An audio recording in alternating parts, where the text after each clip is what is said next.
I'm all ready. All right, we will be going live in 5, 4, 3, 2, 1. All right. Good morning, everyone. I see that all the commissioners are on, and Madam Secretary, I want to welcome everybody to the Nevada Gaming Commission meeting for February 18th, 2021. Marie, was the meeting properly posted and noticed? Yes, it was. All right. We have everybody on the commission can hear and see us. Oh, looks good. All right. Okay, well then let's go with the first item on the 10 o'clock agenda, Executive Secretary. First item is your Pledge of Allegiance. All right, very good. This is the part that I really like. As you know, I'd ask you all to join in with me in the Pledge of Allegiance. I pledge allegiance to the flag of the United States of America and to the republic for which it stands, one nation, under God, indivisible, with liberty and justice for all. All right, Madam Secretary, let's go with the first item. Next item is your public comments. This item is placed on the agenda to give the public an opportunity to comment on gaming related matters. We received 2 public comments via email. Copies of these emails will be attached to the commission disposition as part of the public record. The first email was from Mr. Miller. The fact that I provided solidified proofs to the Nevada Gaming Commission via screenshots and video that William Hill accepted a pregame wager after a game had already started, but my father is required to expose himself to the possibility of William Hill deactivating his account to come to a resolution is asinine. The Gaming Commission should be willing to act on the bettor's behalf. The lab stated they found no issues with the app and they got it wrong, as my evidence clearly indicates. The video is attached that I took showing the same problem occurring on the William Hill app, but at a later date.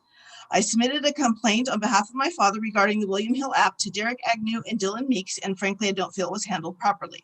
I was informed that if I submitted a report, there was a chance that my father's account could be disabled at William Hill, so we elected to submit an anonymous report for a Reg 14 investigation, and this was the response. The report that I received from the lab is stating the app is functioning properly. As I told you on the phone, since the wager is placed before the game starts, it is deemed okay. The lab deemed the app is operating within guidelines they have been given. I was under the assumption the Gaming Commission was created to protect both the customer and the operator, and it seems that issues like this put the customer in a precarious situation, having to decide whether it's worth it to report an issue that may result in a deactivated account. My father, Larry Miller, attempted to make a wager on the William Hill app, and it would not locate it, so he took his action elsewhere. Later, when he checked his account, we realized the bet had been processed after the game had started, and effectively he suffered double the losses due to the application error. Please see the screenshots attached for proof. He attempted to tap clear wagers at the top left while it was processing, and then even went as far as doing a hard reset on his phone to ensure it did not process. There is no reason a bet should take 3 minutes to process, and not only that, but the game should have been off the board when the bet was processed at 5:23:22 p.m. Please advise on a refund to his account for the application error. I was left a voicemail message by Agent Agnew stating your father did make a wager. He did intend to make the wager, and even though it wasn't accepted for a couple of minutes after the game had started, there was still a wager. Under Nevada gaming law, is a Nevada sportsbook operator allowed to accept a pregame wager after a game has already started? Agent Agnew stated that in part, my father's wager was considered a valid wager based on intent. Does that mean that if a customer attempts to make a wager and it does not get confirmed, that they can keep a screenshot of their intended wager to submit to gaming to show the intent to make a wager, and it would then be considered valid? Here's the timeline my father put together to show his experience attempting to use the app. 5:18 p.m. submitted wager, 5:19 p.m. processing, took screenshot, 5:20 p.m. processing, game kicked off, 5:21 processing, took screenshot, 5:23 hard reset on his phone, 5:23:22 wager processed 3 minutes and 22 seconds after the game had started. A sportsbook operator should not be allowed to accept a pregame wager after a game has already started. It is a clear and unfair advantage for the operator to view over 3 minutes of gameplay before accepting a wager. What if the team ran a kickoff back? Would it be fair for the operator to have the option to accept or reject a pregame wager after the event occurred? Conversely, would it be fair to a customer to have the ability to submit a pregame wager after a team has scored? If the Gaming Commission chooses to overlook this, is it a blatant disregard to the customer and a clear bias advantage to the sportsbook operator? And even if it is software accepting a wager, there's no reason any software program should be able to confirm a pregame wager after it has gone off the board. That is like allowing someone to bet on a horse race after they leave the gate. It just shouldn't happen. Why can't a ticket writer or sportsbook confirm a wager 3 minutes after the game has gone off the board, but a William Hill app can? It is our hope that we can come to a fair resolution and that our experience will incite change in the future. I look forward to hearing back from you. Have a great day.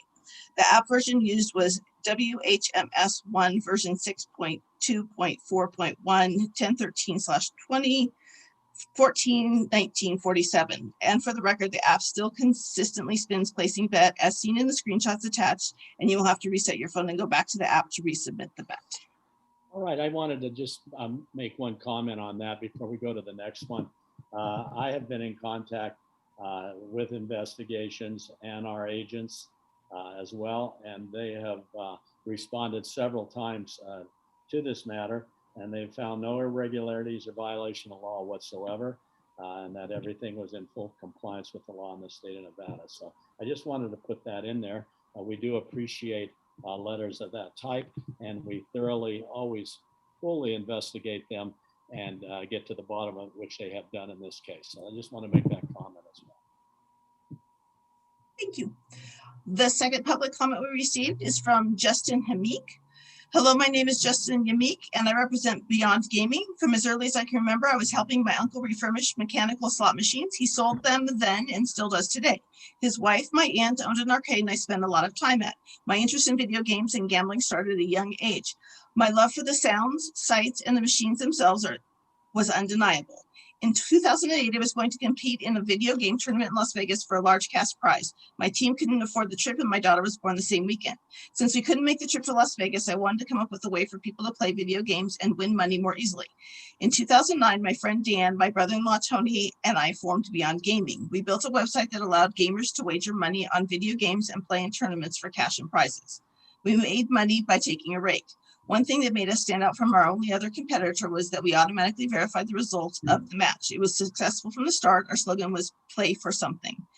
We spent the next 5 years building the company and our software. Our team of around 10 lived and breathed Beyond Gaming. At times, we worked for multiple days and nights nonstop to hit our deadlines. Our motto was teamwork makes the dream work. Everything was going very well. We had partnered with some of the largest video companies in the world, and we had over 200,000 users. We had always talked about having ways for people to bet on video games in person. We started talking with a casino company, Rock Gaming, about bringing video games to casino floors. In 2012, Tony stepped down as CEO and Blaine took over. In 2013, we decided to host video game casino night with Rock Gaming. Our team stepped up and developed 4 different gaming prototypes in development where players could bet on video games. One of the gaming prototypes was a racing game where a player would bet on whether they could complete a race track in a certain amount of time. The casino night was a huge success. We had already allowed players to wager on the racing game on our website, but in early 2014, we decided to automate the racing game prototype from casino night and build a prototype that worked similar to a traditional slot machine. I helped build a cabinet in the racetrack. Dan and the rest of the team built the software and prepared the hardware. We ended up calling it Video Game Gambling Machine, or VGM. This too was a hit. We started talking with another large casino company, Caesars, and they wanted to fast track it to get our VGMs on their casino floors as soon as possible. We were all extremely excited and felt that all the hard work we'd put into Beyond Gaming was going to pay off.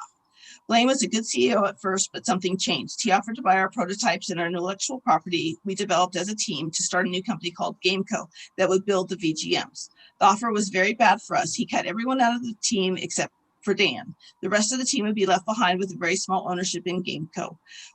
We could not accept it, neither could Dan. Blaine then filed bankruptcy for Beyond Gaming and took our prototypes and intellectual property. The bankruptcy paperwork was signed off by our board member, Robert Montgomery, a co-founder of GameCo. They left their prototypes and intellectual property off the bankruptcy. GameCo now has VGMs on casino floors that are very similar or nearly exactly the same as the concepts we developed at Beyond Gaming. Blaine used Beyond Gaming's white paper that explains the VGMs to get 2 patents. It was devastating to say the least. We trusted Blaine and he crushed our dreams. A close-knit team of approximately 10 Beyond Gaming employees, from founders to interns, had to part ways after so much excitement. It was very hard on everyone. He was a mentor and father figure to many of us. Not only did he hurt our company, he hurt us personally. One team member spent months in the hospital due to what they did. We will never forget what Blaine and Robert did to us. They left deep scars that have yet to fully heal. We are good and reasonable people, and if they had handled the situation better, we would all still be in business together. They chose to be greedy, though, and we hope they don't do the same to other good people. That is why we are here today. Hopefully this is the beginning of the end of our pain, and they don't treat others the way they treated us. Thank you for taking us seriously, Nevada. Justin Unique, Vice President, Chief Gaming Officer, Beyond Gaming. All right, Madam Secretary, thank you. All right, I guess that takes care of public comment. I guess we should go with the next item on the agenda. The next item on the agenda is the approval of the prior month's NGC disposition pursuant to NRS 241.035. This item is the consideration of the approval of the Nevada Gaming Commission disposition for January 2021. Okay, do we have a motion?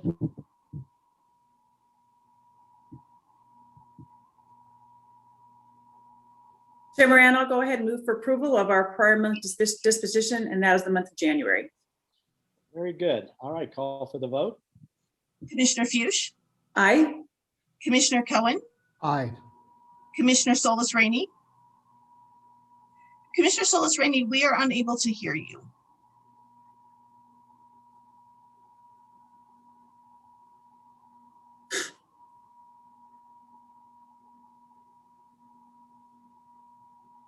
Commissioner Solis Rainey has indicated affirmative.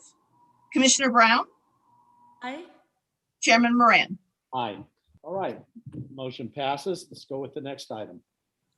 The next item is the consent agenda for non-restricted items. Your items on non-restricted consent agenda this morning are items 3, 11, and 12. Chairman Moran, I believe we have a disclosure on these items. Okay, we have a disclosure by Commissioner Brown for 3 and 11, I understand. Very much, Chair Moran. I do have a disclosure to make for non-restricted item number 3. Arizona Charlie's Inc. is a client of Louis Roca, the firm where I am a partner, and they are a client in connection with trademark matters. The matter on the agenda today relates to Arizona Charlie's LLC, which is similar in name, but not the same entity, and I make this disclosure in an abundance of caution. I have no pecuniary interest in the outcome of this agenda item, notwithstanding Louis Roca's role as counsel for the similarly named entity for which I personally have not acted as counsel. I do not believe the independence of judgment of a reasonable person in my position would be affected by the relationship described on the record, and I therefore intend to participate. Deputy Attorney General Breinig, is this disclosure satisfactory under NRS 281A 420 and in compliance with the disclosure requirements? Yes, the disclosure is adequate, Commissioner. Thank you. I also have a disclosure to make for non-restricted item number 11 on the consent agenda.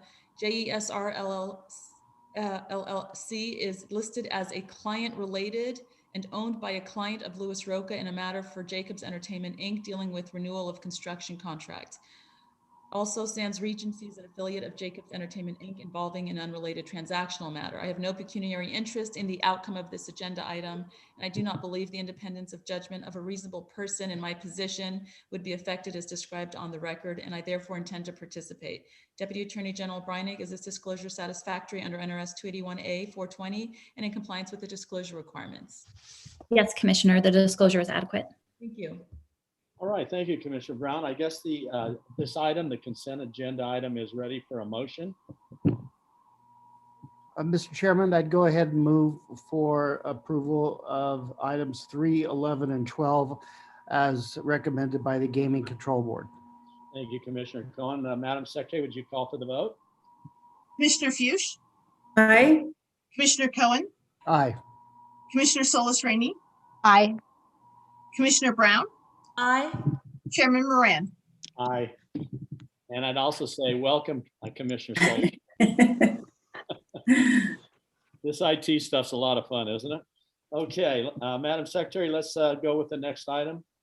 Next is your consent agenda for restricted items. Your items on restricted consent this morning are items 2, 4, and 7 through 13. Very good. Any disclosures here? Seeing none, I would ask for a motion. Mr. Chairman, I'll move for approval of consent agenda for restricted items 2, 4, 7 through 13 as recommended by the Gaming Control Board. Thank you, Commissioner Fuchs. Madam Secretary, would you call for the vote? Commissioner Fuchs, Aye. Commissioner Cohen, Aye. Commissioner Solis Rainey, Aye. Commissioner Brown, Aye. Chairman Moran. Aye, motion passes. And let's go to the next item on the agenda. Next on your agenda is your consent agenda for new game approval. You have one request for final approval of a new game. That item is Blazing Bullseye, submitted by the Venetian Casino Resort LLC. The recommendation of the Gaming Control Board is for final approval. Chairman Moran, I believe we have a disclosure on this item. All right, very good. Commissioner Brown, I think, has a disclosure. Thank you very much. I do have a disclosure, Chair Moran, to make for this agenda item. Venetian Casino Resort is owned by Las Vegas Sands, which is an intellectual property client of Louis Roca, where I'm a partner. I have no pecuniary interest in the outcome of this agenda item, and I do not believe the independence of judgment of a reasonable person in my position would be affected as described on the record, and I therefore intend to participate. Deputy Attorney General Breinig, is this disclosure satisfactory under NRS 281A 420 and in compliance with the disclosure requirements? Yes, Commissioner, the disclosure is adequate. Thank you. Very good. I believe it's in proper order for a motion.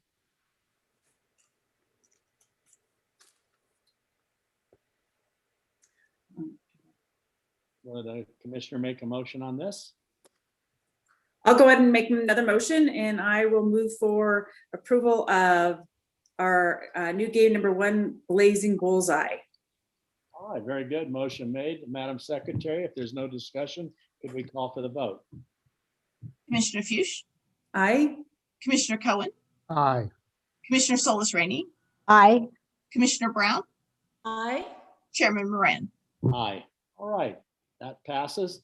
Let's go to the first item on the non-restricted. Mr. Chairman, very quickly, can you hear me now? I can, yes, I can. Okay, I think that my microphone went bad on my other headset. I just wanted to make sure. All right, thank you. yes, thank you, and good video too, audio. Thanks. All right. Okay, then let's go with the very first item on the non-restricted holdouts.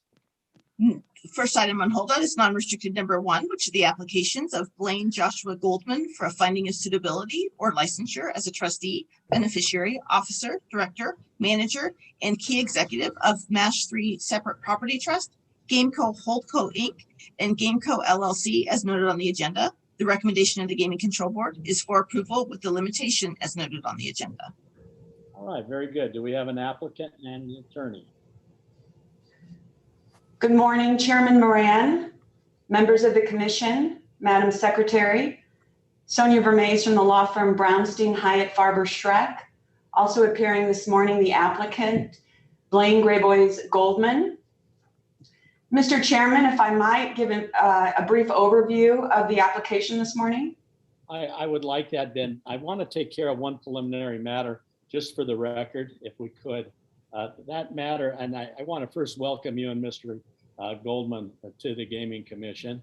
I know that this isn't his first rodeo, so to speak. I remember him from way back 2 years ago when he came in front of the commission. I believe that was in February 28, 2019. So we do have a little familiarity with him. I would also ask and put on the record, on February 12th, I had asked the executive secretary to send an email out to, in fact, yourself and your client. And I want to read that in. I know that you confirmed that you received it. I want to read it into the record, what we sent. And I put in there, at the February Nevada Gaming Control Board meeting, Mr. Goldman indicated that he has not seen or reviewed the Dickinson Wright PLLC report resulting from the Gameco internal investigation. Please ensure Mr. Goldman is familiar with the contents of the report and is prepared to discuss and answer related questions posed by the Nevada Gaming Commission at the meeting on February 18th, 2021, which is today. And I'm sure that you got that because you acknowledged that, right? That's correct. Okay, and have you undertaken to familiarize Mr. Goldman with the contents of that report for possible questioning by the commission today? I am familiar with the contents of the report and have reviewed it thoroughly. Okay, very, very good then. And then I didn't have any other questions at this time on that, and I would go back to your counsel. And I believe your counsel is going to make a presentation. Ms. Vermees, is that correct? That's correct. Just briefly, Mr. Chairman. Okay. Again, this is the application for licensure of Blaine Greyboys Goldman. He's the co-founder of Gameco. His trust, the MASH 3 Separate Property Trust, is the largest shareholder in Gameco Holdco Inc., the registered holding company. That company is the sole member of the licensed manufacturer and distributor Gameco LLC. Mr. Goldman is CEO and Director of Holdco and Manager, CEO, President, and Secretary of the licensee. As you noted, Mr. Goldman was approved for a limited license back in 2019. That license expires at the end of this month, actually today. The investigative report for this matter should reflect that the historical issues that gave the board and the commission concern and which led to the limited license were all resolved. The report should also reflect that in the 2 years since the company and Mr. Goldman have been licensed, there have been no new issues and no accounting, financial, or compliance lapses by Mr. Goldman or the company. At the board meeting, Member Johnson commended Mr. Goldman and me for the rehabilitation of Mr. Goldman in that regard. It was our hope that Mr. Goldman's conduct over these past couple of years and the growth and progress that the company has made since 2019 would have been the focus of the investigation and would have led to a positive, unconditioned recommendation from the board and final approval from this commission. Unfortunately, we were not able to meet that burden at the board meeting. As you know, the board recommended limiting the license for 1 year in order to afford Mr. Goldman the opportunity to prepare a detailed and robust response to what you previously referenced, Chairman Moran, as the Dickinson-Wright investigative report. That report consists of a phase 1 investigation of allegations against Mr. Goldman pertaining to a company he left back in 2014.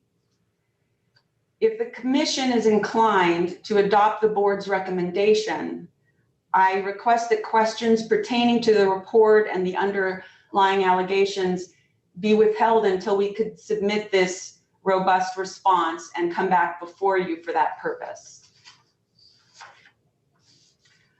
So at this time, Mr. Chairman, I can either summarize the history of the matter that led to that report and where we're at right now, or just go ahead and let Mr. Goldman make his appearance for the record. I think we should have Mr. Goldman make his appearance for the record. I would point out just for a moment, when Mr. Goldman was last in front of the commission, Commissioner Fuchs and myself were then commissioners as we are today. It's interesting in reading, I reread the 61 pages of the transcript of that meeting 2 years ago. And I knew that there was some language that there had been hiccups back then in terms of Mr. Goldman as referencing comments made by one of the commissioners. And that because of those hiccups, he was given basically a 2-year license that brings us around to today. So you're correct, those issues were that were before the commission back in 2019 were resolved, but there were troubling hiccups, if you will, that made him only get a limited license at that time for 2 years. I think it's important to note that in reading the entire transcript, I did not find anything in the transcript that related to those areas of concern outlined in the Dickinson report, even though they had occurred apparently before the 2019 commission meeting, which was a little surprising. But I did want to make that as part of this record, since you referenced that prior commission meeting, because those were issues that, if known, may have changed the outcome of that. I'm not sure one way or the other, but we won't know that. But in going forward, I did want to make that record. And I would like to hear from Mr. Goldman, naturally, and hear his presentation. Before we do that, I wanted to ask the commission if there's anyone that would like to have Mr. Goldman sworn at this time. I had heard inklings that maybe some commissioners may wish to have him sworn before he begins his presentation. So having said that, I turn to my colleagues and ask if they would like to have that done. Mr. Chairman, I in fact would request the chair to go ahead and swear Mr. Goldman prior to his presenting any testimony in this matter. Very good, Commissioner Cohen. With that request, I would ask Madam Secretary to swear the witness. Mr. Goldman, do you solemnly swear or affirm that the testimony you're about to give before this commission will be the truth, the whole truth, and nothing but the truth? I do. Thank you. Very good. Chairman Moran, if you don't mind, you made a comment that the items that were addressed so fulsomely at the board meeting were not present when we appeared before you back in 2019. And I do just want to touch on that. And that is because there were no claims against Mr. Goldman. There were no claims against the company that anyone was aware of. Nothing had been filed. The only reason this came to light is because a blogger posted something in January of 2020 suggesting that there were problems back in 2014. Certainly the company, Mr. Goldman, myself, had we known that there were issues that needed to be addressed, we certainly would have done that. But none of this came up until January 2020. That was the first time. All right. Well, thank you for your clarity and your version of that. I appreciate you placing that on the record, and we'll go ahead with Mr. Goldman at this time. Thank you, Commissioner. Hello, I'm Blaine Grayboys Goldman, co-founder and CEO of GameCo. I appreciate the opportunity to appear today before the Nevada Gaming Commission. I'd like to give an overview of the company before addressing my individual application. Last year was one of the most difficult periods for our industry in the state of Nevada, as we experienced the incredibly punishing effects of the worldwide pandemic. For a startup such as GameCo, it was extremely challenging to adjust to casino shutdowns and considerable uncertainty in the business. I am proud to report that not only has GameCo successfully navigated this unprecedented time, we also have positive momentum as we expand our company to develop innovative products and experiences that represent the future of video games, esports, and regulated gaming. At GameCo, we are driven by a player-centric strategy focused on Gen X, Millennial, and the emerging Gen Z demographics, combined with a focus on the category of video game gambling. We believe there is a significant opportunity and a considerable unmet need for new, unique products and experiences that attract and monetize a new and generally younger customer. In 2019, we engaged in one of the largest ever studies of consumer behavior in casino gaming with one of the leading data scientists in our industry, which we call GameCo VGM Insights. This study was based on years of information from multiple casinos and thousands of games in vastly different markets. We uncovered many astounding facts through the study. Likely the most meaningful insight was that 81% of coin-in or actual spending on GameCo's video game gambling machines was from players ages 21 to 49 years old. This is nearly 4 times the rate of coin-in on traditional slot machines in our study from this same demographic. At GameCo, we do not believe that slot machines will ever disappear. They're optimized products built by very talented developers. However, there is clearly a need in our industry for new, different products and experiences that engage the next generation of customers, the video game generation.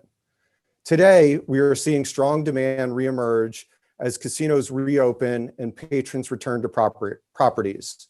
We are happy to be installing video game gambling machines at casinos in the state of Nevada and elsewhere, and seeing encouraging performance metrics.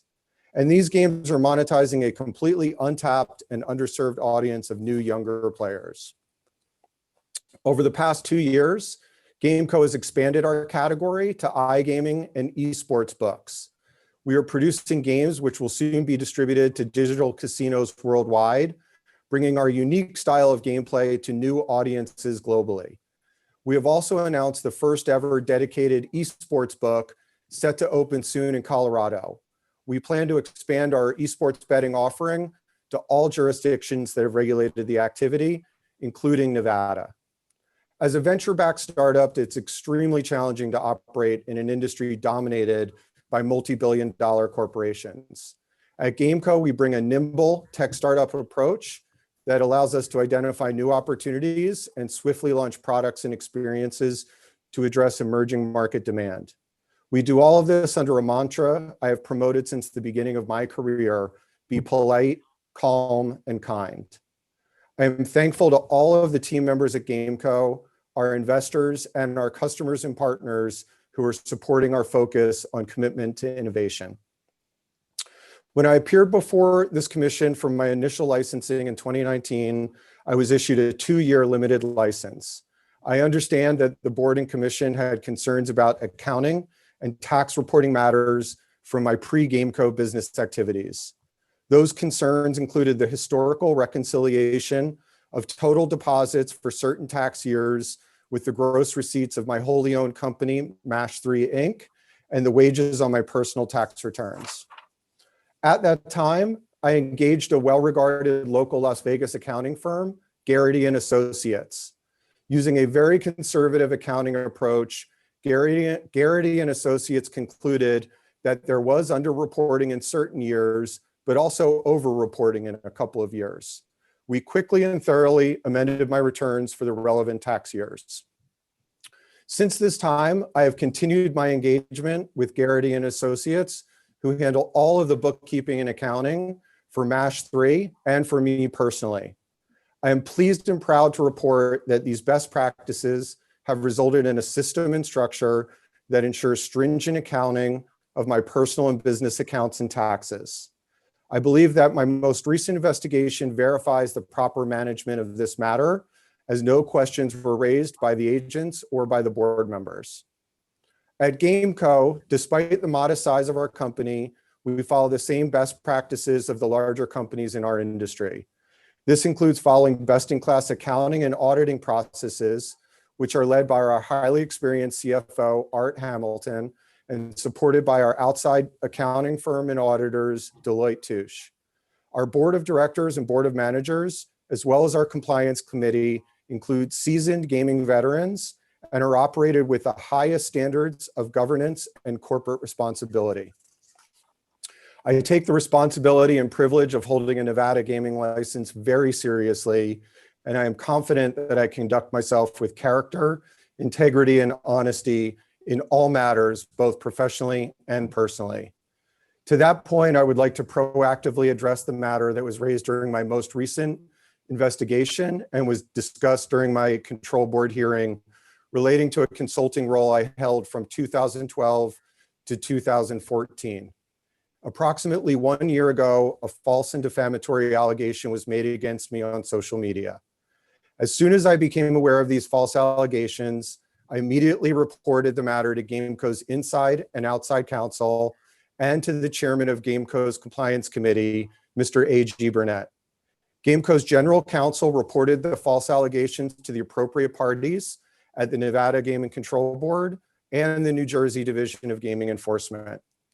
GameCo conducted an audit of the matter, which included a phase 1 investigation by an outside firm, a private investigative report on the person making the allegations, and research by and consultation with its IP litigation and gaming counsel.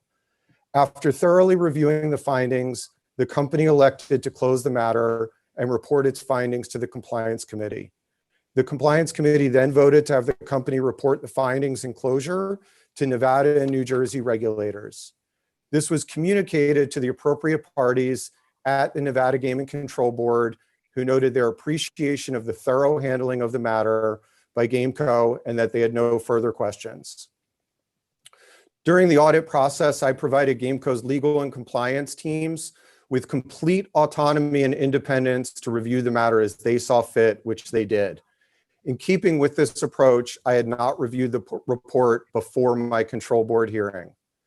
I have now reviewed the report, and I'm utterly surprised and dismayed at the poor quality and accusatory tone.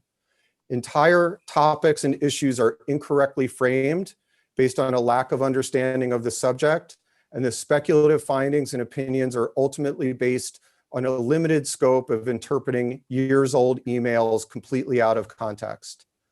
I was particularly stunned that none of the key actors, such as the company's lead investors or the bankruptcy attorney who handled the matter, were interviewed to provide a fulsome and complete understanding of the matter. In fact, both of these individuals provided statements during my investigation that strongly support my position that there was no wrongdoing. I hope you've had an opportunity to review these statements. At the control board hearing, it was asked that over the following year, I I prepare a response to the report, which is already underway. I am confident that this detailed response will support my position that I am suitable to hold a privileged Nevada gaming license. I maintain that during my brief engagement with this other company, I conducted myself with professionalism and responsibility of care under the oversight and approval of the board of managers and lead investors of the companies.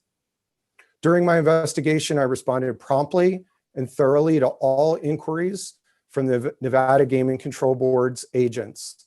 I have also transparently and proactively shared the details about this matter with Gameco's board of directors and managers, Gameco's executive team, and in fact, the whole company, Gameco's key investors, and all of Gameco's internal and external legal counsels.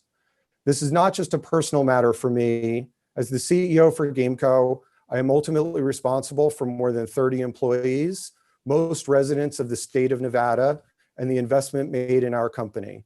I take these responsibilities very seriously. I am confident that this matter has been handled in a manner befitting the holder of a privileged Nevada gaming license. As we look to the future of gaming, I am eager to continue playing a role in bringing innovation and growth to our industry. Thank you for the opportunity to address the commission. I'm happy to discuss any questions. All right. Thank you, Mr. Goldman. I appreciate your presentation. I did want to note that I'm very pleased that you have now read the report. It'll make for a more meaningful commission meeting.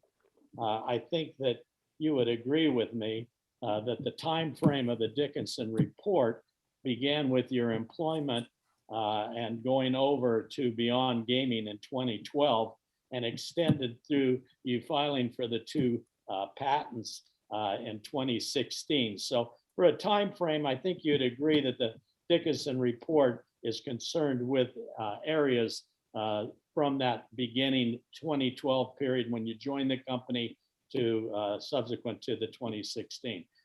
And I think we could both agree as well that the commission hearing that occurred last time 2 years ago on 28 February 2019, that those issues contended between that time frame had already occurred, obviously, when you came in front of us for commission business at your hearing in 2019, correct? Just to clarify, I was never an employee of the company. I was a consultant, just to clarify for the record. And I think what Sonia shared is very accurate. At my commission hearing in 2019, there were no issues. The bankruptcy of the company was fulsomely disclosed on my application, and no complaints or concerns were raised to me at that time. So I don't feel that there were any issues to have been raised. If the commission feels that was an oversight, I certainly take responsibility for that. But at the time, I was not aware of any concern or issue to be raised. Okay, so we are in agreement that the time frame that the Dickinson report is referencing as to the areas occurred between your 2012 coming with the company all the way through to your applying for the patents in 2016, correct? That is correct. All right, very good then. I'm going to reserve further questions for you. I appreciate again your presentation. I'm at this time going to ask my colleagues if they would like to engage you in questions that they have, and then we'll circle back to me at the end of that. So does commissioners have anything they want to ask at this time? Mr. Chairman, if I could. Commissioner Cohen, yes. Yes, sir. Thank you, Mr. Goldman, for your presentation, and thank your counsel, Ms. Vermees, for her presentation. I think it's appropriate for at least myself to start out that this commission is bound by NRS 463-170 sub 1, 2, A and B, and Regulation 3. it is a burden of the applicant, Mr. Goldman, to prove that he is qualified to receive the final approval of this commission. And I just want to read into the record, NRS 463-170 sub 2, an application to receive a license or be found suitable must not be granted unless the commission is satisfied that the applicant is a person of good character, honesty, and integrity. I have a number of questions and areas of concern I'd like addressed for me and my colleagues, so we can, view from the standpoint of, has the applicant in fact presented an application and an application process where he has passed the burden as imposed by the Nevada law. Now, Mr. Goldman, let's focus for a moment on some time. It's your testimony today that prior to the Gaming Control Board hearing of February 3rd, 2020, you never saw the March 27, 2020 Dickinson Wright memorandum. Is that correct? I just want to make sure I understand the question. The question you're asking is, had I seen the Dickinson Wright report before the control board hearing 2 weeks ago? Yes, sir. I had not. That is correct. Okay. Regarding the Dickinson Wright memo, were you shared or orally told of any excerpts or areas of concern by anyone in your company, whether it's counsel, inside counsel, or outside counsel, regarding areas of concern brought to light in the Dickinson Wright memorandum dated as of March 27, 2020? So yes, I would say generally I was shared that the report had a fairly prosecutorial bias and raised some issues that were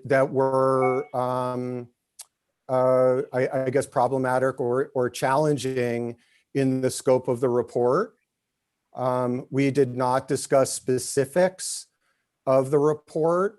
I do believe the one area that was raised after the report were questions of statute of limitations around any claims that might be made, and that the feeling of counsel was that statute had expired. Let's focus on that portion of your answer.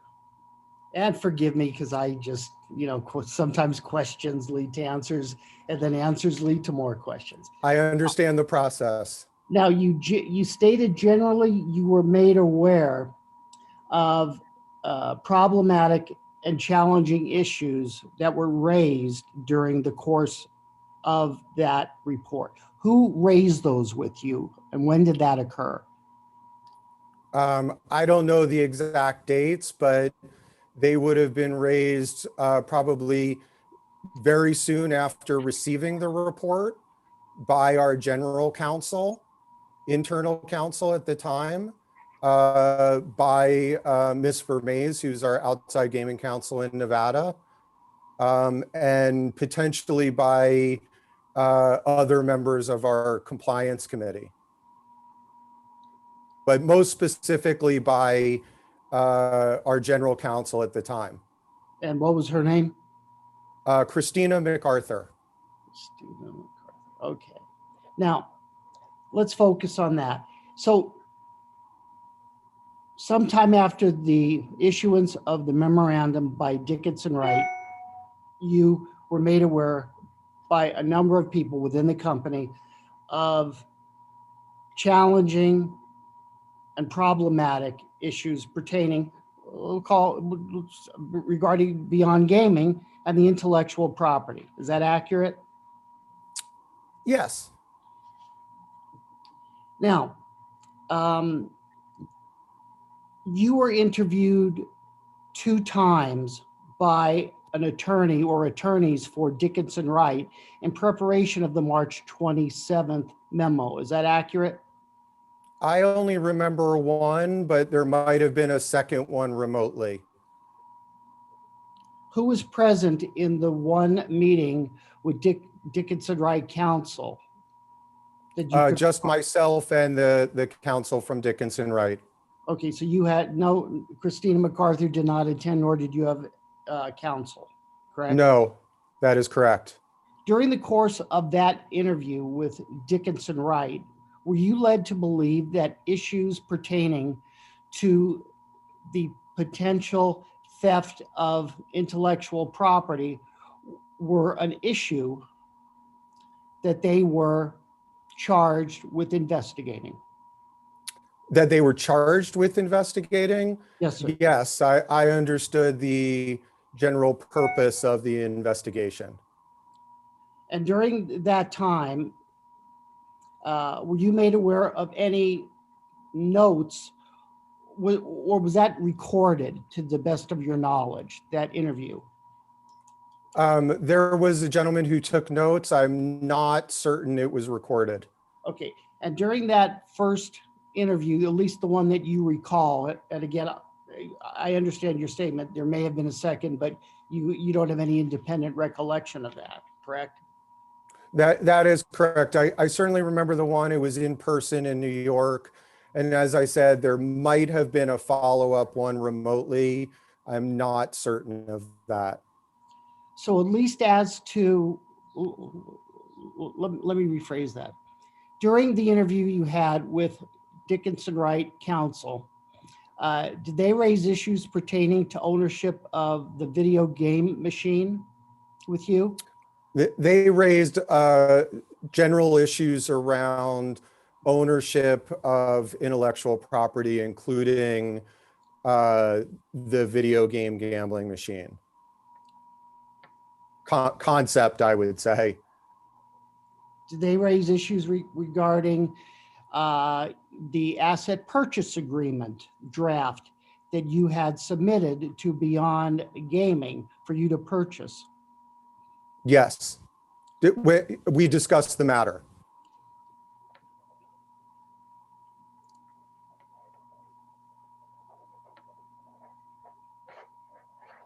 Did at any time you discuss an issue with representatives of Dickinson Wright, conflict of interest of you personally and your relationship with Beyond Gaming? Conflict of interest? No, I don't believe so. Okay. Now, I want to go back to something you said in your statement.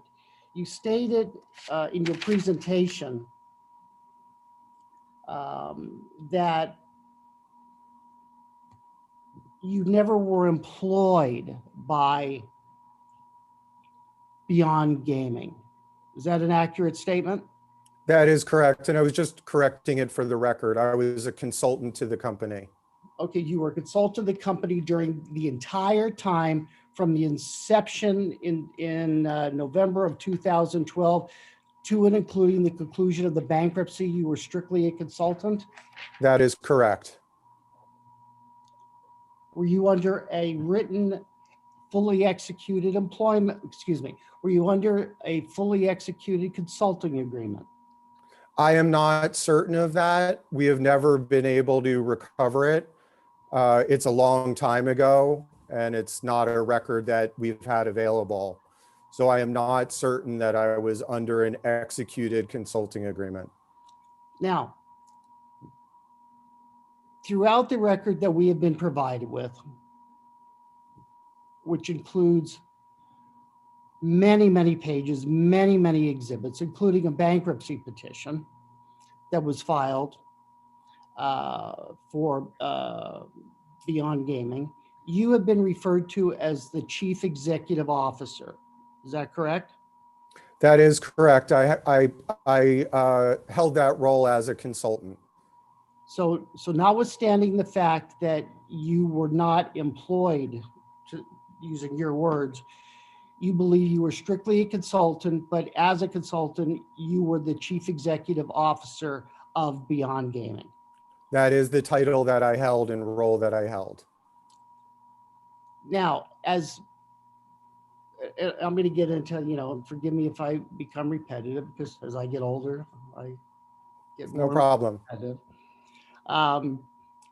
As CEO, were you in charge of the company? Yes, You were in charge of safeguarding the assets of Beyond Gaming, I think that's fair to say. and you were in charge of trying to take those assets and monetize them as best you could for the benefit of Beyond Gaming and its shareholders. I think that is fair to say, yes. And as the chief executive officer, do you believe you had a fiduciary duty to Beyond Gaming as an entity and its, shareholders? That's an interesting question. I would say I acted in the sense that I did have a fiduciary duty. That is a term of art, and I don't know if I had one or did not from a governance perspective, but I would say that I carried myself with that regard. Now, at any time from the time you first became a consultant for Beyond Gaming to and including the conclusion of the bankruptcy that was filed on Beyond Gaming, did your personal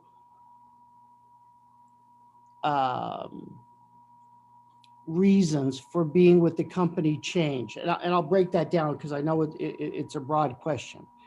So you've already admitted that as the CEO of the company, you had a fiduciary duty to the company and its shareholders to safeguard the assets of Beyond Gaming, which included certain assets, the VGM, certain software, certain codes, the Swayze software, the math model, etc. Accurate? Yes. Okay. Now, at some point, you tried to buy the assets of Beyond Gaming. Is that accurate? That is correct, that I submitted a asset purchase agreement. There were extensive negotiations to restructure the company and for a new entity that I would form to purchase certain assets related to video game gambling. That is correct. Now, when you submitted the draft purchase agreement, it included assets you wanted to acquire. Accurate? It actually covered essentially all assets of the company, including the company's primary business, which I think, as we're aware, was a unrelated business that I would call an online matchmaking service. But there were certain assets that were detailed that related to video game gambling. But the asset purchase agreement covered essentially all assets of the business. Now, at the time you started to conduct negotiations with the company of which you were CEO, and yet you were trying to buy all the assets of the company of which you were CEO, did you step down or resign or terminate your position or take a leave of absence during that period of time? I did not, and that topic was never raised to me by the lead investors, who I would say represented the shareholders, nor the board of managers. So I would say the topic had never been raised. Okay. Did you have reason to believe, or did you seek advice from any company attorney or independent attorney that by you attempting to buy the company and the assets of the company, you were now in a conflicted position? Well, I certainly can say the company's outside corporate counsel was fully aware and involved at every step, and it was never raised by the company's corporate counsel. It was never raised by the lead investors. It was never raised by the board of managers. And I did have my own outside counsel, and it was never raised by my own outside counsel. Now, I'm going to get into more specifics, in a bit. I'm just trying to go into, shall we say, a broad outline, timeline of what happened, so we have an understanding.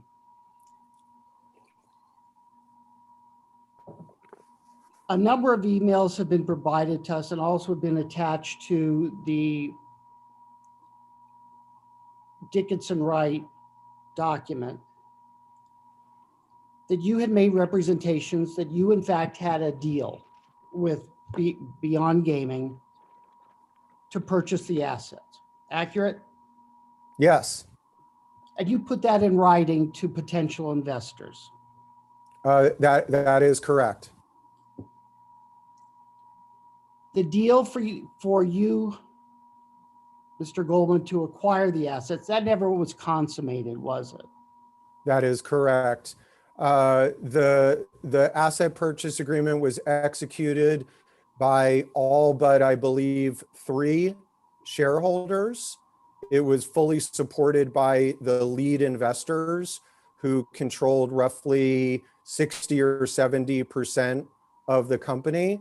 There were a few minority shareholders that I believe at the day before closing chose not to execute it.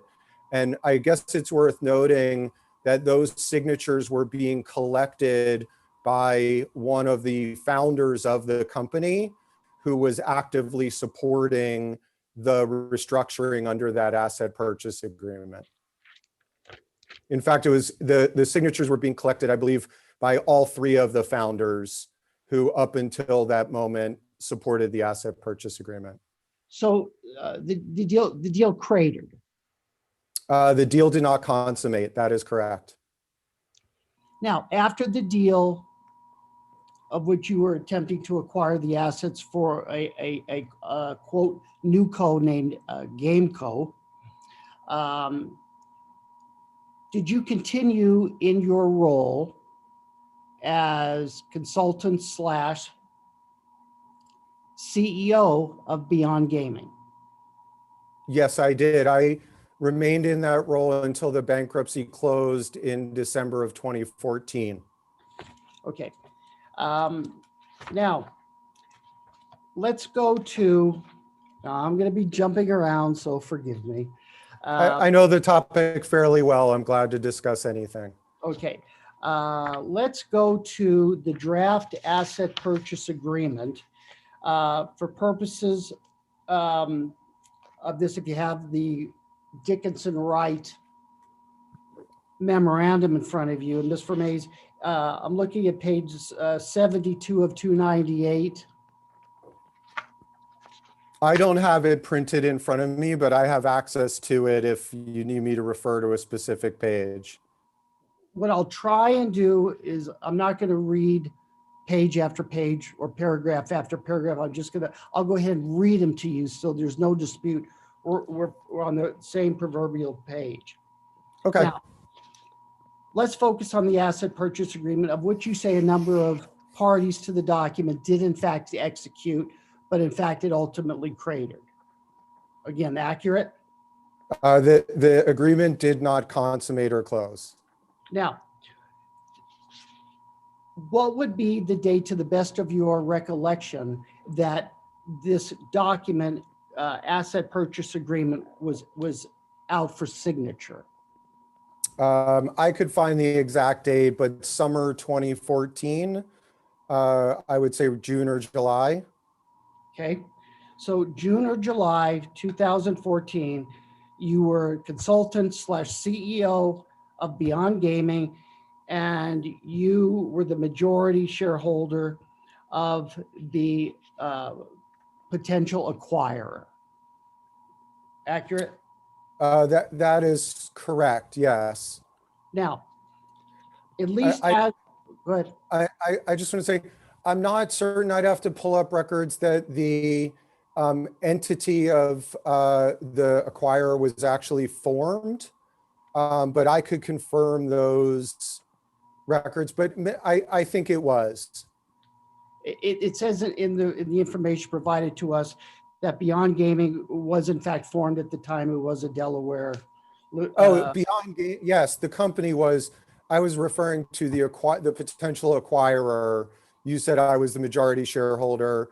I don't know that that entity was formed at that time. But generally, I don't know that that changes the topic. That's fine. So again, just for purposes of this portion of our chat, you bargained for on behalf of Gameco and these other entities to acquire the assets. Were you the sole negotiating person on both sides of the transaction? No, I was not the negotiating party on both sides of the transaction. My negotiation was with the lead investors of the company. Lead investors of the company, meaning Beyond Gaming.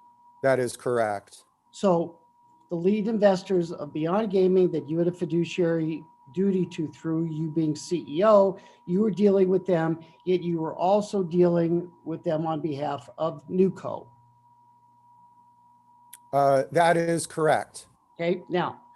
I think it's worth pointing out, at the time, the company Beyond Gaming was insolvent and had been for many, many months and was not operating. I don't know if that's relevant to your thoughts here, but it was essentially a dormant entity.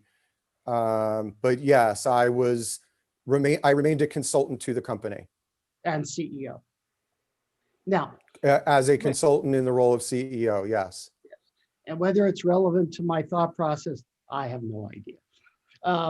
But again, let's focus on what it is you were attempting to buy. Now, in paragraph 1.1 of this document that was out for signature, and I'm just going to read you sub A.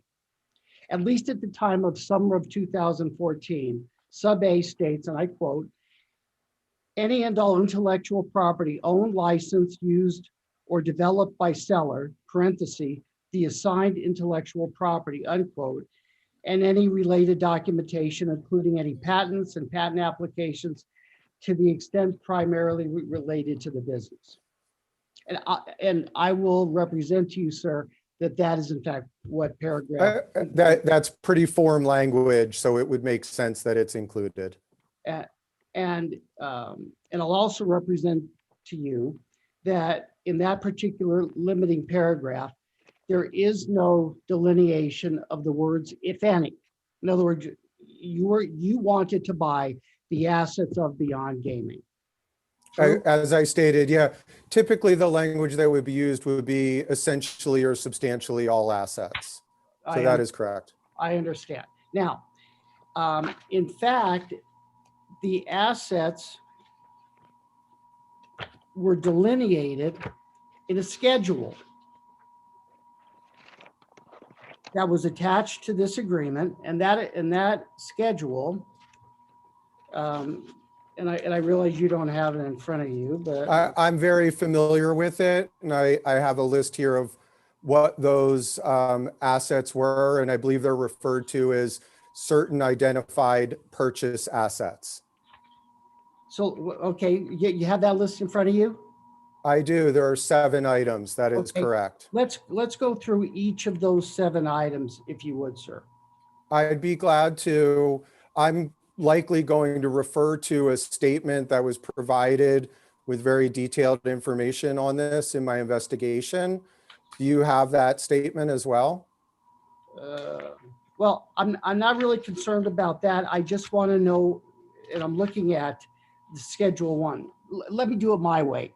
And then you. Okay. I just wanted to ensure that the statement that I had provided was available to you because it details this very thoroughly. Yes. So anyway, Schedule 1.1, certain identified purchase assets. So at least as of the summer, June, July 2014, you wanted to make sure, because it's in writing, that number one, prototype software was included in your asset purchase agreement. Now, would you consider that intellectual property of Beyond Gaming? So I realize this is a nuanced question about what the word intellectual property means.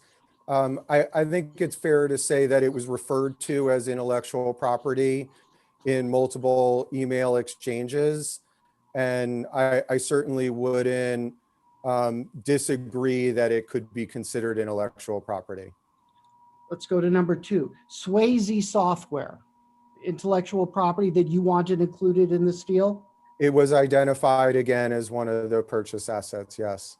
Now, is it also true that at least for the Swayze software, you specifically delineated the use of Swayze software in emails to potential investors that they could view as part of your attempting to obtain interest in potential financings? I don't remember that, but that sounds potentially likely, though in that context, it would be, what would be the right word? A confusion of what that software did, and it would be more accurate to refer to that as the prototype software. Fine, prototype software. Who owned that prototype software at the time of this agreement? At the time of that agreement, it would have been owned by the company. The company meaning Beyond Gaming. That is correct. Okay. I'm not even going to deal with cabinet prototype because I'll even say that that's probably not intellectual property, but maybe it is. Let's move on to tell me about Pelican prototype. Both the cabinet prototype and the Pelican prototype used off-the-shelf laptops to run the prototype software. So the prototype software is what would be relevant, and it was essentially a mock-up of the concept of gambling, playing video games that ran on the cabinet prototype and the Pelican prototype. Okay. Now, did you have anything to do with the coding of the prototype software or Swayze software or Pelican prototype? Again, I just want to clarify, the Pelican prototype was not software. It was 3 laptops that ran the prototype software. Did you have anything to do with that, with an interface being built between? I didn't code it. I was responsible for the concept development of it and directed the individuals who produced it. In your capacity as CEO of Beyond Gaming? That is correct. I don't know where this fits into your dialogue, and it's something that's only occurred to me since the board meeting. It's worth noting that at the time, all of the individuals who produced it were terminated former employees of the company. So they weren't engaged in any formal manner with the company. But I was, as you stated, still a consultant to the company in my role as CEO. Okay. So again, so far, prototype, Swayze cabinet, Pelican prototype, all assets of Beyond Gaming. And it's Yes. No question about that. All assets of Beyond Gaming, and you wanted to purchase them. Let's go to the math model. Okay. The math model was the property of what entity? Of the company. The company meaning Beyond Gaming. Beyond Gaming. The VGM white paper, who owned that? Beyond Gaming. Now, and I'll come back to this, but at least as to prototype software, was any of the prototype software used in any manner whatsoever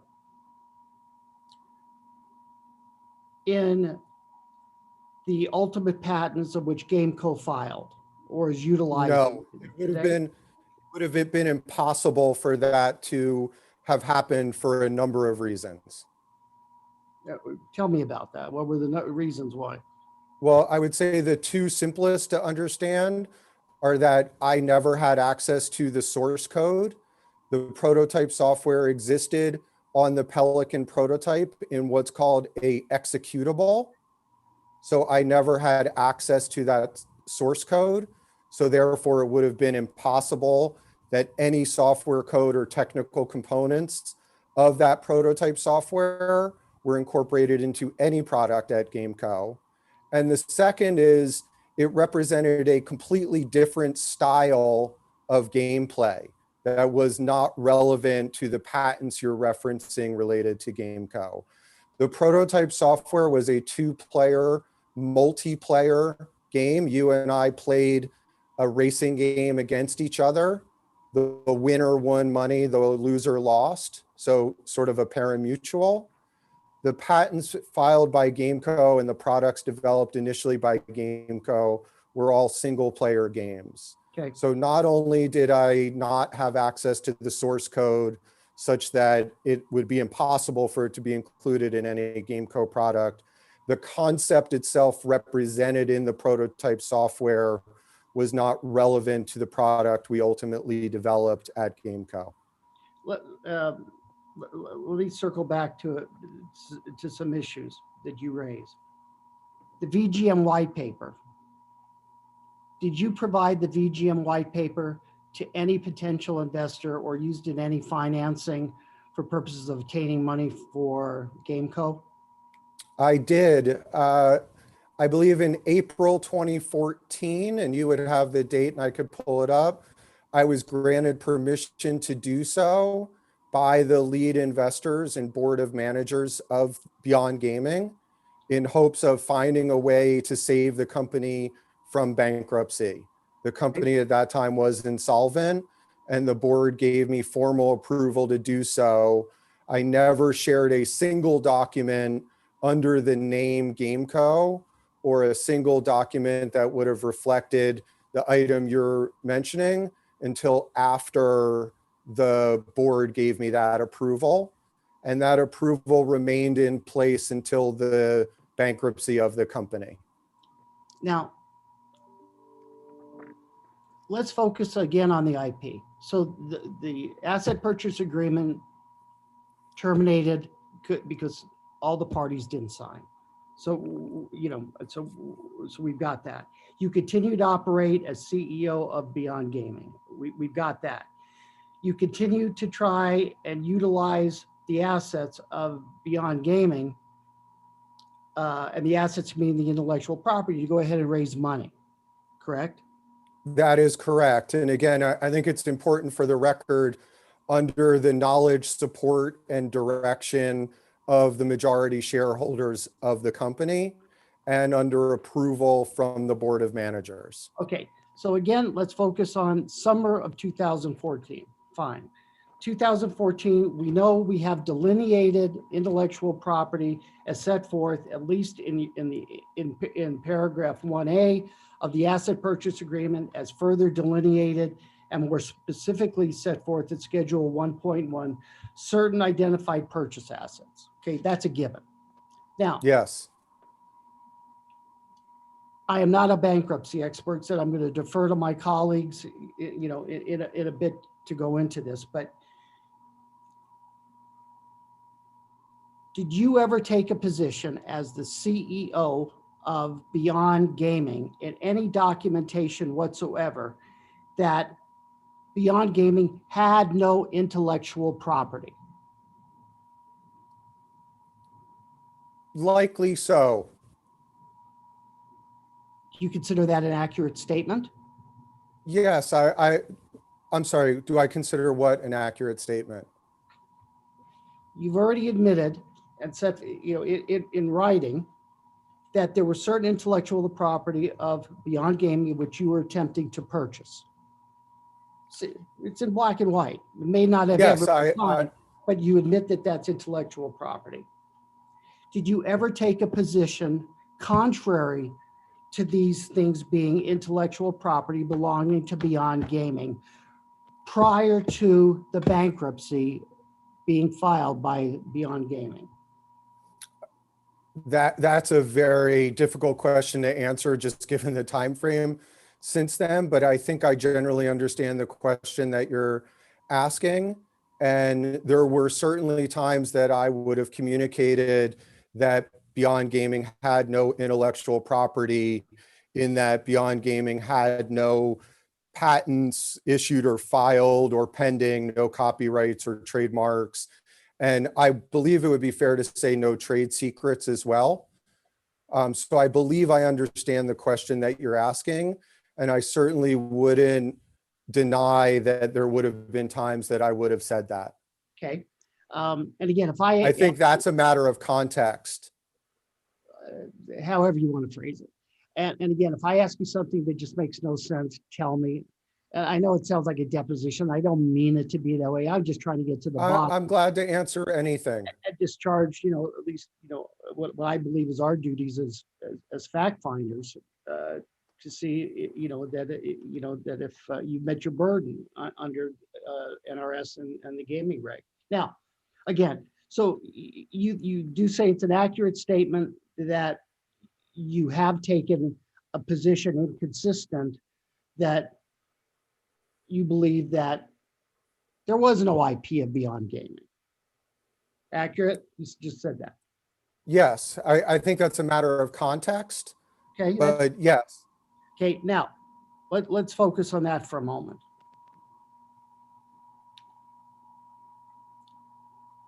You just stated to me and to this commission that Beyond Gaming had no patents, had no patent pendings. Correct? That is correct. And you, as the CEO of Beyond Gaming, were in the best position to know that. You were running the show. That is correct. Now, isn't it also true that during the course of time that you went out and tried to obtain funding from third parties, you represented in emails to those third parties that there was in fact intellectual property and there was in fact patent pendings? Accurate? I could certainly agree with the second portion of that. That was raised at the control board meeting, and it certainly would be an inaccurate statement that there were patents pending, and it would be a regret of mine to have made that position in the documents you're referring to.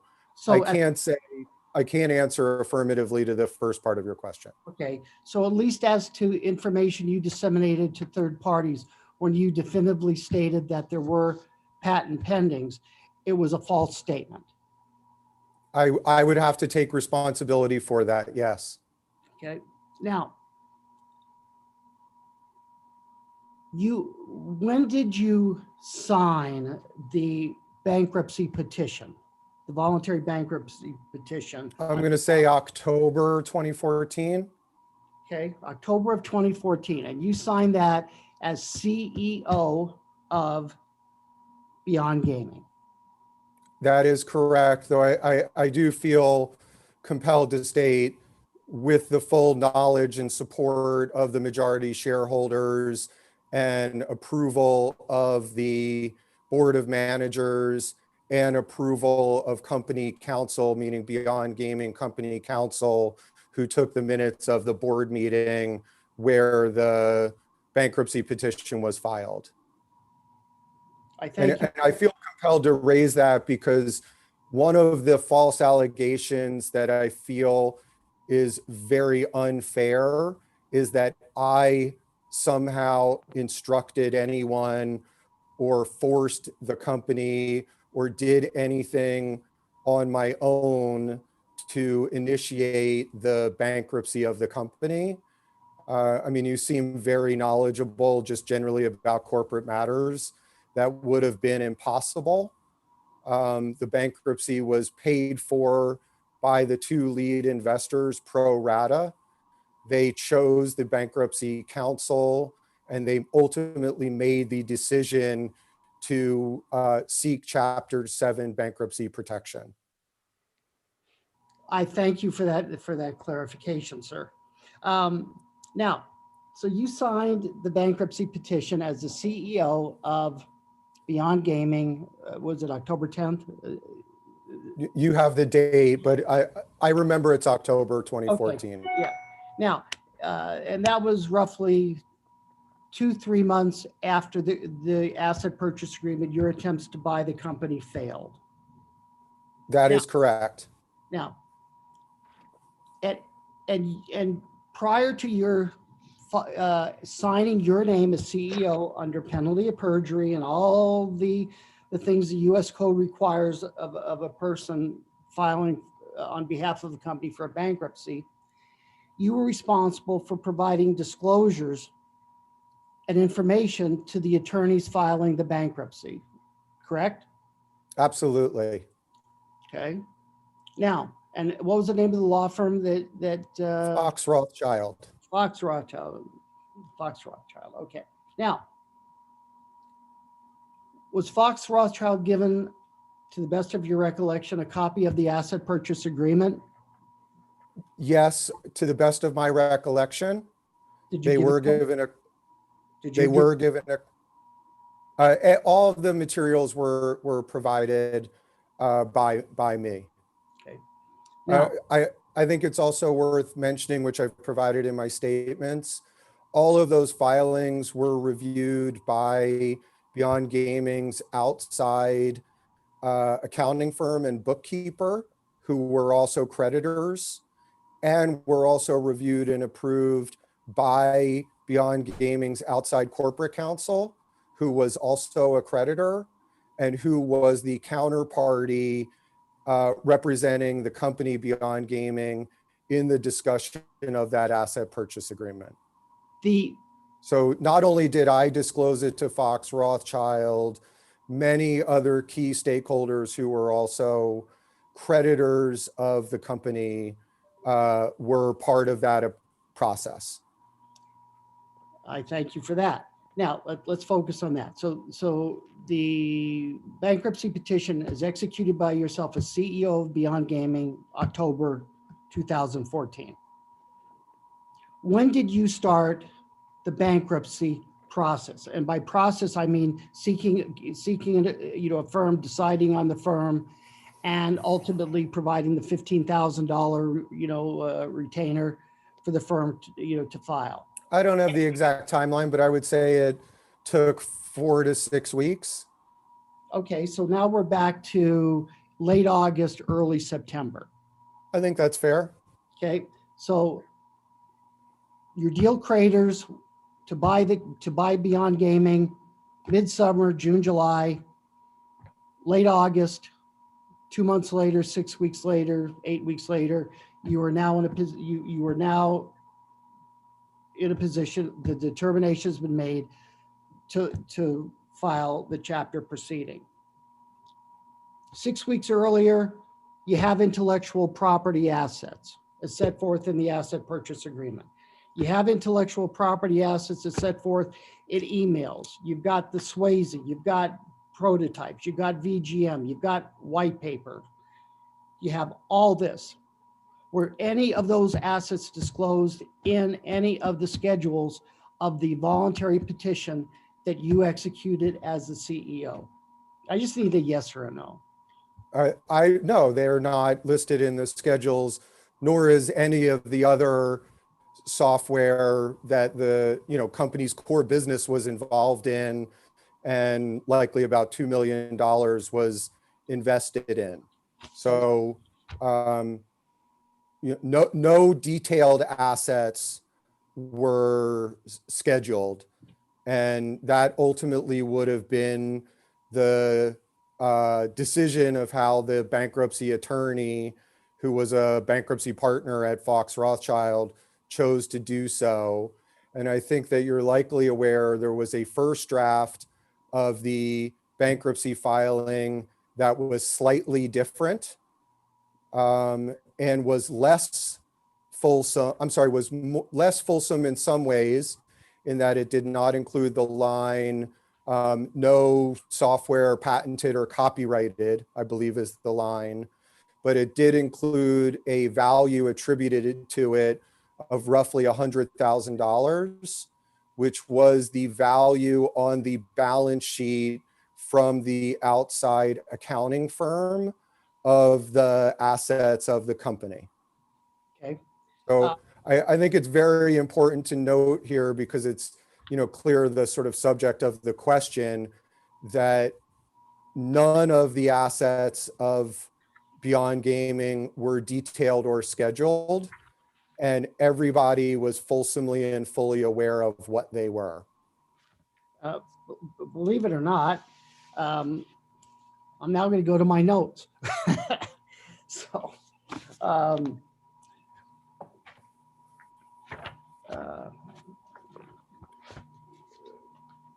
did you say you did have the Dickinson Wright memorandum in front of you, or I could pull it up. Could you please? Sure.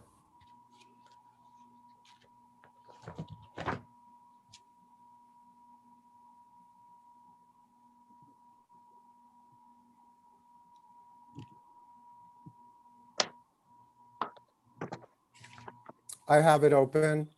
Okay. Now, Dickinson Wright provided this memorandum dated March 27, 2020, and it's your testimony that only until a request came from the Nevada Gaming Commission that you viewed this. That is correct. Okay. Now, and you also stated that you were interviewed for sure once by counsel for Dickinson Wright, maybe a second time, but you're not sure. Now,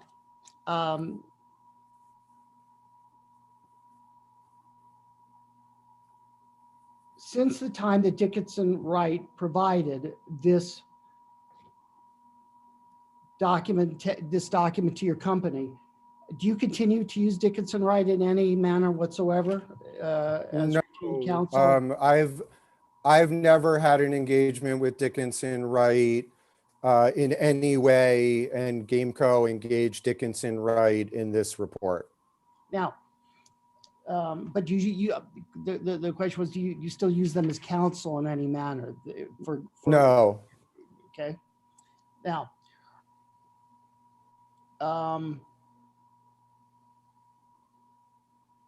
you stated in your brief presentation at the beginning, your mantra: be polite, be calm, be kind.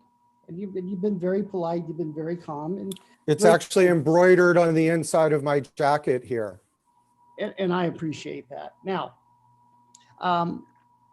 you've been made aware of the allegations, some conclusory, some needed more work to be, in a phase 2 investigation as set forth in the Dickinson Wright memorandum. Now, I'm going to read you some statements, and I would appreciate a response.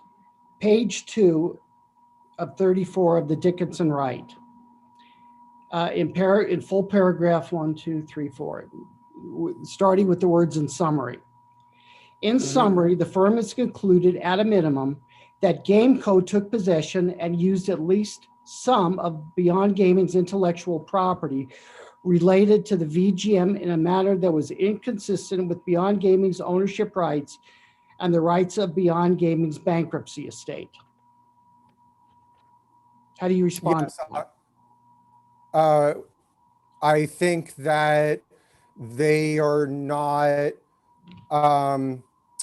experienced in the bankruptcy code, and we've provided a statement from the bankruptcy partner at Fox Rothschild that has a very different opinion. Okay.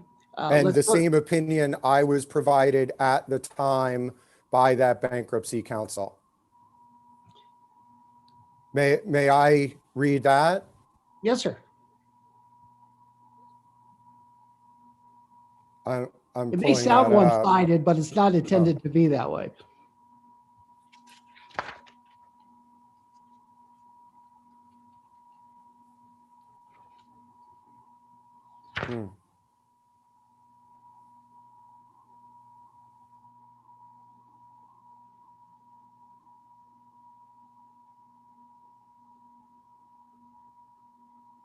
I think I froze for a moment. Am I back? Yes, sir. Okay. I'm just reading part of it, and I do believe you were provided with this statement. This is a statement from a gentleman, Jan Geron, who was the bankruptcy partner that represented the company and provided a statement that outlined, and I just want to stress here, the same exact position that he advised at the time. And I'm just going to read the shortest part of it. Once Beyond Gaming LLC's bankruptcy case was closed, Beyond Gaming LLC was defunct and ceased to exist as an operating entity. The trustees' abandonment of question 35 assets, which are the ones that were scheduled on the bankruptcy filing, meant that upon the closing of Beyond Gaming LLC's case, Beyond Gaming LLC's rights, if any, to the question 35 assets were no longer under the legal control of anyone. We have been provided. And so this is the advice that the company Beyond Gaming was given at the time, meaning the lead investors and majority shareholders. And therefore I was given the fact that this attorney was engaged by Beyond Gaming. So I would disagree with the statement you read on page 2 from the Dickinson report. Okay, let's go to page 4, Roman numeral I. Paragraph starting with the firm. I'm just going to read it to you. The firm finds that at least some of Rosenblatt's core allegations have merit. Most importantly, Gameco took and used Beyond Gaming's intellectual property in a manner that was inconsistent with Beyond Gaming's ownership rights. And then, well, I'll just read it. The firm reaches this conclusion notwithstanding Grabois, meaning Goldman, stated understanding that Beyond Gaming's intellectual property was abandoned at the conclusion of the bankruptcy proceeding, leaving Gameco to take and use property free and clear of any ownership claims by Beyond Gaming. Grabois, Goldman, understanding was incorrect. Do you take issue to that conclusion now that I read it to you? Absolutely. And again, you know, for the record, completely different opinion that was provided by the actual bankruptcy partner that conducted the bankruptcy and provided by him in the statement. So I'm not a bankruptcy expert. This was the first time I had been involved in one, and ultimately took advice and counsel from the expert on the matter, who was the one that managed the process. Now, let's go to page 7 for a moment.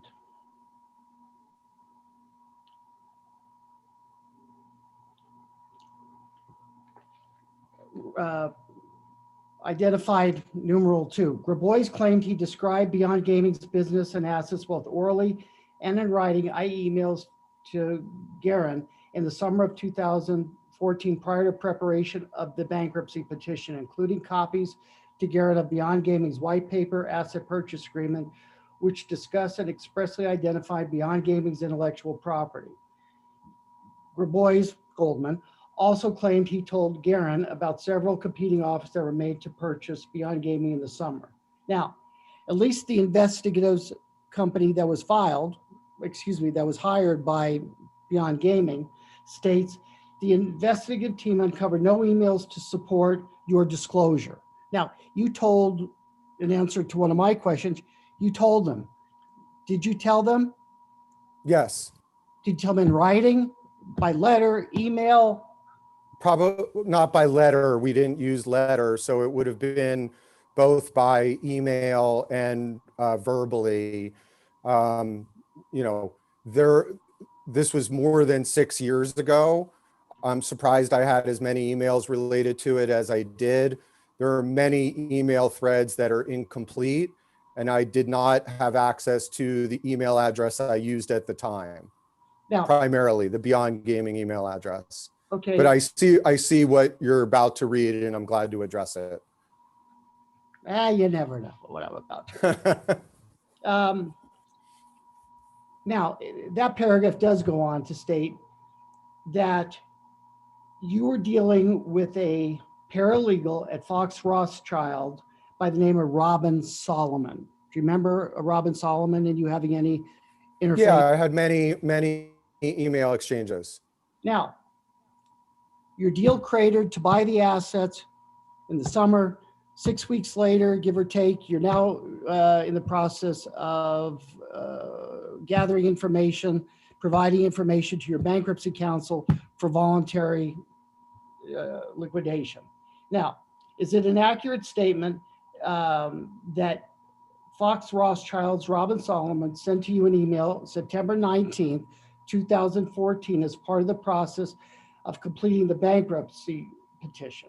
In that email, Solomon, your attorney, or excuse me, your paralegal for your attorney.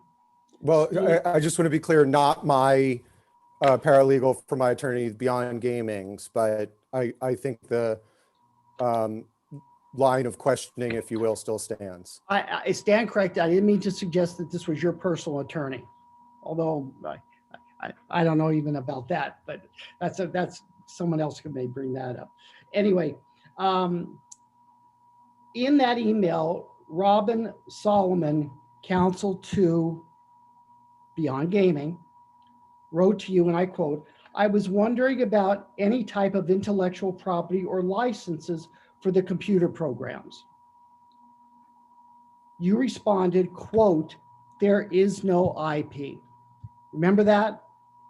I don't remember it, but I'm not disagreeing that I likely wrote that, and I don't have the email to give it context, but I'd be glad to speak to that.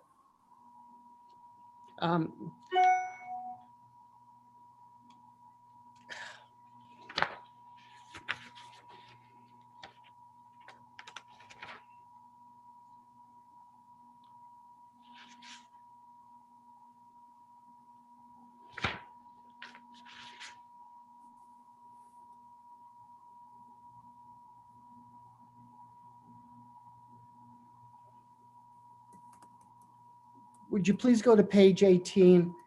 And just because I'm skipping over some things, and for, this report, we could go on for days, and I certainly want to turn it over to my fellow, to my colleagues.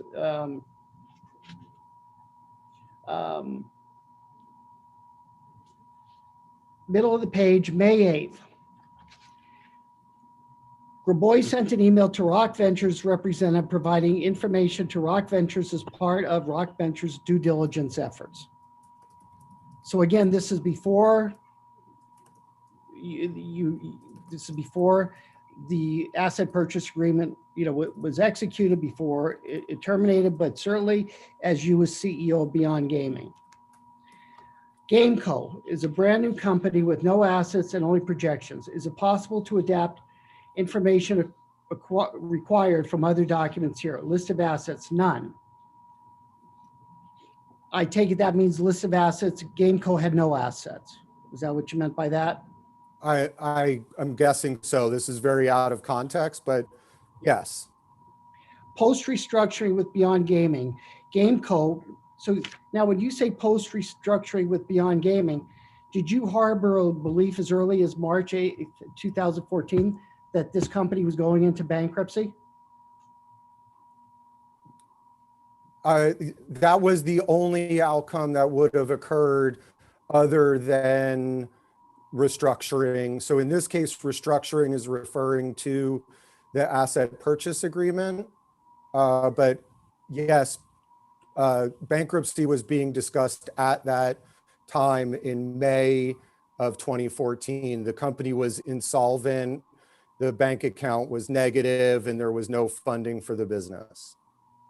So at least as of May 8th, 2014, you had a subjective and an objective belief that restructuring was going to have to occur, whether you bought the company or the company was tanked. And that you further state all the assets of the seller related to seller's video game gambling machine, the VGM, technology and business, consumer-based technology and business of the acquired assets, to include all intellectual property, all patents and patent applications, all trademarks. So you were planning down the road that GameCo was going to ultimately inherit these assets one way or another. Accurate? Yes, that was the active discussion with the majority shareholders. It was their intent to do so.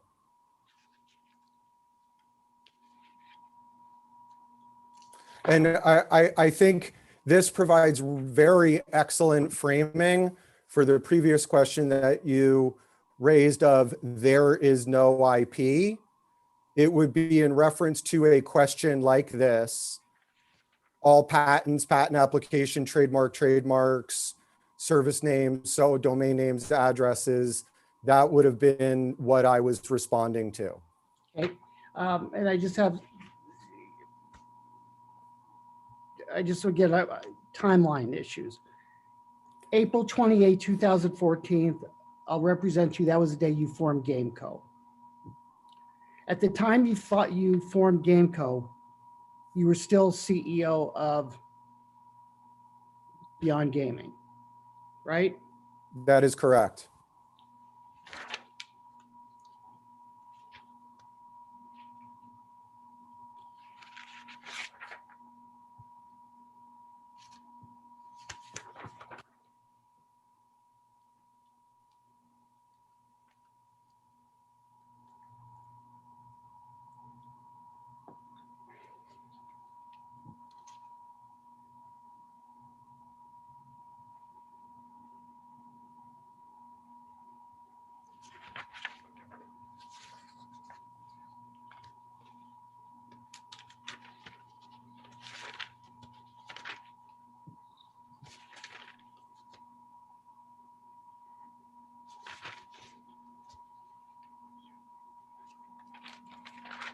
Page 7 of the Dickinson Wright memo. Mr. Duran worked for Fox Rothschild? That Mr. Yangeron? Yes. Yes. And it's your testimony today under oath that you fully disclosed and provided to Mr. Duran prior to the bankruptcy petition ultimately signed by you, you provided to him or his firm all information pertaining to the asset purchase agreement with the disclosure of intellectual property, and that it was the determination of Fox Rothschild not to include that in the bankruptcy petition you filed. Is that accurate?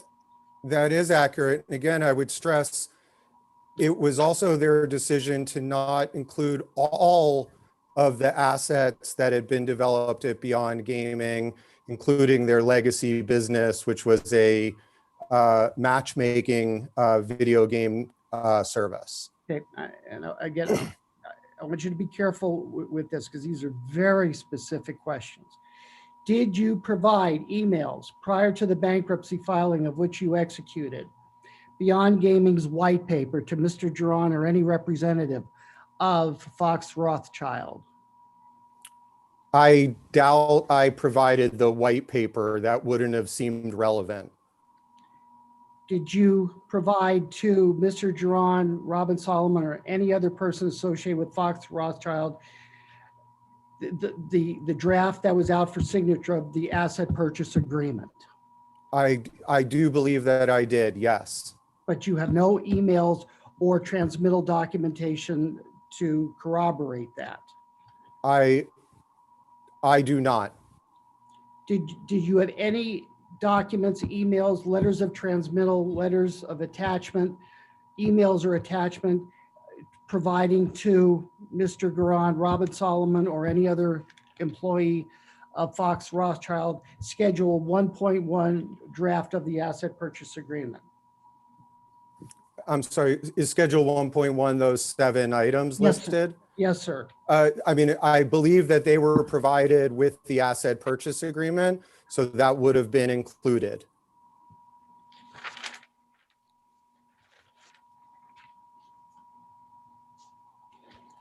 I have more questions, but I think I've spoken enough this morning. And with that, I'll turn it back to Mr. Chairman, reserving the right to come back if necessary.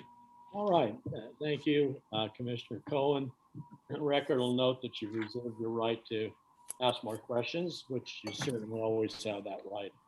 At this time, I would ask my fellow commissioners, we might as well have the other commissioners ask their questions. Maybe Commissioner Brown, did you have some questions? I do. Thank you very much, Chair Moran. Can you hear me? Yes, I can, yes.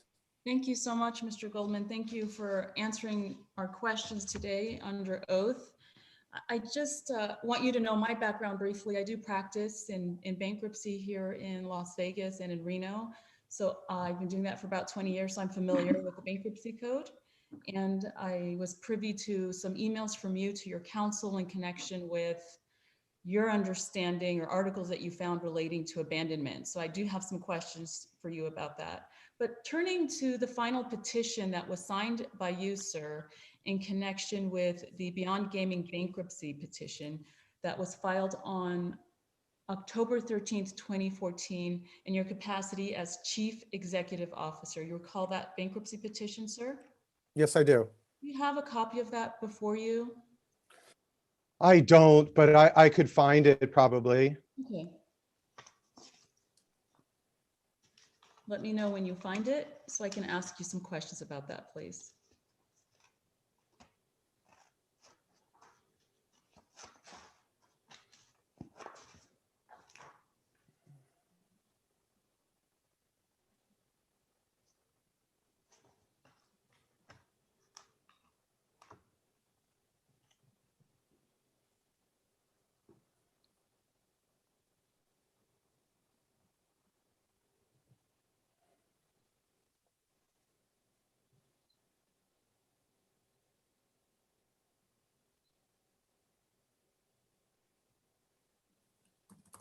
I'm sorry, I'm searching for it on my computer. It's not something I would, have immediately available. Take your time.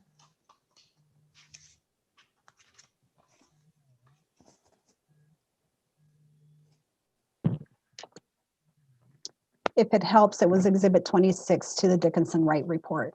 Oh, that might be an easier way to find it, but I believe I've found it. Thank you.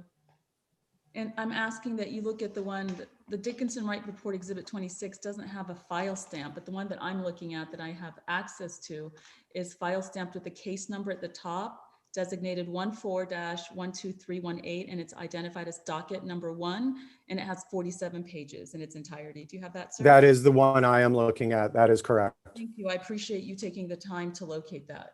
So if I could direct your attention to page 28 of 47 of docket number 1 that was filed and I believe signed by you electronically. Just let me know when you get there, please. Yes. Could you read into the record the title of this document? Declaration concerning debtors' schedules. Thank you, sir. And if you could read the paragraph underneath the title, starting with I, comma, the Chief Executive Officer into the record so we can understand that. I, the Chief Executive Officer of the corporation named as debtor, in this case, declare under penalty of perjury that I have read the foregoing summary of schedules consisting of 17 sheets and that they are true and correct to the best of my knowledge, information, and belief. Thank you, sir. So did you authorize your electronic signature as I see affixed here on docket number 1, page 28? I do believe so, yes. Thank you. And is this a true statement that you reviewed the bankruptcy petition identified as docket number 1 and signed it under penalty of perjury and believed at the time that all of the information listed herein was true and accurate? Yes. Okay. And if I could direct your attention to Schedule B, identified on page 14 of 47 of docket number 1. Yes. When you, as you sit here today, sir, based on all of the information that you've had available to you, including the asset purchase agreement, Schedule 1.1 to the asset purchase agreement that you're familiar with, you sounded like you could almost recite it in your sleep. You know all of those assets. I discussed this topic extensively over the last year. Yes. As you sit here today and you look at item number 35, where it talks about other personal property of any kind not already listed, itemize.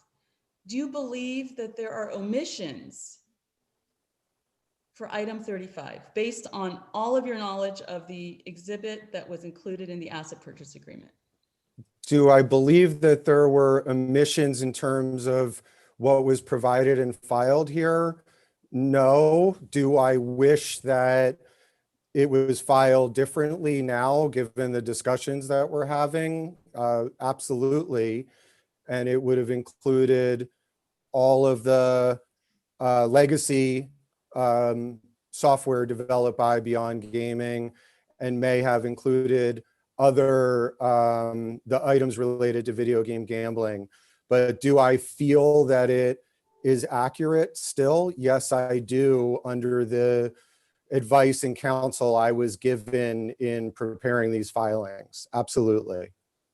Do you believe that it is misleading as you sit here today because it does not identify the math models, the prototypes, the white paper, the marketing and digital assets? Do you think it's misleading to a trustee or creditors who are reviewing this before your 341 meeting of creditors? When I say you, again, I don't mean you personally, sir. I mean Beyond Gaming. I don't feel that it is misleading. And you raised two topics, one to the trustee, but I think also very importantly to the creditors. And as you know, it seems like you're very experienced. All of those creditors would have received access to this, would have had full time to review it. I'm sure if you look at the creditors, it lists people that are raising some of these allegations now. And no one raised any consideration at the time that it was not fulsome. Well, sir, you signed it under penalty of perjury, and the asset purchase agreement that has the exhibits, item 1.1, contains a very detailed list of assets that you sought to acquire through your company, GameCo. And I just note for the record that it's missing here, and I'm trying to give you an opportunity to provide me with an explanation other than upon advice of counsel, because you personally signed it under penalty of perjury. So it's your ultimate responsibility. And I understand the blame shifting, I hear that, but I know that you were fully aware of these assets. And I just note for the record that they are missing. And I'm concerned because there are potential buyers who could have reviewed the schedules, and the trustee, of course, who's charged with the task of liquidating assets of the debtor entity to maximize the estate for creditors and ultimately equity holders if there's anything left over. And so in carrying out your duties for Beyond Gaming as the CEO, I'm concerned that there was an omission or a misleading statement in item 35, and I haven't really heard an explanation other than it's your attorney's fault. Is that correct? I'm not blame shifting at all. I signed this document. I am responsible for it. So this was my first time doing it. I believe that I provided all of the necessary materials, that we reviewed it many times before the filing, and that this represented how the filing was prepared under my signature. So I am fully responsible. Understanding your responsibility, I ask you again, you don't believe that it's misleading or omitting material information? Again, now it would be hard for me to say that I wish it included other information. It would have included a lot of other information that also is not included. So I guess my answer to that would be, I had no intention to mislead anyone, but I do wish that it included other information. Sir, can you tell me, please, did you have any personal motivation, separate and apart from your duties as CEO in your consultant capacity for Beyond Gaming? Did you have any personal motivation for putting Beyond Gaming into Chapter 7 bankruptcy? I certainly did not, and I did not put Beyond Gaming into the Chapter 7 bankruptcy. It sounds, again, like you're very experienced. I would have been in no position to do so. The majority shareholders and lead investors made that decision. And I would have to imagine the Dickinson report contains many emails confirming that. And I do believe that I know we provided a statement from the chief investment officer of the largest shareholder that supports that position. Mr. Goldman, if you could please explain to me, what was the genesis of the bankruptcy concept in the first instant? Whose idea was it? I would say it was the lead investors. Were you involved in encouraging the bankruptcy filing for Beyond Gaming in any way, shape, or form? Yes. What was your role? My role? Did you encourage?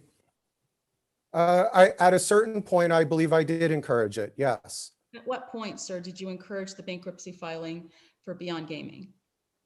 I would say the late summer of 2014. It could have been earlier. And can you tell me, sir, who paid for the filing fee to Fox Rothschild in connection with the lead investor? The two lead investors and majority shareholders paid pro rata. And who were they, sir, for the record?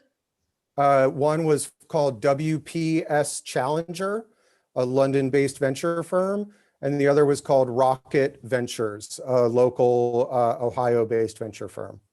And did you approach them about the bankruptcy, or did they approach you about the bankruptcy? I'm just trying to understand the timeline here. I don't think it happened either way. There were months of discussions about how to manage the insolvency of the business. And it would be very difficult for me to say who raised the option of bankruptcy first. I do have to say, I doubt it would be me. I was not in any way an expert in that or would have had knowledge of it. And the lead investors were looking for a way to wind down the business gracefully. And sir, can you tell me if your understanding of the term abandonment as it's used in bankruptcy has evolved? Did you have a different understanding at any time of what abandonment meant originally versus what you now believe it means? If you could just explain that for the record. Sure. No, it has not really evolved. At the time, I was advised by Fox Rothschild that abandonment meant that the assets were no longer owned by anyone. And I'm still advised that. And I know that you'll refer to an email where I found like a wiki article that referred to abandonment. And I'd be glad to discuss the context of that, because that is the context of that is not in relation to the assets in question. Okay, if I could direct your attention then to what I believe you're referring to as Exhibit 29 of the Dickinson report, please. I'll have to pull it up, but I'd like you to explain. I'm familiar. No, but please go ahead and pull it. Oh, I am. Oh, I am. Take your time. Yeah, of course. That way you can explain to me what you believe the context was at the time that email was written to council. Yes, I'd be glad to, because I think this is a very important topic. I do too. I'm glad we agree. I have it open. Great. So take a minute, please. Review. What page? I'm sorry. I am looking at page 269 of your email dated November 22nd, 2014. And the subject reads, Trustee Abandoned Property in Chapter 7. Yeah, I'm just scrolling to it. It's on the left, a third. I'm familiar with it. Great. I'm just finding the page. Thank you, sir. Yes. Okay, so whenever you're ready, after you've reviewed it, please explain to me what you believe the context was at the time of this email regarding abandonment. And if you actually, if you read these articles before sending them. I mean, I can't say that I read them, but I certainly am familiar with them. And so, yeah, I read them.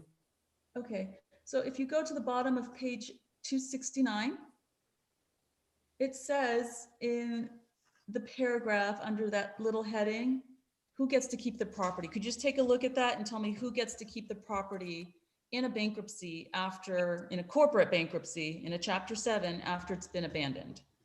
I'm sorry, which are you looking at? It's the next to last paragraph. Okay. By filing, formally giving control of the property back to the debtor and any other creditors that may have an interest in the property. Okay, so to the debtor, when it says you or to the debtor, that's not you personally, correct? That's the debtor entity Beyond Gaming, correct? That is correct, yes. Okay. And are you familiar with Bankruptcy Code provision 11 USC 554, sir? I am definitely not. Have you ever had occasion to speak to anybody at Fox Rothschild regarding the abandonment provision? Yes, absolutely. Okay, the abandonment provision of the Bankruptcy Code, 11 USC 554, subsection. Yeah, I'm not familiar with the numeric reference, but yes. Okay, good. And let me just read into the record, because I don't expect you to have a recitation of the Bankruptcy Code, but I'd just like to read it into the record so I can tell you what I'm relying upon in these lines of questions to you.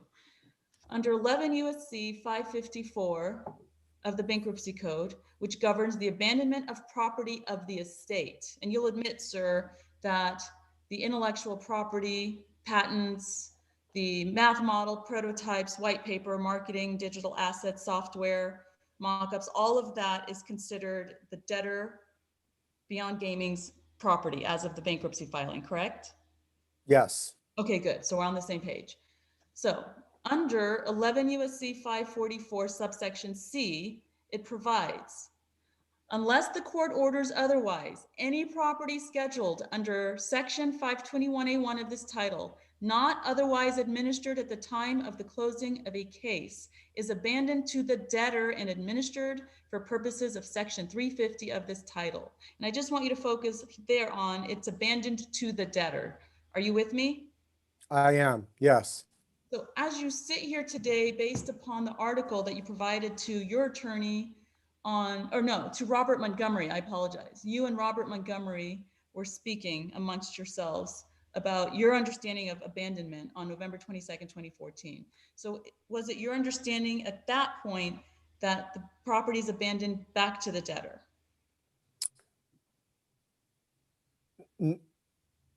This is a complicated question because of the context of this email. It was my understanding, based on advice from counsel, that the property was abandoned and no longer the property of anyone. This email is referring to completely unrelated assets, and it's referring to the legacy business of Beyond Gaming. And what it is saying here is if we really want these assets, i.e. the website code, et cetera, that we would need to work with Fox Rothschild to achieve this goal. And what would you need to do with Fox Rothschild on behalf of GameCo to achieve the goal of obtaining the assets you deem valuable from Beyond Gaming? I don't necessarily have a context for that, but I think what would have been done and what likely would have been better would have been to purchase the assets from the trustee, all of the assets of the company. So, Mr. Goldman, you had an intention, I believe in June of 2014, by presenting the asset purchase agreement, of purchasing the assets of Beyond Gaming as evidence in the asset purchase agreement, correct? Yes. Did you ever express an intention to anybody that GameCo wanted to purchase the assets out of bankruptcy? I don't believe so, no.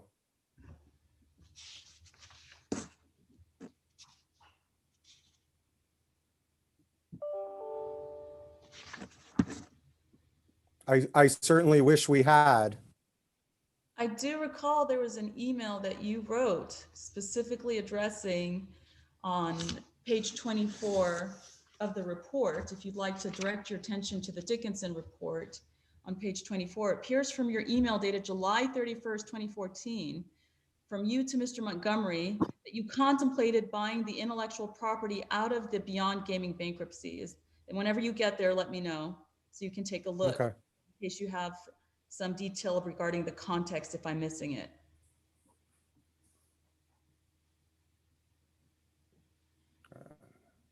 Sorry, I have a number of documents. Okay, I have, what page? Page 24, sir. It's the July 31st, 2014 email that's referenced there. Whenever you have an opportunity, please read that into the record. I'm sorry, which one? The July 31st, 2014 email where you contemplated buying the intellectual property out of the Beyond Gaming bankruptcy? Spoke with Allison and her bankruptcy partner, Smart Dude, to Chapter 7 seems like the way to go.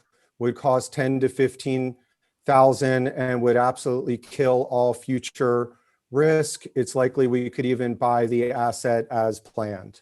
Okay. When you say we could buy the asset as planned, who do you identify as we, sir?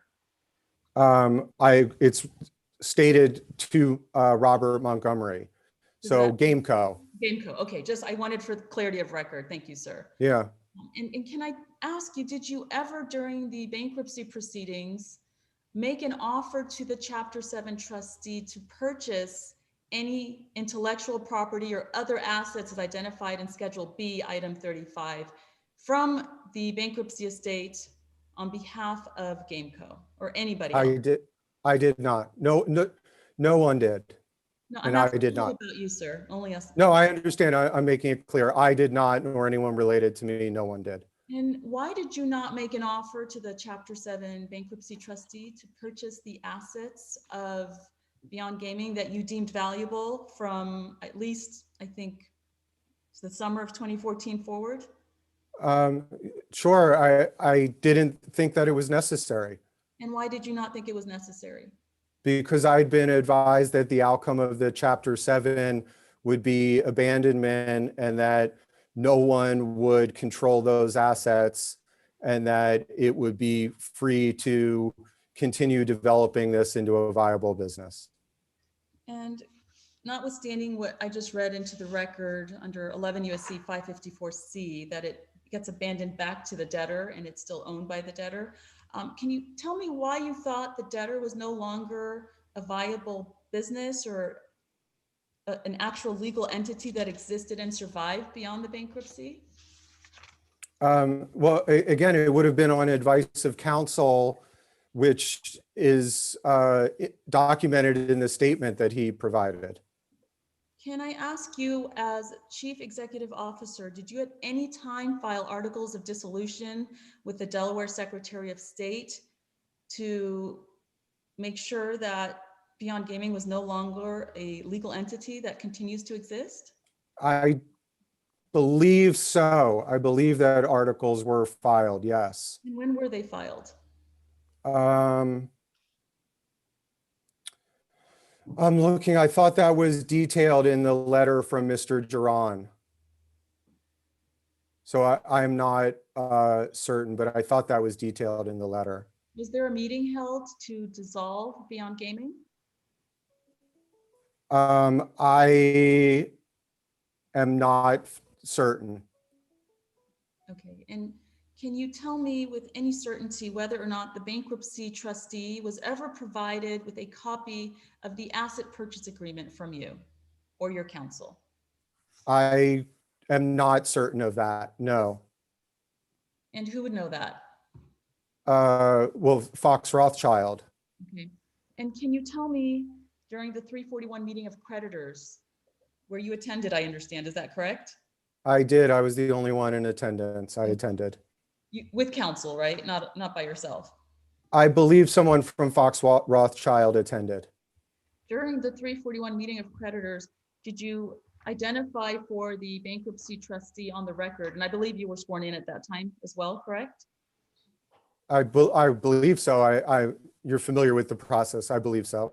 Well, I don't practice in Delaware, so I'm just asking what you. I believe so. I don't remember. That was a long time ago, but I believe so. And during the 341 meeting of creditors, did you identify for the bankruptcy trustee your offer by way of Gameco to purchase any of the assets of Beyond Gaming?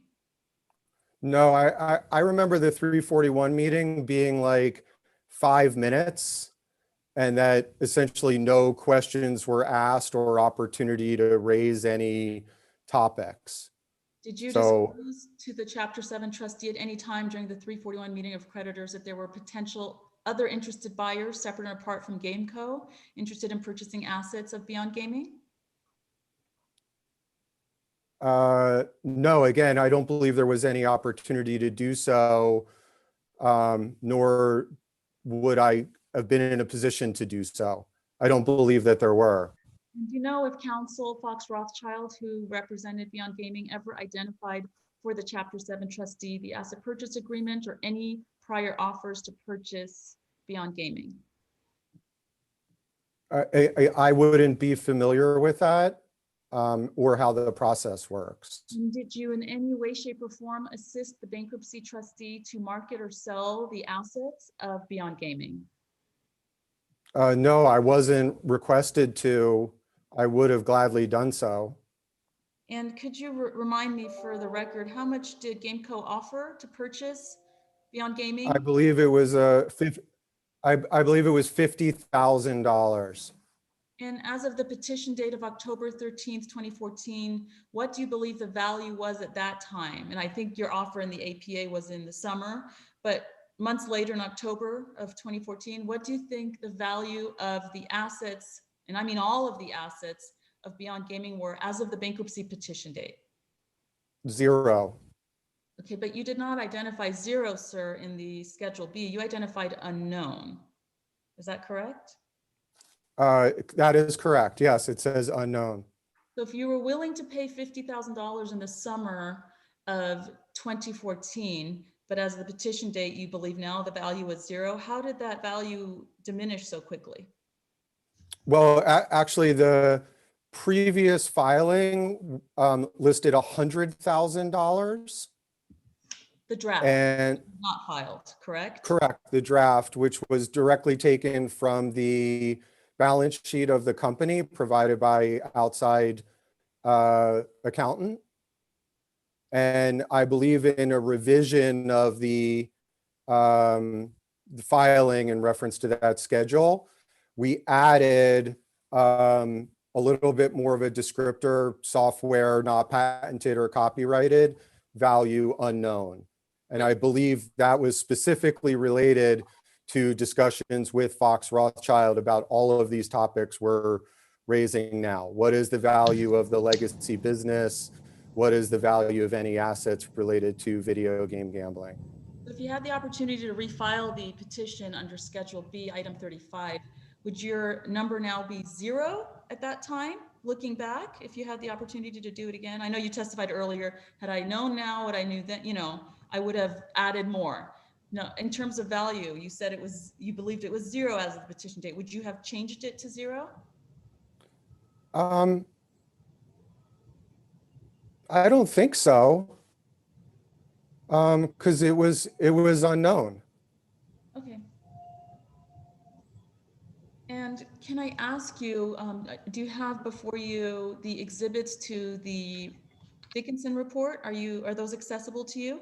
Yeah, they are. Great. If I could direct your attention to Exhibit 14, please. Can you tell me the page number, please? 134 of 298.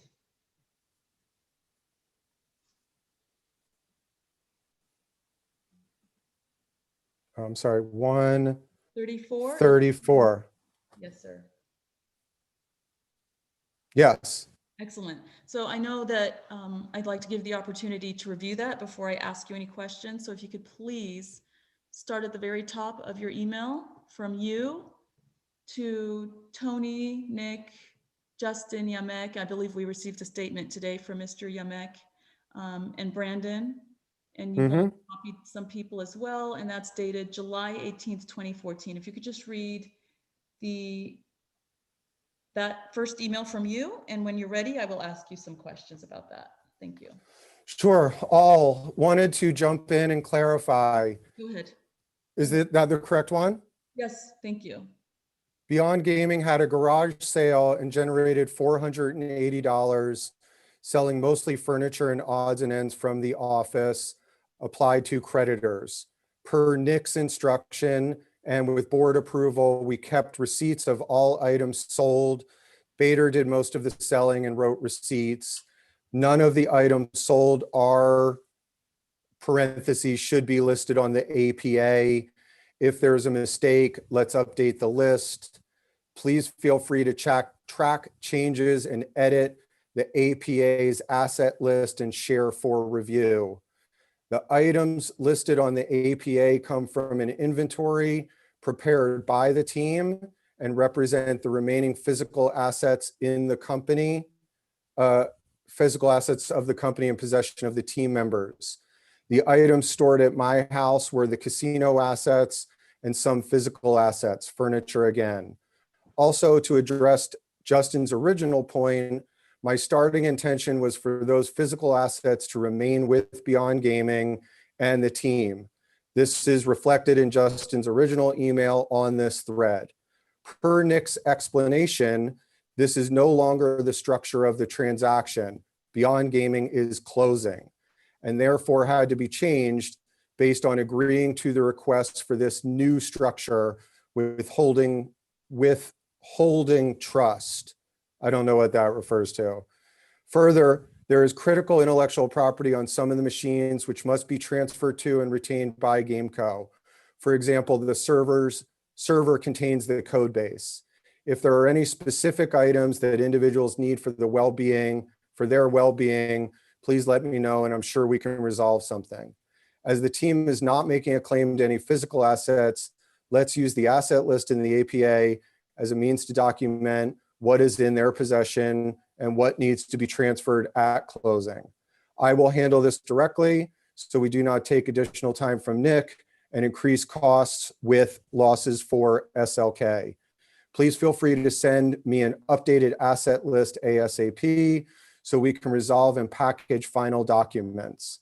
Let's resolve this today, please, so as not to delay the transaction closing. Thank you, sir. I appreciate you taking the time to read that into the record. And I know my fellow commissioners have questions, so I appreciate you indulging me very much. So I see here, this email was dated July 18th, 2014, and it was authored by you, correct?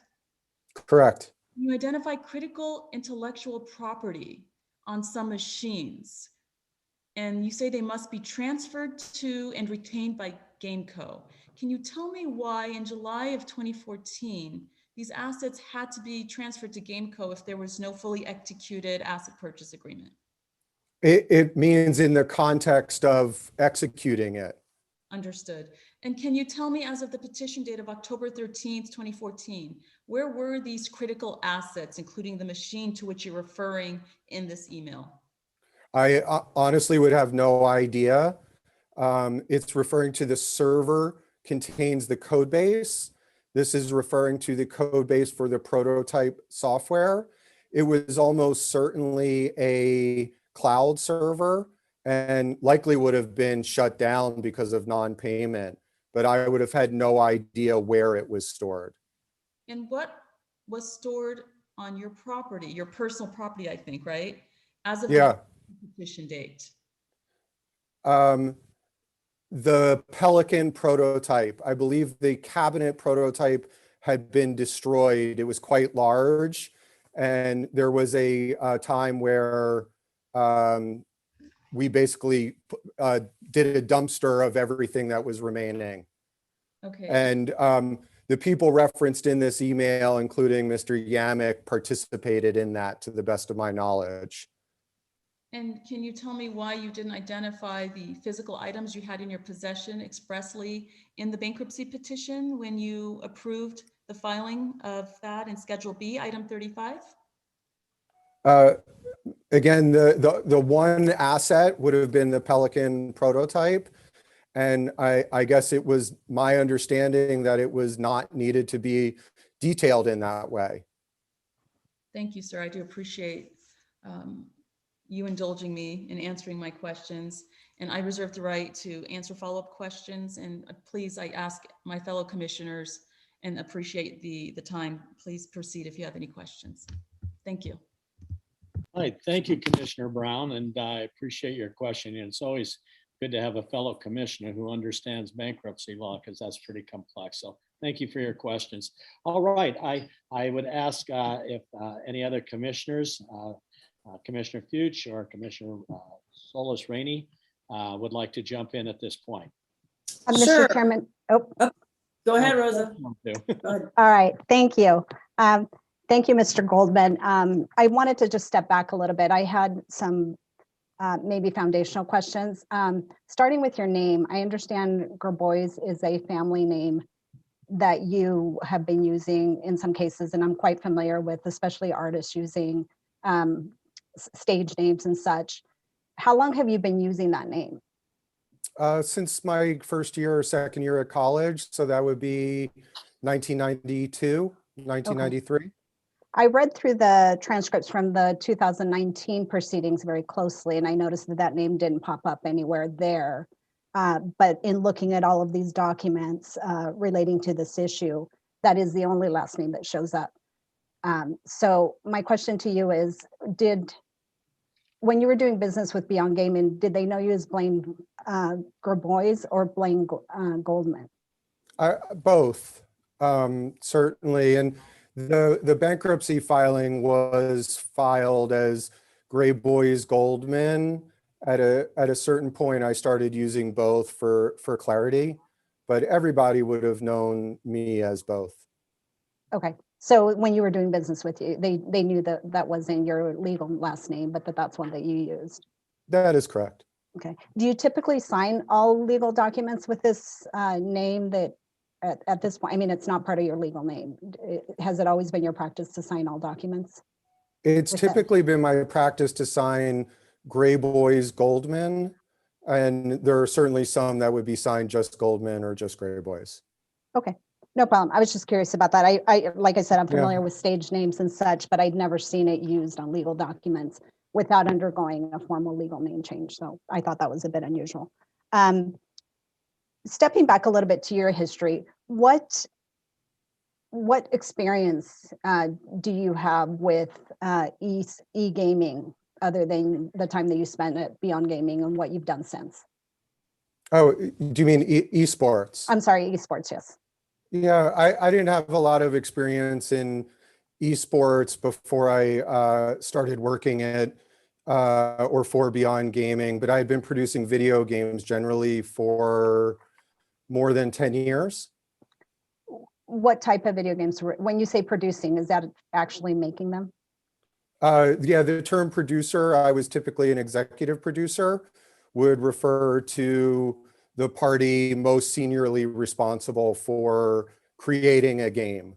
So that might include managing the budget, managing the team, coming up with the creative concepts, managing it all the way through finishing, and typically sales and marketing as well. And I'm sorry, how long did you say that you had been doing that? I started making video games in 2002 when I moved to Los Angeles. Okay. In looking back again at the 2019 proceedings, both before the Gaming Control Board and the Gaming Commission, you indicated that this is a quote from what you presented to the commission. About 10 years ago, I started working in the esports industry. While working in the esports industry, I was often producing events at casinos. Can you tell me a little bit about those events? Sure. So that would be referring to work done at Beyond Gaming and after that as well. And those would be, you're probably familiar with events we've hosted. So these would be typically like live events where two teams or multiple teams would compete in what I would call retail or published video games like League of Legends or Counter-Strike. And they would compete against each other, similar to what would happen in professional sports. And you indicated that you'd been that you started working in the esports industry about 10 years prior, which would have placed it at about 2009. But you didn't become associated as a consultant for Beyond Gaming until 2012. Is that correct? Yeah, that is correct. I mean, I think it's at about 10 years, but that's correct. Okay. When did you and Mr. is it Montgomery? It is. When did you and he become acquainted and involved in business together? And that may be two separate dates. Those are definitely two separate dates. I'm going to say we met in roughly 2008 or thereabouts. I presented at a conference called History Makers International, and I presented a presentation on a video game I had produced on the Princess Bride movie. And I gave a presentation about what's called K factor or virality in social games. Mr. Montgomery was involved in the event and came up to me afterwards and just, congratulated me on it. And we, continued to communicate socially for the next few years. I believe in like 2010 or 11, I shared an idea with him about a video game that I was developing, and nothing came of that, but it was the reason that we came in touch. Mr. Montgomery was the independent board member of Beyond Gaming, elected by the majority shareholder, WPS Challenger. Beyond Gaming was failing in the 2012 when I became involved. I was hired by the lead investors to come in and produce a report on the company and to provide them with recommendations on how to essentially turn around the company. And that ultimately led to a second report, which ultimately led to them offering me the role as CEO. With respect to just you and Mr. Montgomery, when did you first enter into business together as partners in a company? Related to GameCo. Okay, and that was in 2014? That was in 2014, yes. Okay. In his testimony to both the board and the commission in 2019, he said on the record that you and he co-founded the company beginning in 2012. What company would he have been referring to? I think that would be an inaccuracy of him saying 2012, but I have to imagine he would be referring to GameCo. Okay, so you think it was GameCo, great. Yeah, but that date would certainly be an inaccuracy. Okay. You yourself testified to both the board and the commission that you began GameCo in late 2013.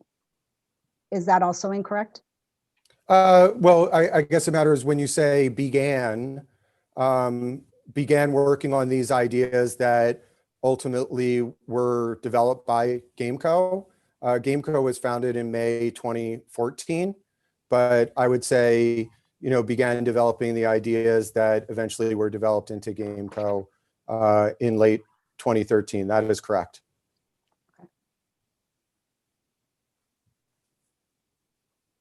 So you were already thinking about the GameCo as it is in the form that it exists now in 2013 when you were?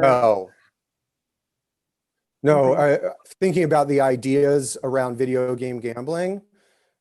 We produced the event that's been noted at Rock Gaming and some mock-ups and prototypes there.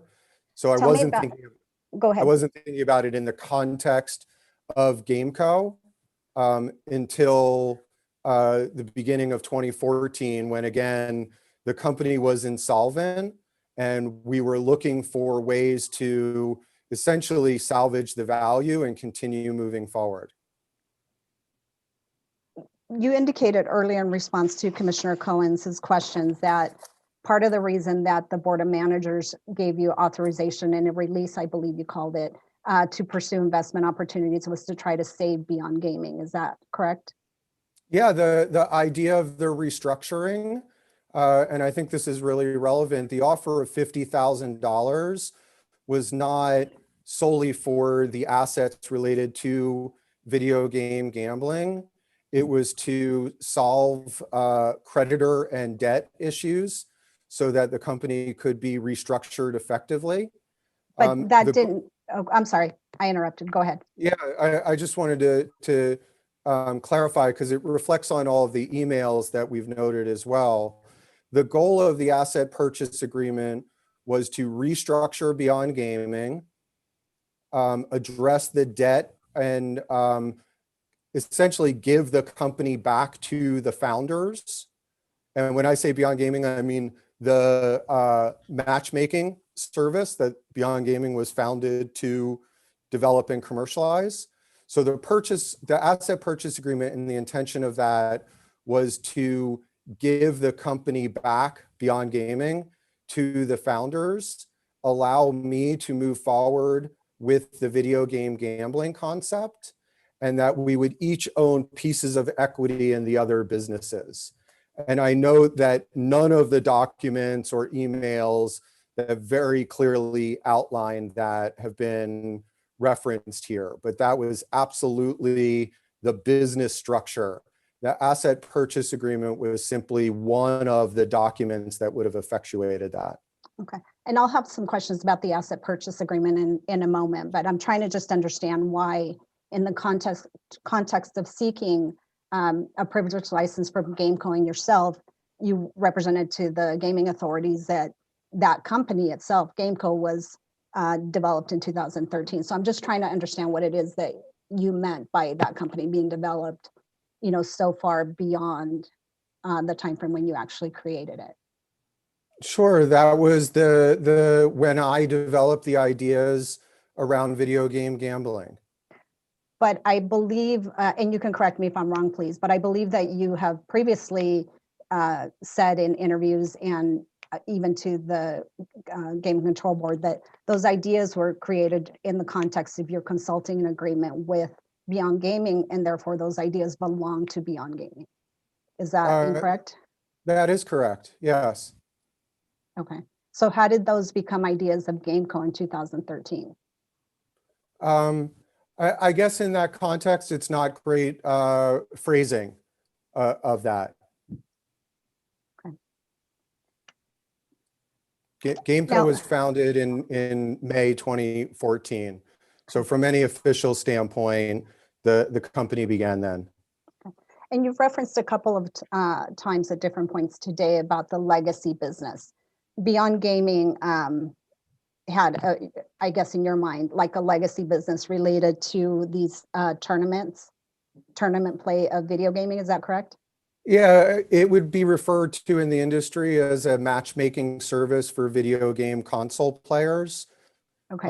So online tournaments primarily. Okay, and just explain to me then, in your mind, you seem to be parsing between that legacy business and the VGM, which you developed. We can agree to disagree. I'm not here to debate, you know, whose property that is, but the VGMs were also developed during your time at Beyond Gaming. So explain to me why you seem to be parsing those two things. Well, I just think it's important in the context of the asset purchase agreement in particular, and the intention of the entire interaction between myself, the majority shareholders of Beyond Gaming, and what eventually became Gameco. And I think it's important to note that previously, certain parties from Beyond Gaming had, quote unquote, claimed to have founded Beyond Gaming to develop video game gambling and video game gambling machines, which is not the case. They started the business in 2009 to develop a online matchmaking service for video game console tournaments. But you wouldn't disagree that it evolved into the VGM because that was all created during your tenure with that company, correct? In the context of it evolved into it because the ideas for video game gambling were created at Beyond Gaming. Yes, they were very unrelated businesses. So there was no code or technology or anything that was incorporated into what became video game gambling. I understand, but I mean, it was a startup, and it was a startup that you were brought in to try to save. Yeah, And in the context of startups, absolutely. We would call it a pivot. Right. So that was going to be my point, that it wouldn't be unusual for a company to pivot from what it originally saw as its vision to something that developed in the course of executing that vision. So I agree, that would not be uncommon. okay, but that wouldn't change the fact that that is their product to the extent that it was developed, whether by you or by them during your tenure with Beyond Gaming. Absolutely, and I mean, I just want to be clear, I in no way disagree with what you're No problem. saying. The materials that we have, in some cases, you seem to generally agree and refer to it as Beyond Gaming developed or invented this VGM, and then at other times you take a very different personal approach that, you know, I developed it or GameCo developed it. So I just want to be clear in my own mind as to what you feel the ownership of that at least original version of the VGM was. So I appreciate that. Yes. Okay.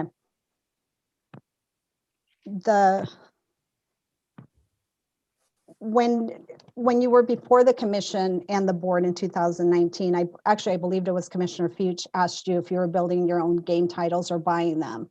And you indicated both. Is that still the case today? It is still the case today, yes. How many games does GameCo presently have in its offering, if you will? That we would offer to the public for sale and are approved by independent test labs. I want to say 5. And how many of those did you develop? When you say I develop, I don't write code. GameCo, how many did GameCo develop? Oh, all of them. Okay, so those weren't purchased through any mechanism? Oh, I see what you're saying. So this is a subtlety of kind of term of art. Of the 5 in the catalog, I'm just thinking the majority of them were probably the game, well, we would call the game cartridge, were developed by third parties on our platform. So when you responded that you were doing both, that building your own games and also purchasing others, what were you referring to? We do both. So we've probably built 20, I'm just making an estimate, 20 games over the history of GameCo, and maybe half have been developed internally at our internal studios and half have been developed by third parties. Okay. All right, thank you. Now switching gears a little bit to the asset purchase agreement. Can you step back a little bit and give me an overview of how that evolved? Who drafted it? Whose idea was it? What was it intended to accomplish? Sure.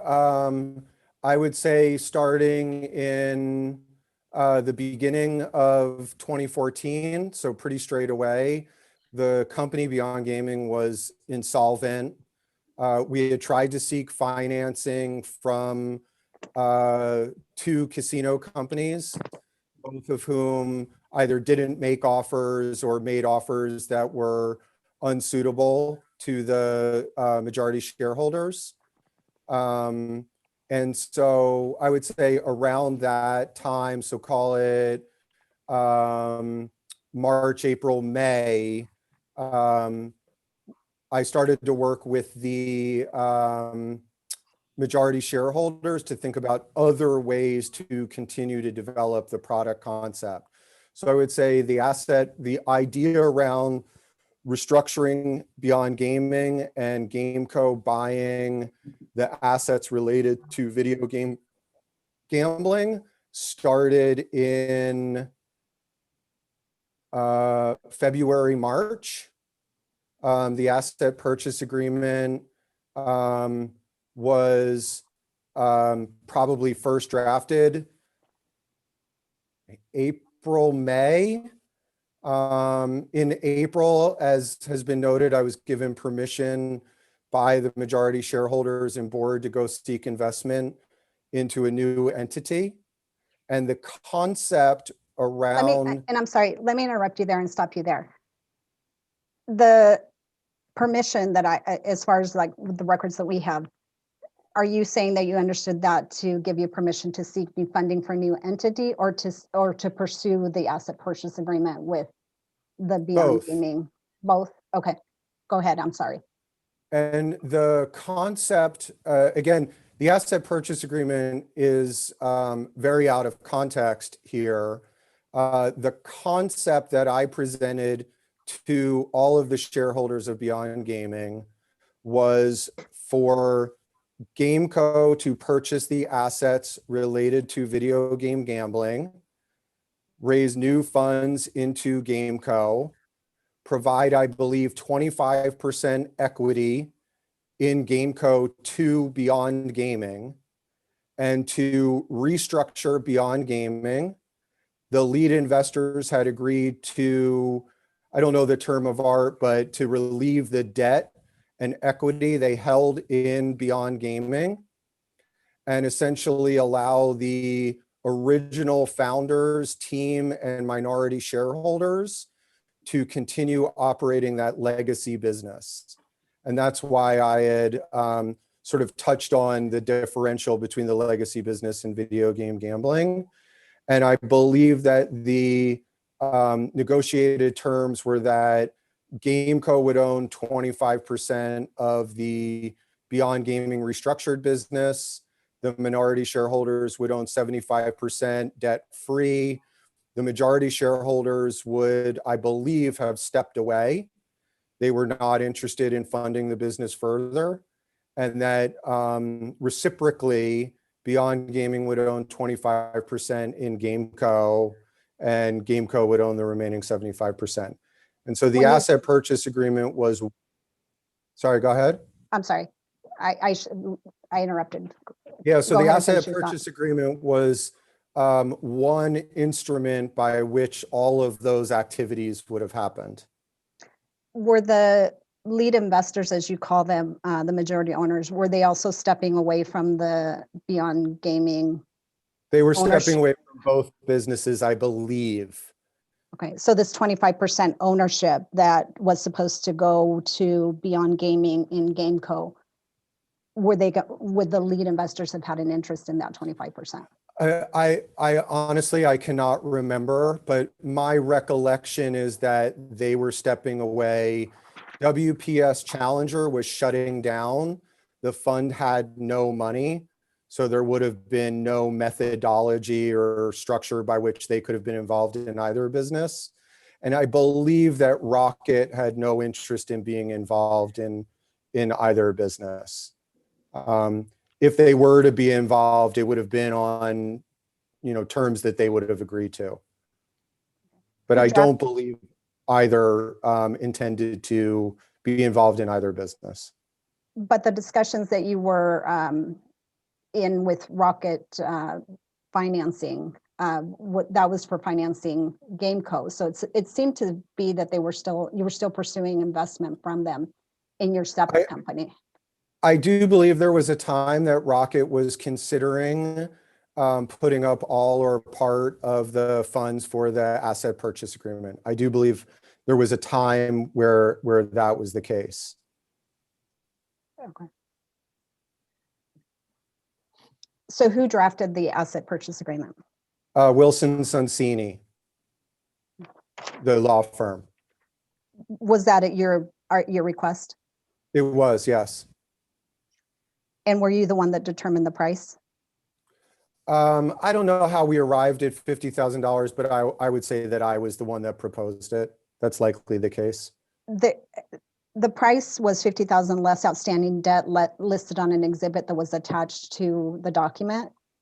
And that list exceeded the $50,000. So am I reading that correctly? That effectively there would be no money paid for the assets. It would all be distributed to some of the smallish creditors, although it looks like the larger investors and were not listed on that list. That I do believe that is the case.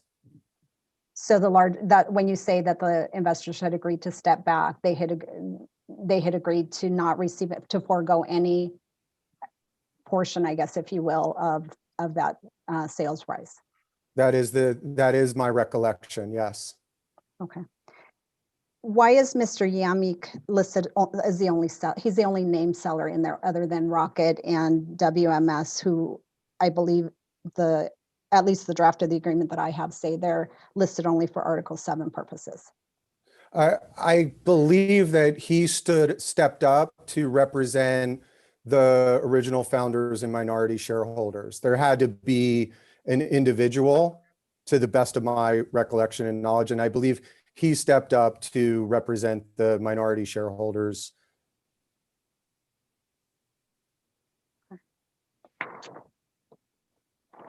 All right, let me see.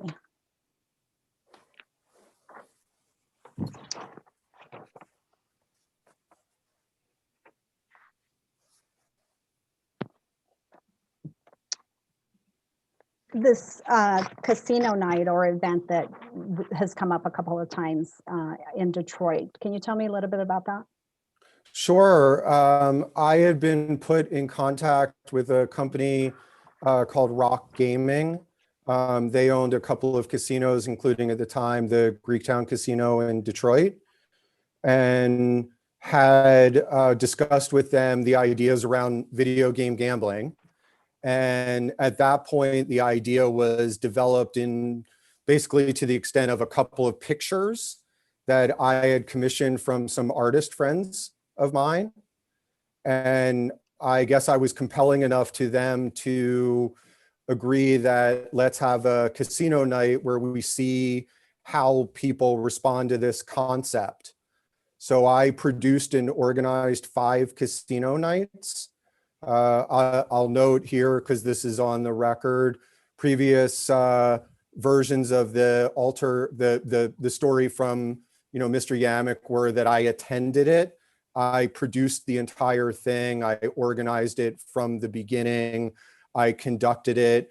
In fact, one of the nights was on my birthday, and everyone threw me a birthday party with a cake. We held 5 casino nights. Each night, 100 people attended. There were, I believe, 5 game kind of mock-up prototypes. They all used off-the-shelf software. So one was like Call of Duty. And basically, we sort of set the settings in those games so that you could have kind of an experience that you were playing video games for money. There was no real software at the time. And so we trained a couple of dealers from Greektown, and we used actual chips.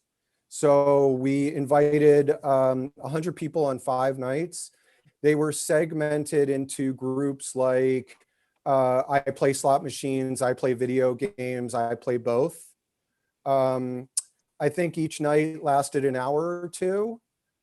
At each night, I conducted exit interviews with some of the attendants that were willing to do so. And that essentially was part of what was presented to Rock Gaming at the end of it as, here's why this is a great idea that you should invest in. Okay, but all of this was under the auspice of Beyond Gaming, correct? Absolutely. Okay, and these 5 games that were created, regardless of whether it had proprietary code or not, those were all built, if you will, by Beyond Gaming. No games were built. These were just off-the-shelf retail games. There were no games that were built.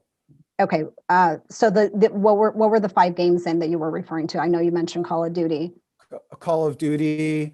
One was a fighting game. One was a racing game.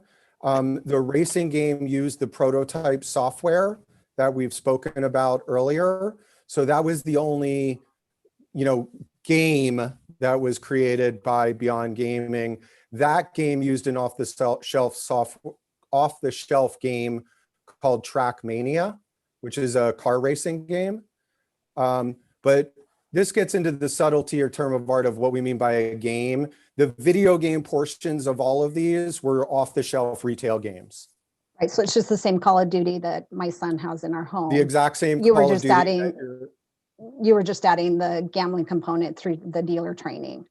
But it did also, Correct. but it did also include the prototype, which was developed through Beyond Gaming, correct? Correct. That actually, the cabinet prototype, which was referred to later, was present there. The cabinet prototype ran the prototype software. And that's what I think in some of the literature that I've seen you're referring to as like the first version of the VGM.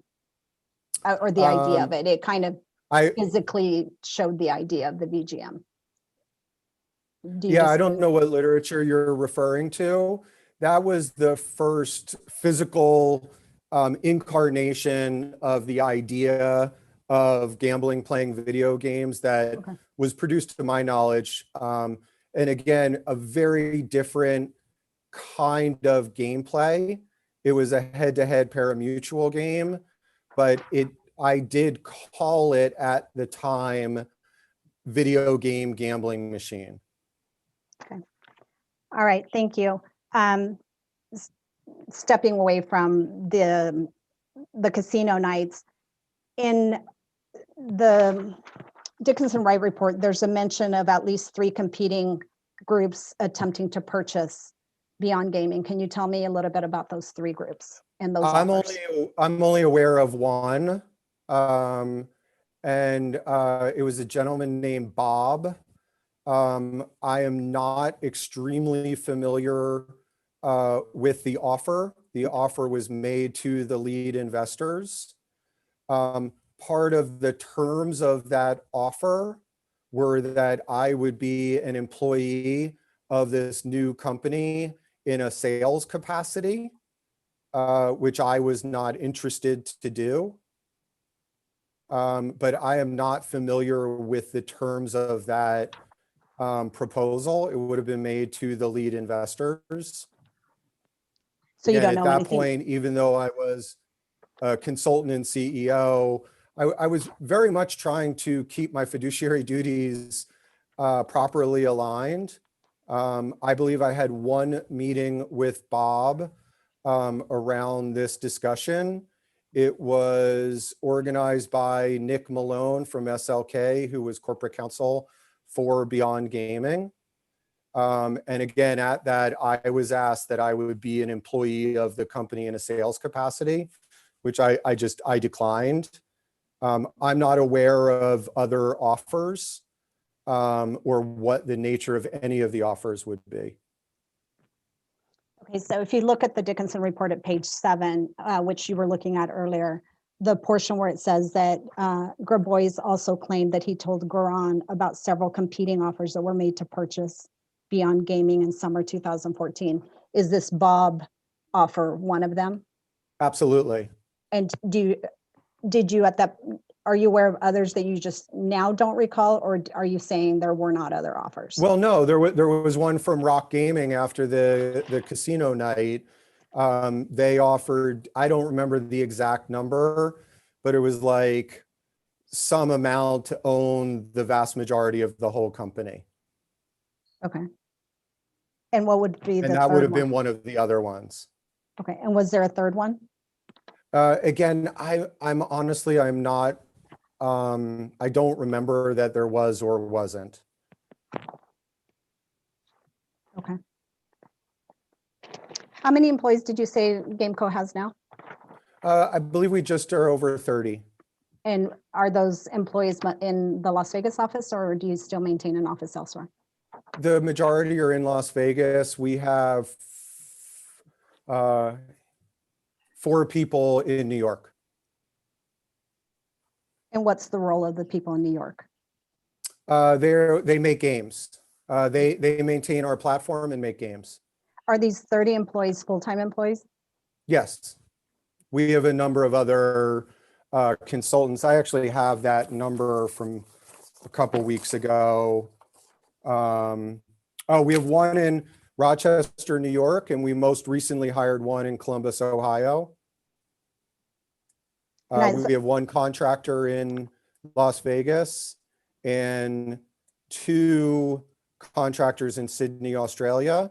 We have a total of 31 employees and 3 contractors. This was of 2 weeks ago. I don't believe we've made any new hires since then. Okay, great. And as I understand it from when you spoke to when you appeared before the Game Control Board a couple of weeks ago, you have 24 VGMs placed right now? Or I'm sorry, you have 16. I don't have the exact number, but that sounds about right.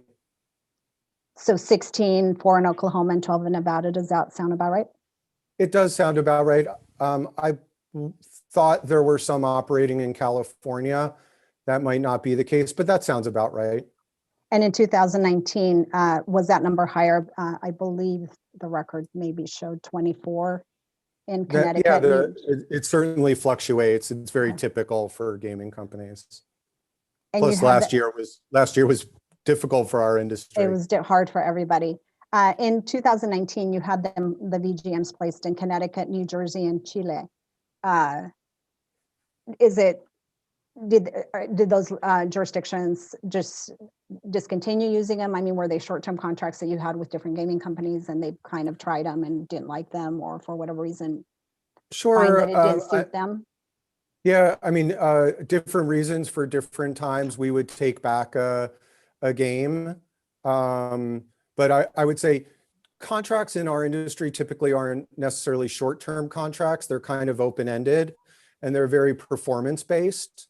And certainly early versions of our games did not perform very well as compared to slot machines. The term would be win per unit. So we've certainly taken back games from multiple casinos. I would say that's very typical for the industry. Currently, we focus on the Southwest because of COVID. Part of our health and safety program that I implemented is we're trying to minimize employees traveling all over the country where they could contract COVID. So we're very focused on the Southwest. Understood. One kind of additional historical question. You discussed in your prior testimony about some survey that you did of Quicken Loans employees. It was a survey of about 10,000 people. Was that done during the time that you were at Beyond Gaming? That survey was done during the time that I was at Beyond Gaming, yeah. And I apologize, some of these things I'm clarifying just because when I reviewed the transcripts of the 2009 proceedings, you discussed them all, a number of these things as if they were GameCo. You know, you kind of created a picture and a story based on things that seemed to overlap between the two companies. So I wasn't clear, you know, who was doing what at different points in time. So I appreciate the clarification. Sure.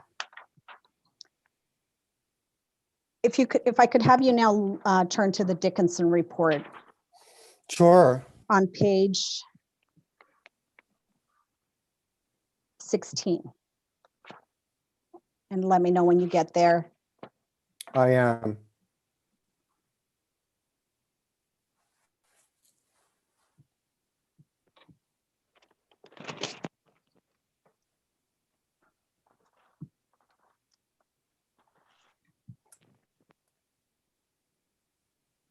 There was a discussion about when you were discussing the patents, I believe. Okay, it's at the top of the page.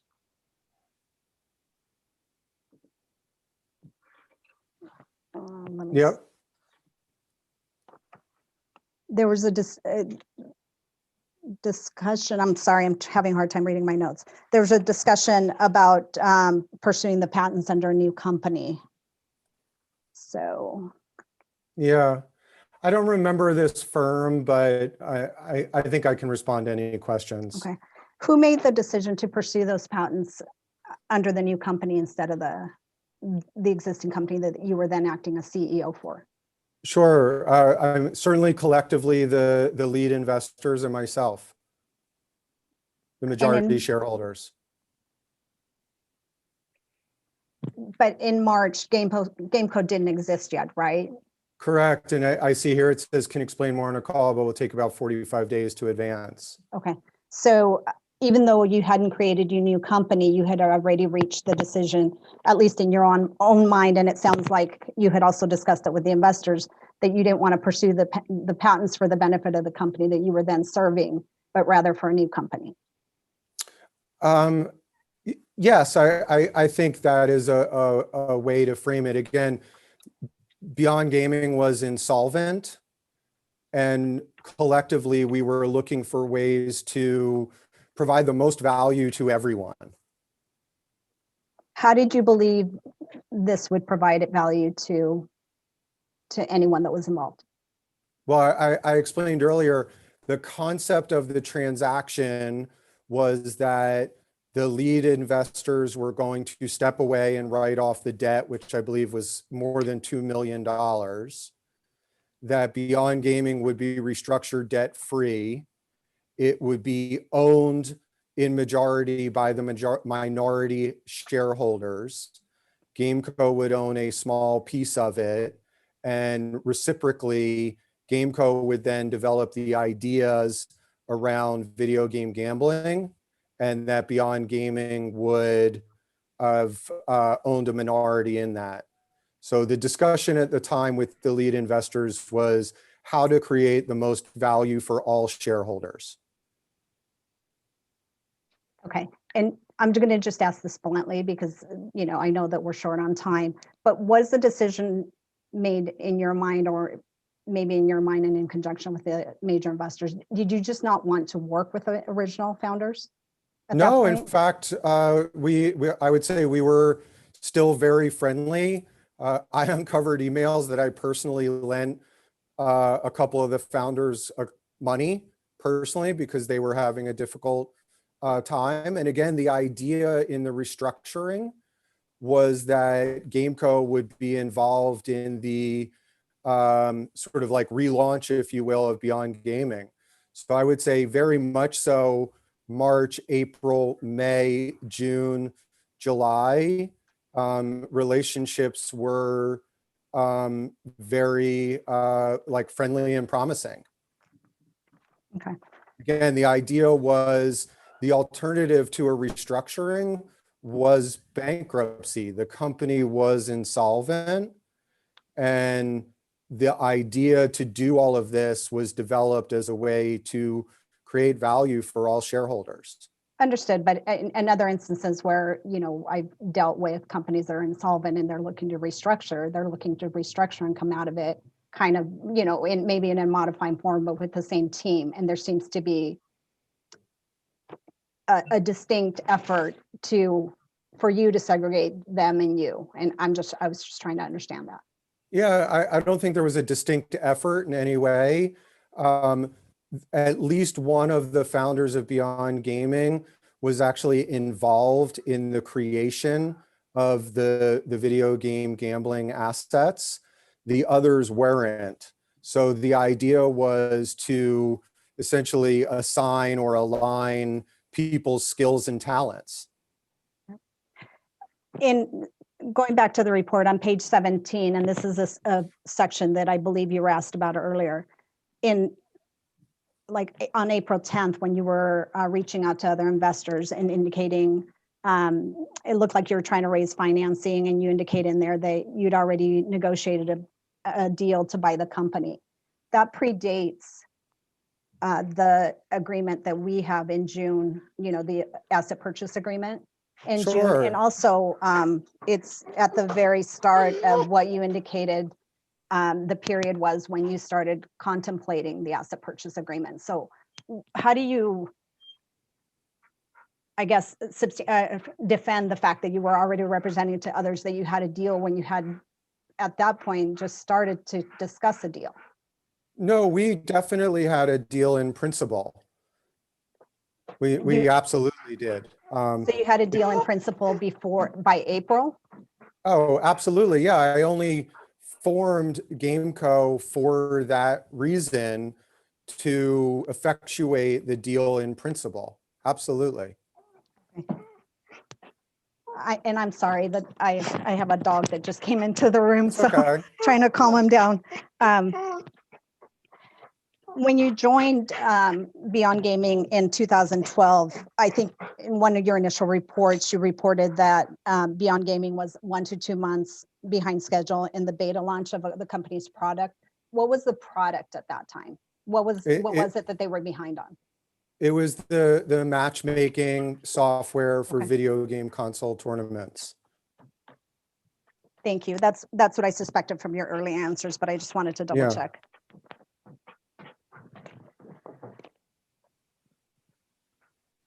Okay.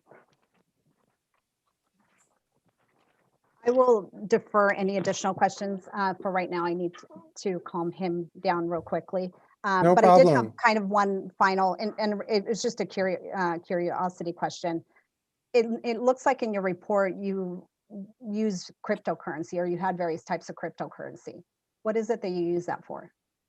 Oh, I would say in, I don't remember, Beyond Gaming started accepting Bitcoin early for those online tournaments, Okay. for So the you use- matchmaking software. Yeah, there was never any use of cryptocurrency related to video game gambling. But it looked we like started- you had that personally as an asset. Am I misreading that? Oh, I own some cryptocurrency, Okay. yes. That would have been acquired very recently. Yeah, I believe it was in your 2019, in some of Yeah. the documents that I saw from them. So I was just curious. Yeah, I'll go ahead and Sure. pass for now, Mr. Chairman. All right, thank you, Commissioner. We go to Commissioner Fuchs. Good afternoon. I'm going to start by saying that I am the only non-attorney of the group. So really, it's been an interesting conversation, and I really have just 3 questions for you. And I want to say, as far as this has gone so far, I appreciate, Mr. Goldman, your responses. I think that you did a good job of reviewing the documentation in a very short time that you had walled yourself off of. I think that at the beginning of this, I appreciated Ms. Vermey's statement of wanting to give you the opportunity to put the document into a more fair and full picture, because a lot of it was taken out of context. And the questions that we've gotten into today are pretty deep. And I think that that gives you a big head start on completing that documentation if we get there. So my questions, and I think, can you see me, Mr. Goldman? Because I can. Okay, good. All right. So let me just tell you, I really have very simple questions. From the time you extinguished, let me just start with 1 second. Outside of the settled litigation that we saw in our documentation earlier when there was an asset purchase, have you or your company, are you subject to any new or other litigation? No. Okay, thank you. From the time that you extinguished your business relationship with Beyond Gaming and started GameCo to the date of our last meeting in 2019, had you had any contact with the former Beyond Gaming representatives? Yes. Okay. And if so, was there any reason to believe there were issues with the company's dissolution of assets or your participation in that process as of 2019? So yes, in that there are 2 things. One, the answer would be no. I had contact with Mr. Leguiza in 2016, where he offered to bring me some opportunity. Okay. And I declined. I also had a communication with Mr. Leguiza where he asked for some document related to Beyond Gaming, and I pointed him to a public source for it. I had no contact with Mr. Yamick or any sense that there was any hard feelings or concern. And there was a third co-founder, Mr. Gross, who for a period around, I'm going to say 2015, expressed dismay at not being involved in GameCo. He included parties at Caesars and Rock Gaming. He made what ultimately the NYPD considered a threat. The NYPD, I believe, traveled to Ohio and confronted him about it. I'm not necessarily aware of the exact outcome because that would have been a police matter. But certainly I wasn't threatened with any litigation or any claim. It was essentially a bit of hurt feelings. And a lot of it was very difficult to sort of comprehend in the way it was, framed and presented. So when we had our meeting in 2019, you really considered everything to be smooth sailing moving forward with GameCo. Absolutely. And I believe that the interaction with Mr. Gross was disclosed in my investigation.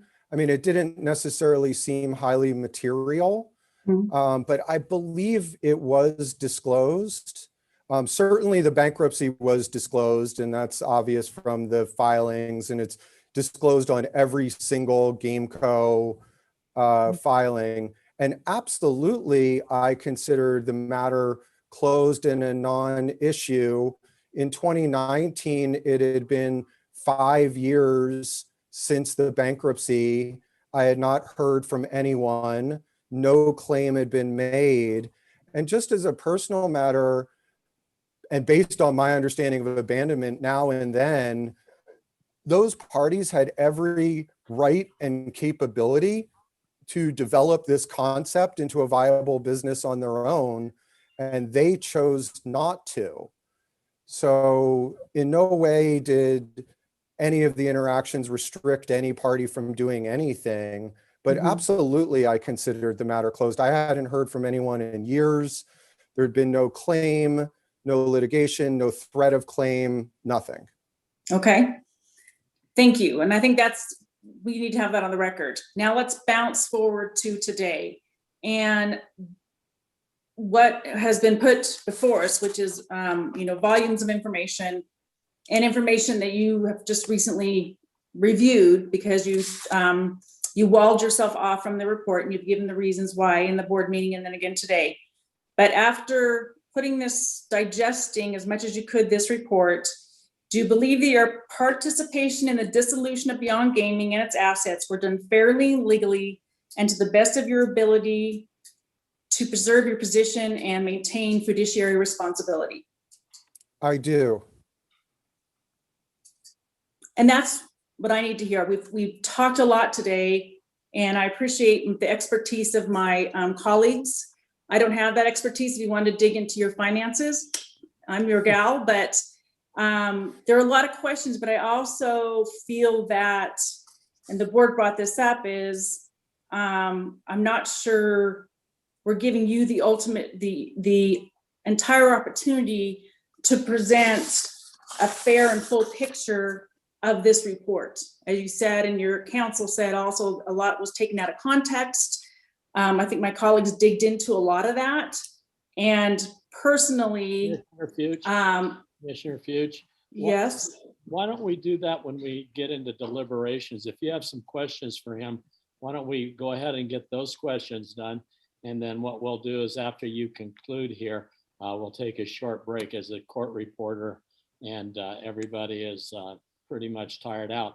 And we'll have to take a break, come back.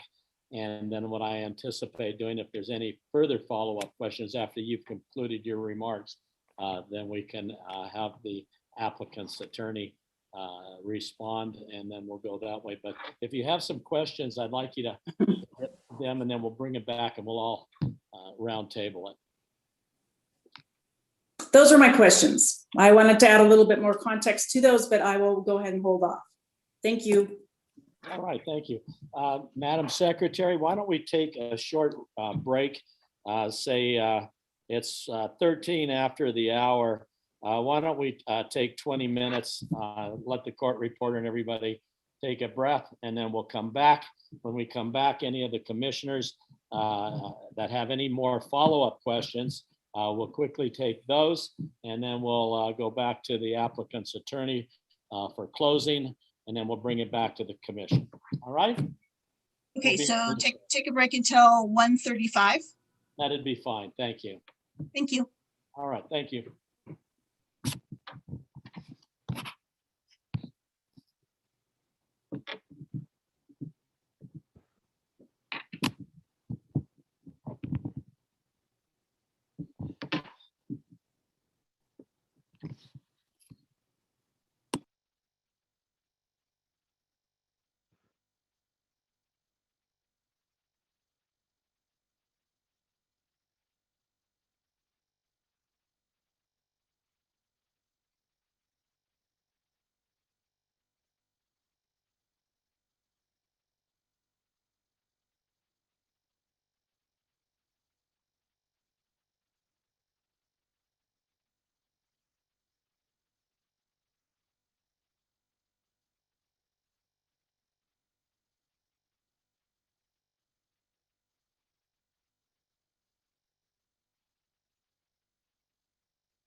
Hi, Marie.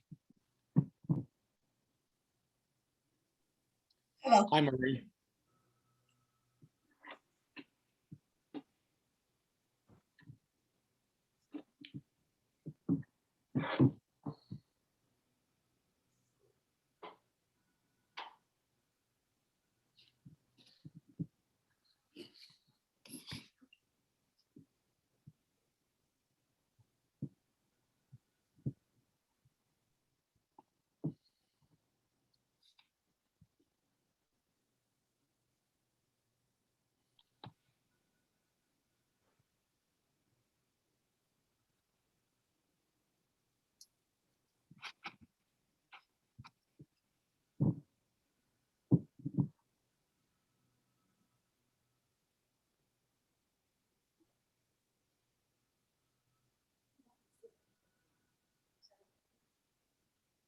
Thank you, Chairman, for the break.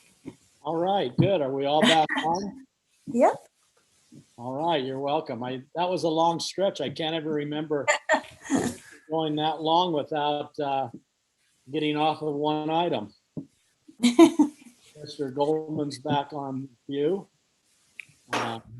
Commissioner Fuchs, I see. Who else is there left? Commissioner Cohen, Commissioner Brown, Yes. on Commissioner Solis Rainey. Here's everyone is back. Okay, very good then. Is council back for the applicant? Yes, she is. Okay, very good then. Okay, at this time, since all the commissioners are back from the short recess, I would ask if anybody has any follow-up questions that they want to ask any of the commissioners. And I would start with Commissioner Fuchs first to see if she has any follow-up questions that she'd like to do, and then we'll go on down the line. Thank you, Chair Moran. I have no follow-up questions and just ready to go into deliberation. Thank you. All right. Thank you, Commissioner. All right, Commissioner Solis Rainey. Follow-up? I don't have any follow-up at this time. All right, thank you. I'd go to now Commissioner Brown. Follow-up? Thank you, Chair Moran. I do have a few follow-up questions. Can everyone hear me? Very good. Mr. Goldman, can you hear me, sir? I can, yes. Excellent, thank you. So just a few follow-up questions. Have you had an opportunity at the beginning of today's proceedings? Did you hear the statement from public comment that was read into the record by Madam Secretary Bell? I did. Okay, and I also have a printed version of that. I don't know if you do, but I just wanted to read a paragraph. Do you have it?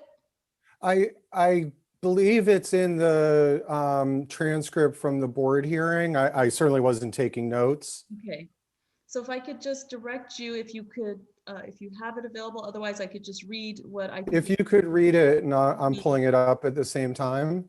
I will, sir. Thank you. So it is part of the statement from Mr.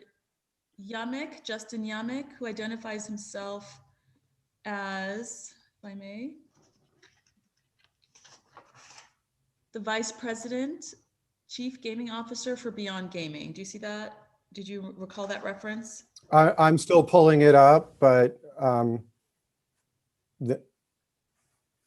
understand. Thank you, sir. So he makes reference in his statement that he submitted for public comment that it states, we already allowed players to wager on the racing game on our website, but in early 2014, we decided to automate the racing game prototype from the casino night and build a prototype that worked similar to a traditional slot machine. I helped build the cabinet and the racetracks. Dan and the rest of the team built the software and prepared the hardware. We ended up calling it the Video Game Gambling Machine, or VGM. This too was a hit. We started talking with another large casino company, Caesars, and they wanted to fast track it and get our VGMs on their casino floors as soon as possible. We were all extremely excited, and we felt that all the hard work we had put into Beyond Gaming was going to pay off. Do you recall that statement, sir? I do. Based on this description here, I thought that there was a testimony from you or statements from you previously that you interfaced with Caesars in connection with and on behalf of Beyond Gaming for the VGMs to be placed on the casino floors. Is that correct? That is correct. Okay. And I know you testified earlier today when Commissioner Solis Rainey was questioning you and wanted some clarification. And you said something about it being an unrelated business with GameCo. Do you recall that testimony today? You said it's an unrelated business. Do you remember Yeah, that? that's referring to Beyond Gaming's online matchmaking service. And I would say that tracks with the public statement. Okay, but it sounds to me like the VGMs on the casino floors appears to be directly related to the business of GameCo. Is that an accurate statement? I'm sorry, I'm a little confused. The VGMs on casino floors are absolutely developed by and related to GameCo. Okay, but it appears here based on Mr. Yamik's statement that that was what Beyond Gaming was doing and that you were doing that on their behalf as you just testified, correct? So no, you have to parse that statement. Beyond Gaming offered online competitions in off-the-shelf video games. That included the game called Trackmania, that is the property and intellectual property of a publisher called Ubisoft. That same game was then used in the mock-up or prototype software later as an example of how this activity would be done. And is it your testimony that none of the ideas that were cultivated while you were with Beyond Gaming have been used in any way, shape, or form with GameCo? That would be impossible to say. So no, I've never said that. Right. I mean, ideas are, in one's head, and, that would be the same way as saying the idea of playing video games for real money was, solely developed by any one party, and the other manufacturers that are, licensed in Nevada and elsewhere, also were infringing. And can you explain to me, even though I know that Beyond Gaming did not have a patent pending at any time, correct? Was there anything, and I know that you and I and other commissioners have talked about intellectual property, and you say, to you, it's like something that has to have a patent, right? What I would say is that there are two uses of the term, and the term is generally referred to as patents, trademarks, copyrights, and trade secrets. Okay. I would say that is the term of art legally, and perhaps you agree. I'm not an attorney, but there also is the broader sense of the term intellectual property, which is anyone's idea.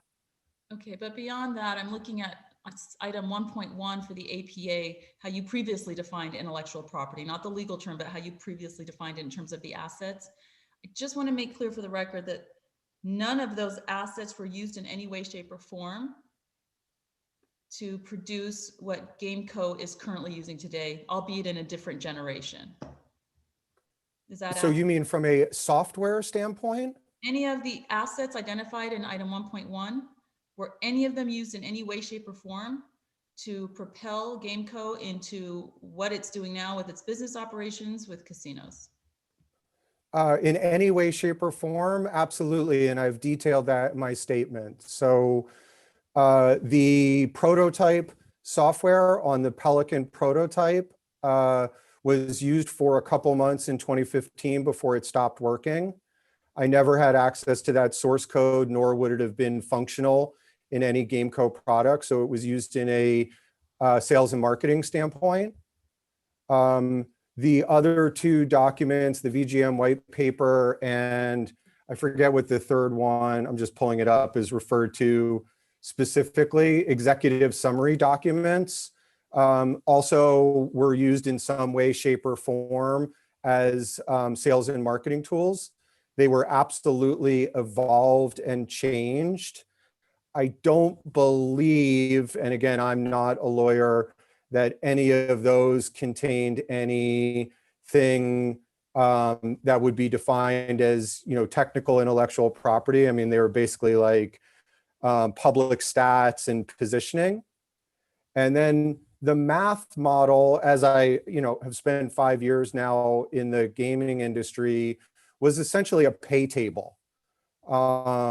And absolutely some of the concepts around that pay table were evolved and developed by GameCo.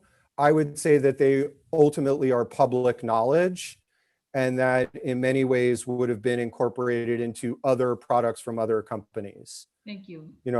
I'm not aware that pay tables are, proprietary or patentable. And the information that was included in the patent application for GameCo, how much of that was derived from or copied from Beyond Gaming? There were versions of that pay table that were included in that patent, absolutely. Okay. So I mean, I don't know how you would parse that out. There was a considerable amount of additional work that was done over the next year or so. But without a doubt, elements of that math model were included in the patent. I mean, that would be a very in-depth intellectual property and patent discussion to have. But I've always been very clear about that in my investigation and testimony. Okay, thank you.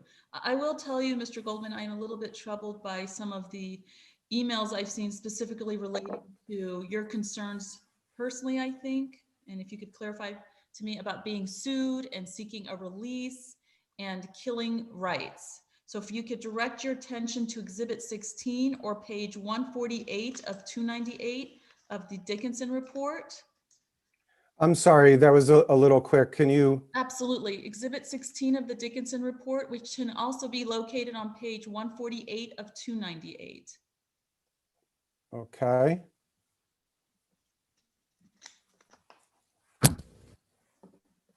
So my key points that are troubling for me that I'd like you to elaborate on, and this is my last round of questioning for now, is your concern for yourself personally relating to a release, your concern about being sued, and your role in pushing Beyond Gaming into bankruptcy. And I just direct your attention to the bottom of the email from you. Well, I don't know if that's from you, but if you start on page 148 and just look at those emails and then flip the page until you get to 150. So 148, 149, and 150, if you could just peruse those for a moment. Sure. And then maybe explain to me why you weren't, as I view these emails, I think you're putting your self-interest above and beyond and ahead of Beyond Gaming. And game but read those first so you can. No, I'm generally familiar. I mean, I've spent a lot of the last 2 weeks reading the report, so I'm generally familiar.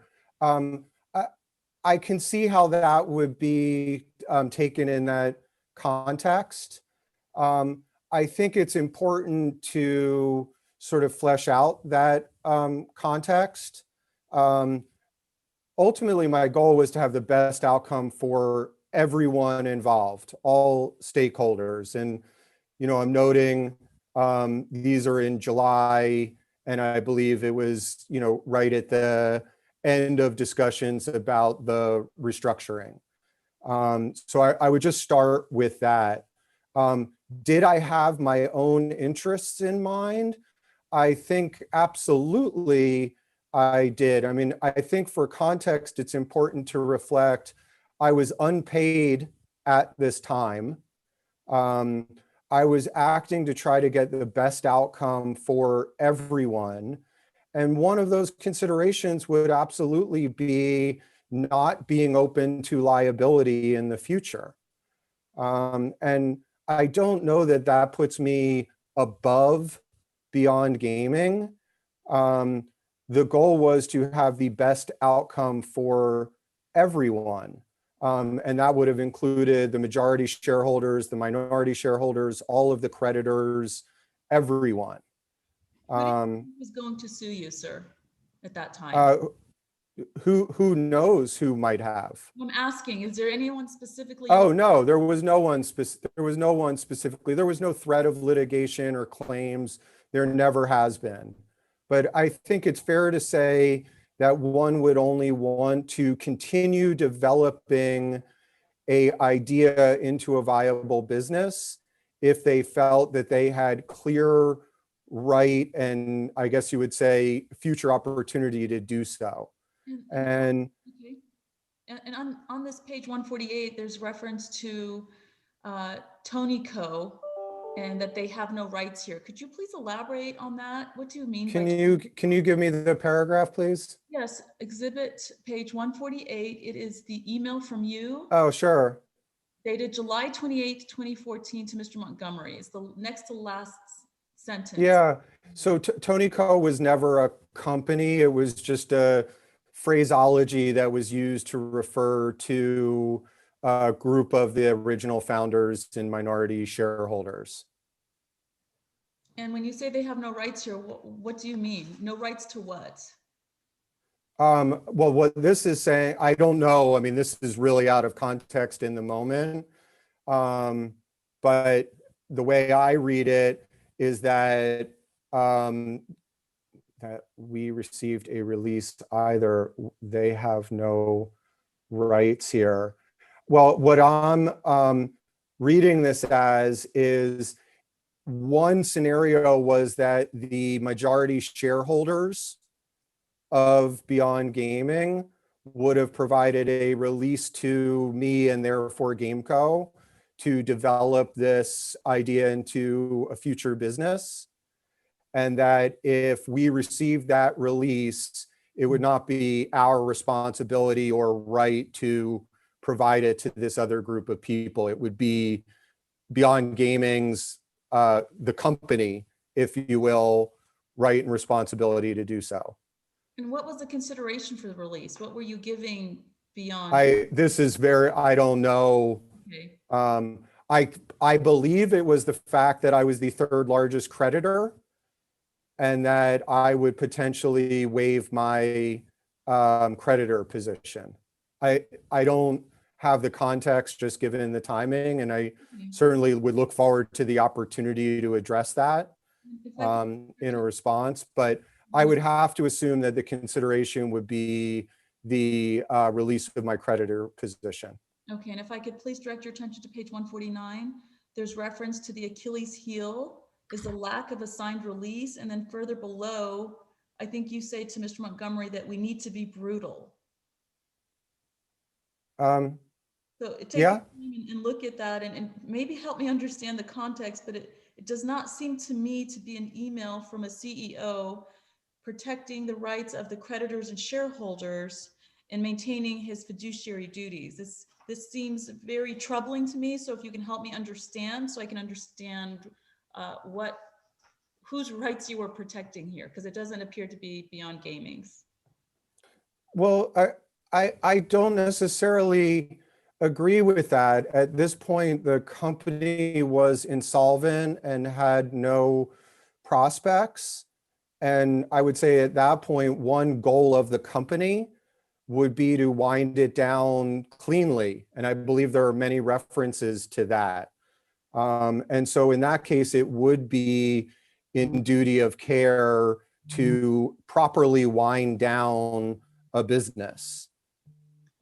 Can you explain to me, sir, why you were winding down Beyond Gaming and catapulting GameCo with new investment opportunities instead of focusing all of your energy into Beyond Gaming and infusing the investment opportunities into Beyond Gaming that had the intellectual property, potential to file patents, the math models, the literature, everything is there. The group of, the cord of 10 people that I understand from Mr. Yamik's statement, everything was there. You had, as I understand, everything ready, but it seems to me that you switched and changed direction and focused on GameCo instead of simply getting the funding that you would have used for GameCo into Beyond Gaming? I'm having trouble understanding that. Could you please explain that to me? Sure, I love this question. I appreciate the opportunity to address it.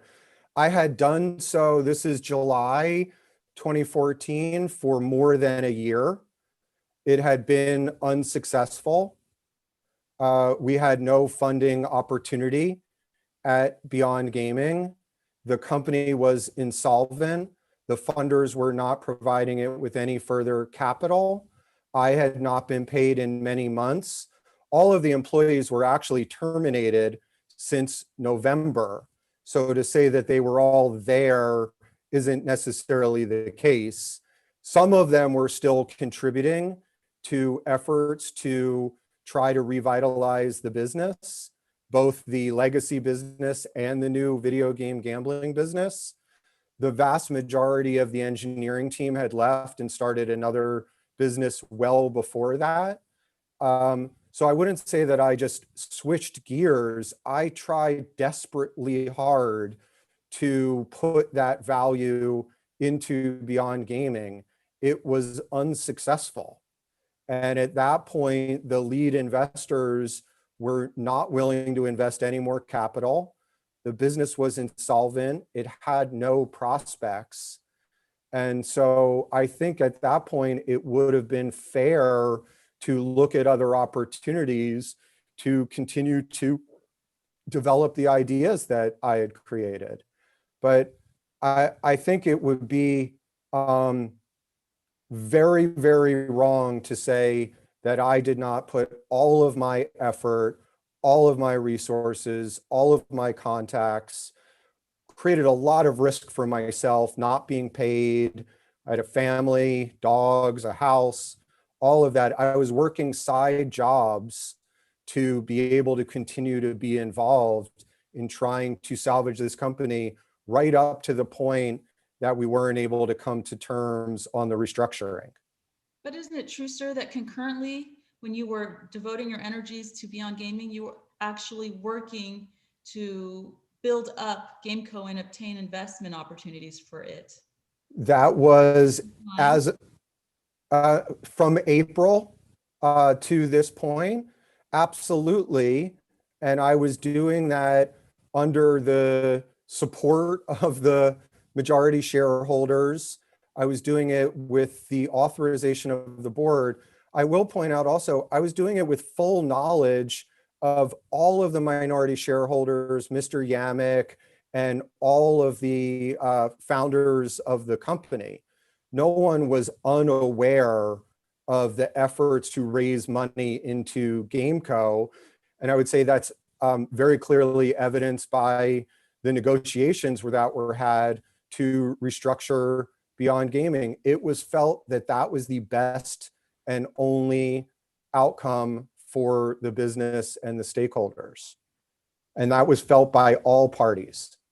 I appreciate that, but it's difficult for me to reconcile your statements today with Mr. Yamick's statement that was read into the public comment. And so I'm struggling with that. So I just want you to understand that. It's very difficult for me in this context. I'm not in a position to make claims or refute someone else. Mr. Yamick's statements and positions over the last year have changed radically. They're clearly very one-sided to create the context and sort of optics of the outcome that he's trying to arrive at, which, by the way, isn't any benefit to anyone.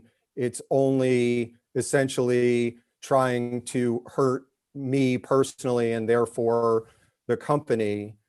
If Mr. Yamick and those individuals thought they could develop value, they had every ability and right to do so. And in fact, I would say in some ways, maybe more.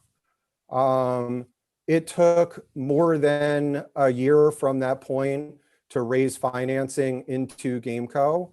I risked a lot to do it. I'll put it on the public record, even though it's quite embarrassing. I was living in my house with the power off because I couldn't pay the bills because it had been so long since I had made any significant money when GameCo was ultimately funded. It was a very arduous task, but I absolutely put all of my effort first into raising money around these ideas into Beyond Gaming, and then working with all stakeholders in Beyond Gaming right up until July or August even. I believe negotiations and discussions after the asset purchase agreement restructuring were not finalized. There were still other discussions that were had right up until the point that the majority shareholders basically called it and said, we're filing for bankruptcy. Thank you, sir. And just before I conclude my questioning, I do want to go back to bankruptcy just for 2 questions. Can you tell me if you or your counsel have notified the Office of the United States Trustee or the trustee in Delaware where the bankruptcy was filed that the debtor, Beyond Gaming, may have undisclosed pre-petition assets which may be administered for the benefit of the bankruptcy estate? Has that been done by you or your counsel? It has not, and that's the first time that has been raised. If that is something that should be done, I would certainly do that and work with counsel to do so. And sir, are you aware if the Office of the United States Trustee in connection with the Delaware bankruptcy has filed a motion to reopen the bankruptcy case to pursue any undisclosed assets under 11 U.S.C. 350 or bankruptcy rule 5010? Do you have any? Absolutely not. If I was aware of anything, it would have been fully disclosed. I think in all fairness, I've been incredibly transparent through this entire process. The reason I hadn't read the report was to provide complete independence to the company and our compliance committee. No party has raised the first point that you've raised here. I would be more than glad to do so. What council has raised is that statute has almost certainly, if not likely, expired on everything. But even if that were not the case, I would be glad to do so. And I am absolutely not aware of anything. And if I were, I would have disclosed it. Okay, thank you. Thank you so much, sir. I appreciate your time. All right, thank you, Commissioner Brown. All right, then let me ask Commissioner Rainey, do you have anything else before I go to Commissioner Cohen? I did have a couple of follow-up questions. All right. With respect to the re-interview that you had with the Dickinson Rights folks, Mr. Gerboy, I don't know if you have the document, but it's at page 5. It's page 5 of the re-interview. Let me see. It's at page 15 of 298. It looks like you were interviewed on March 23rd and then again on March 24th. And I think that's the one you maybe were recalling was remotely. I'm sorry, are these in the exhibits or the phase 1 report? It says phase 1 report exhibits and it's exhibit G, but it's page 15 of 298. Got it. So it's in the exhibit, page 15. At number 2, sir. I'm going through to do it. Page. Okay. Okay. In that number 1 at the very end of it, it says that BG stated that he never understood why the Beyond Gaming people never advanced the VGM business themselves if they thought the VGM was such a great idea. Tell me what you meant by that statement. I think that tracks what I just shared here. Nothing stopped them from doing so. They had all of the capability to do so. But wasn't that why they hired you? I mean, you were Beyond Gaming CEO. It seems like they hired you to lead the company and to monetize and further their concepts. So it seems a little flippant to say, well, why didn't they do it? Because they and you were one and the same at the time. So I was brought on initially to turn around the legacy business that has nothing to do with the topic here today. But you The weren't concept. the CEO, right, for the legacy business? You were the CEO for the company. Oh, no, I agree with you. So I was brought on as CEO to turn around the legacy business. I developed these ideas while I was there. I've always stated that the point that I'm making in the statement that you raised, I'm just still having a hard time finding it, but I can speak to it regardless, is that after the bankruptcy, they had every opportunity to do so. The company was insolvent. It had millions of dollars in debt. The majority investors made the decision to bankrupt the company. So at that point, the company was bankrupt. I was not the CEO of it. And I'm making the point in that statement that they had every opportunity since December 2014 to today to commercialize the ideas around video game gambling. I appreciate So your response. I just want to say, I don't want to come off as flippant in any way, because I take this, as you can imagine, extremely seriously. And I feel that I did do that during my tenure. And the comment here is referring to after the company was bankrupted and I was no longer engaged. And so my point is just anyone could have done so at that time. I continue to invest the time and effort to do so. All right, so that your explanation is that was in reference to after the bankruptcy. Yeah, They could have done whatever they wanted. Okay. Absolutely. Going back to the comment that Commissioner Brown pointed you to, where you made the comment that we need to be brutal. That was not before bankruptcy, correct? Correct. That was not. And I would say that was just referring to how to handle discussions and negotiations that had gone on for many months, where I was unpaid and we were trying to come to an end of this process. So following, that's at page 149 of 298, if you want to turn to it. But, you know, in addition I'm sorry, to 148, 149 149. Okay. of 298, it's near the bottom of the page. You're laying out, you know, basically kind of options. And in there, you make it very clear. It says there can be no room for them to wiggle or even have a seat at the table. That's 2 lines below the "we need to be brutal" comment. Mm. So that was part of what I had in mind when I was asking you earlier. I mean, there did seem to be some kind of decision made prior to the bankruptcy where in your mind it was them and us. There was a parting of alliances.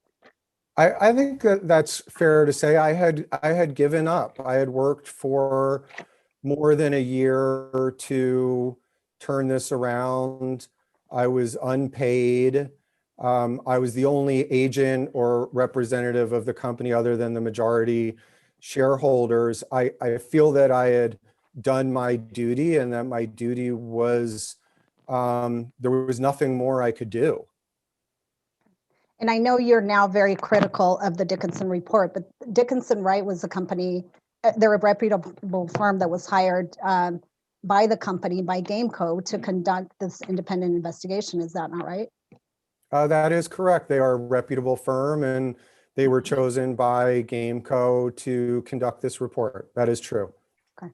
There seems to be, at least in my mind, the suggestion that, or not the suggestion, but it appears that once you were unhappy with the report, then you know, you decided not to go forward. And let me tell you, I mean, there does seem to be a lot of indicia of self-dealing in here that concerns me. I'm sorry that I only saw this report 2 weeks ago. So I'm not, I apologize. I just don't understand what that comment refers to.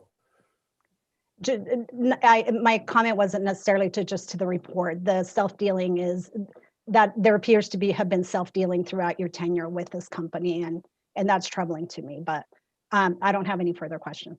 All right, very good then. Let me ask Commissioner Cohen. Save the best for last. Go ahead. Thank you, sir. And I wanted to save this for the end if I had the opportunity. Commissioner Brown brought to your attention page 149 of the Dickinson Phase 1 report of 298. My concern is deeply troubling at page 150 of that report. So, sir, if you'll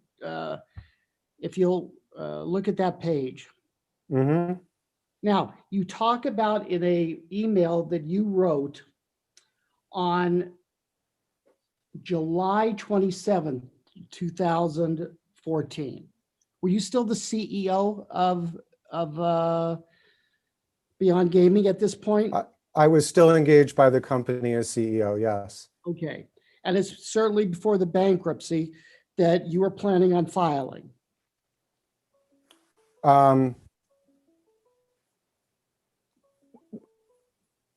Sorry, I was just getting a call.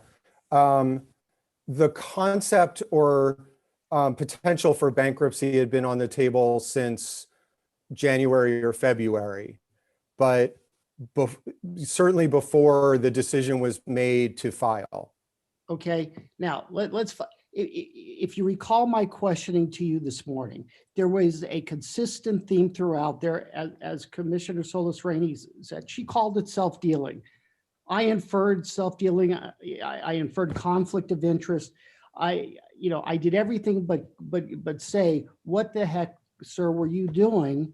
Bouncing around between, on one day, I'm absolutely Beyond Gaming CEO, anything for CEO, and now you just testified, I've given up.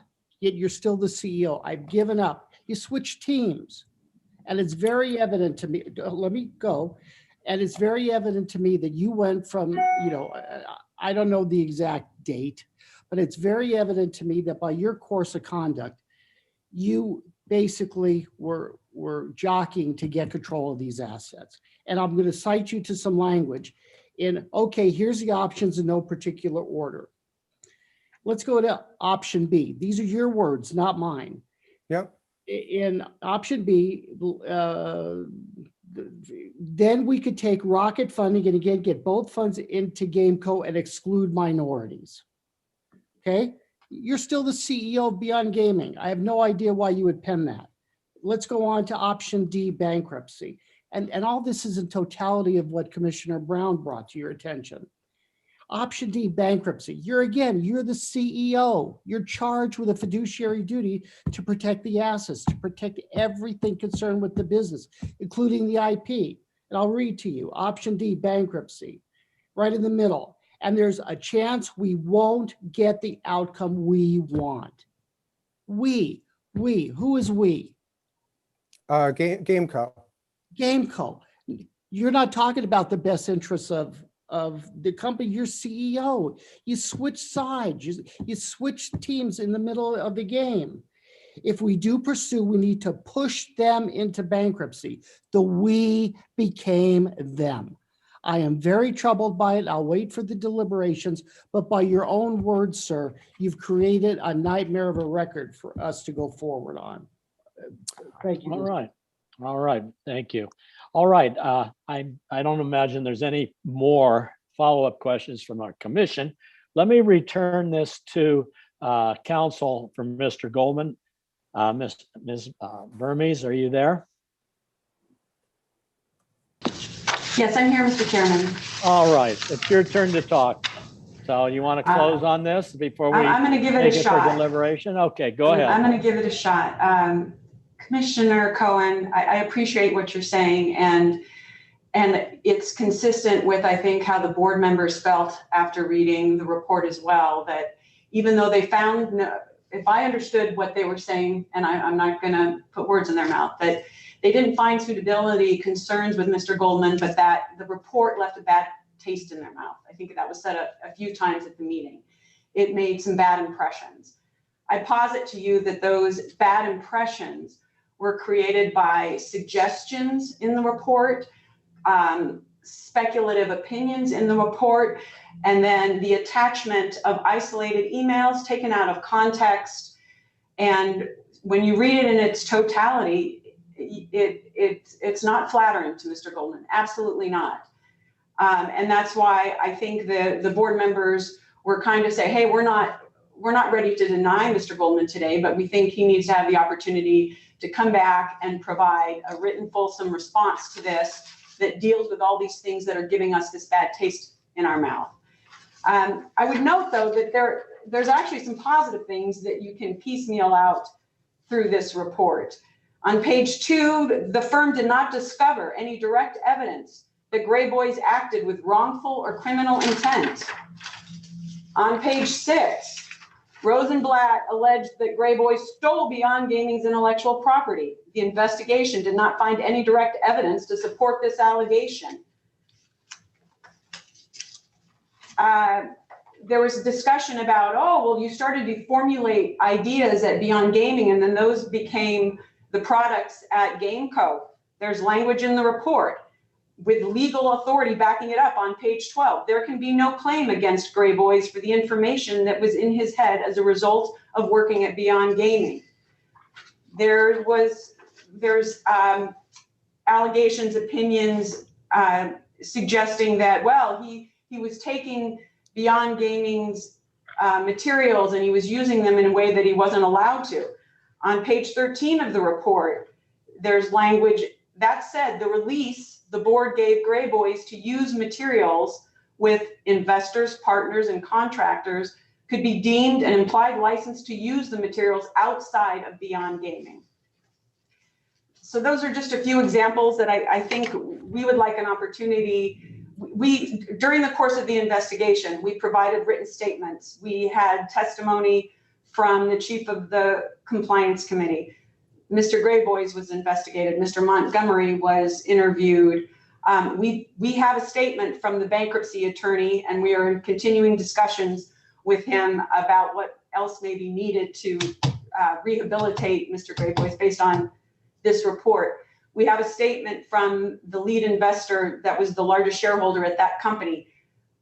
That bankruptcy attorney and the investors from the company, they weren't interviewed by Dickinson Wright to come up with this report, which it clearly states is a phase 1 investigation, which and says things like, well, maybe he misled the bankruptcy attorney, maybe he didn't provide them all the information that he should have. And it's very, very difficult, as you've seen today and at the board meeting, for us to defend against it.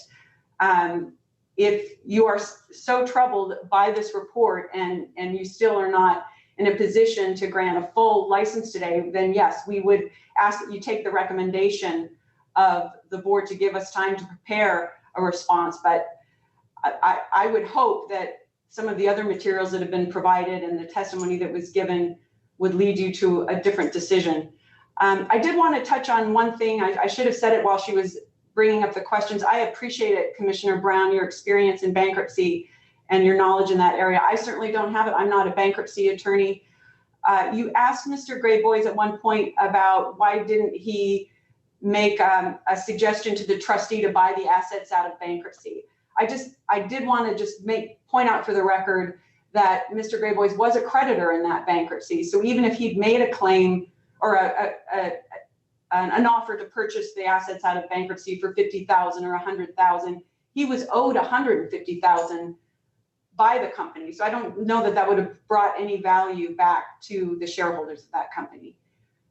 In short, I think that you've heard that everything that led us up to today, Mr. Gray Boys has been quite a suitable licensee. It's this report that is our Achilles heel that we have to deal with. And I hope you will take that into consideration as part of your deliberations.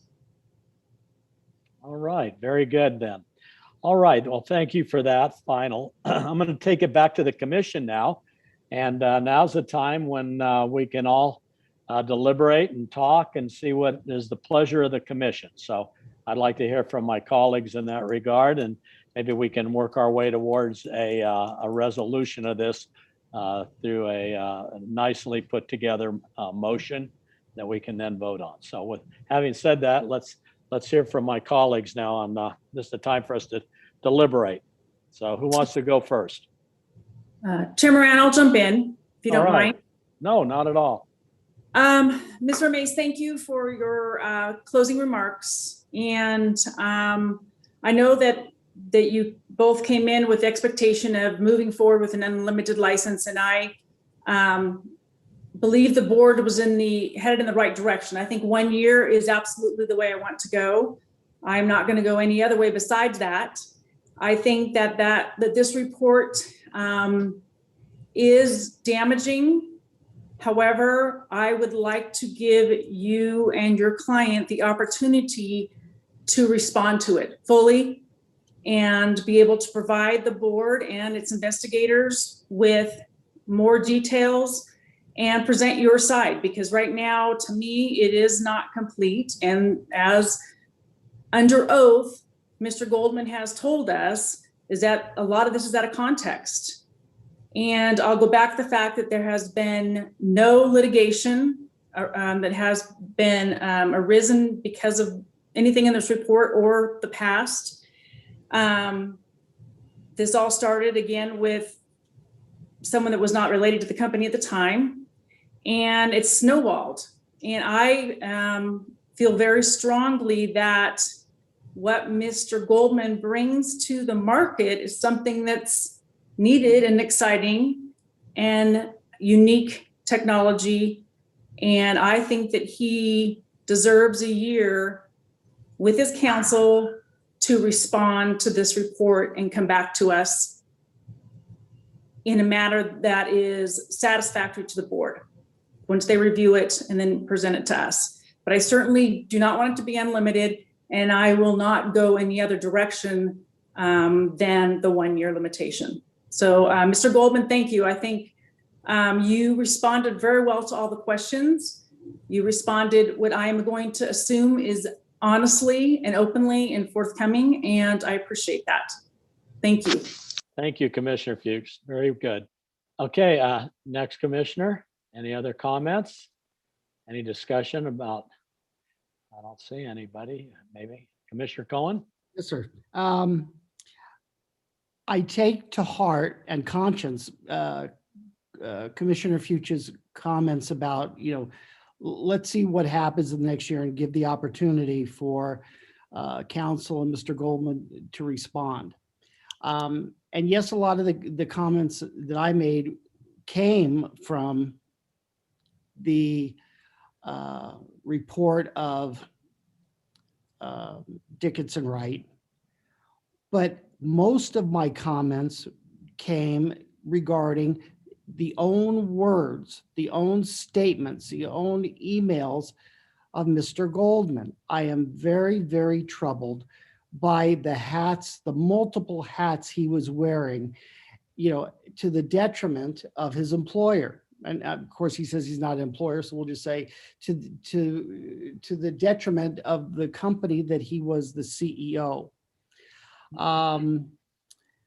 I looked to NRS 463-170, sub one, whether or not the applicant failed to demonstrate good character, honesty, and integrity. I'm truly troubled whether Mr. Goldman has met that burden today. The business probity, I'm very troubled by the business probity exhibited by his own words and his own responses today that he's switched horses. And I don't want to say in midstream, because I think it happened well before midstream. Some days he was on the side of Beyond Gaming. Other times he had mentally checked out. It was on the side of GameCo. And I'm just troubled by his words. And the we meant he and Montgomery, and and the we was versus Beyond Gaming. I'm very troubled by it.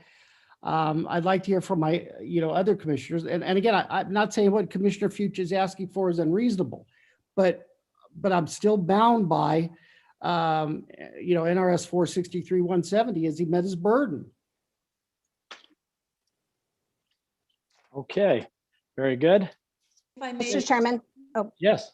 sorry, thank you. This is Commissioner Brown, and I was not present during the 2019 proceedings, but I took the opportunity to review the transcripts.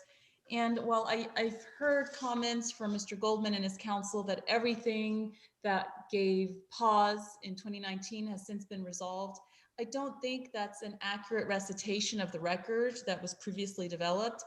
And the thing that troubled me about the 2019 proceedings was the lack of disclosure. And it wasn't one item, it wasn't two items, it was a number of items.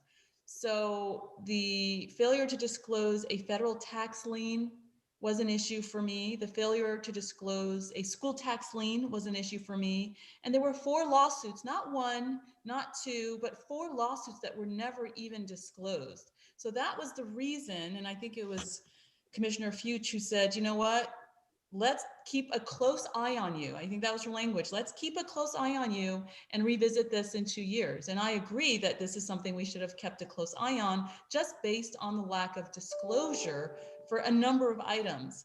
I was troubled as well by the prior arrest. I understand we've been, given context and explanation, but there was an arrest, and that gave me pause as well.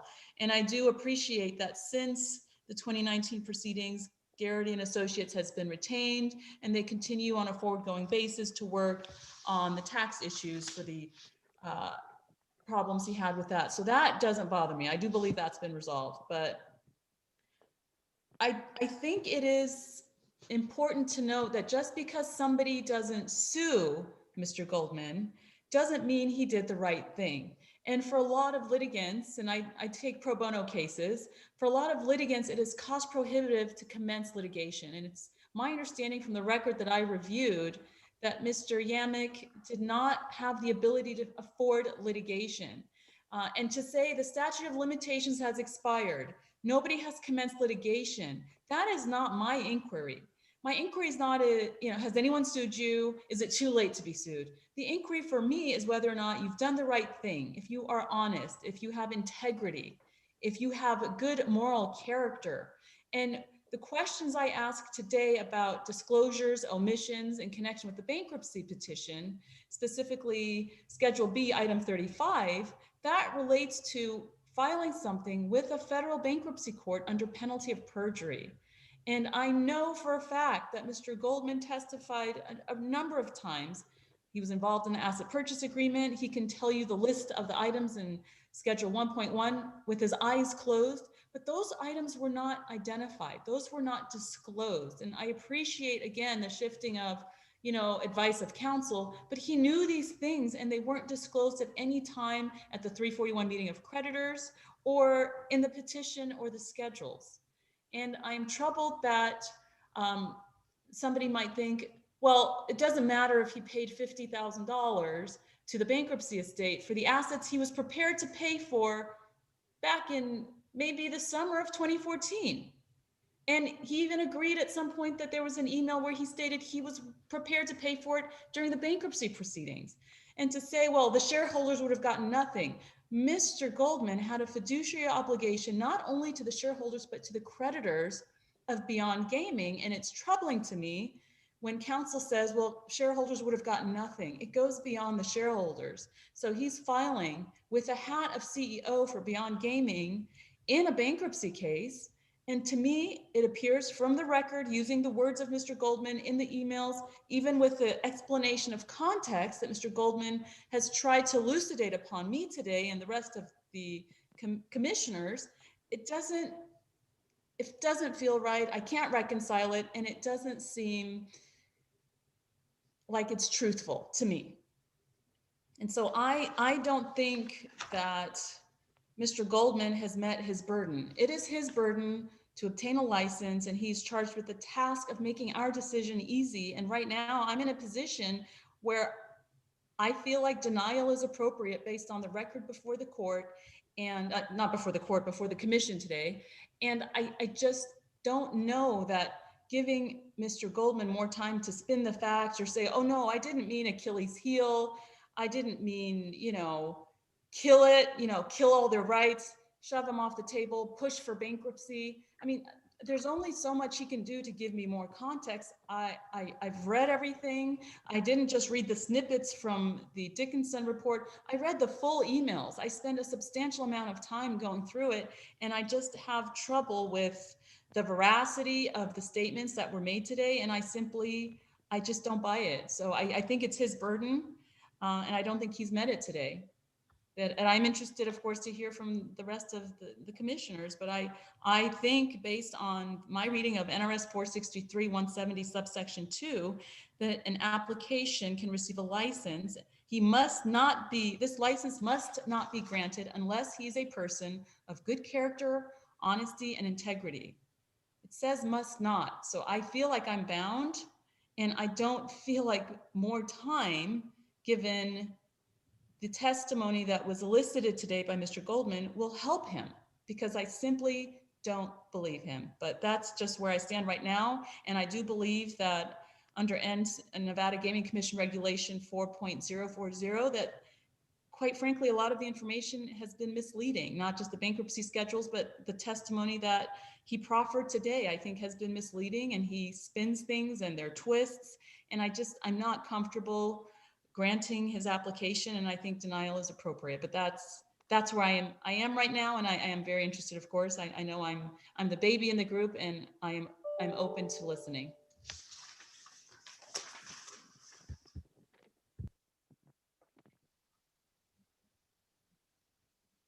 Mr. Chairman, if I can go ahead and go next. I'm losing this, sorry about that.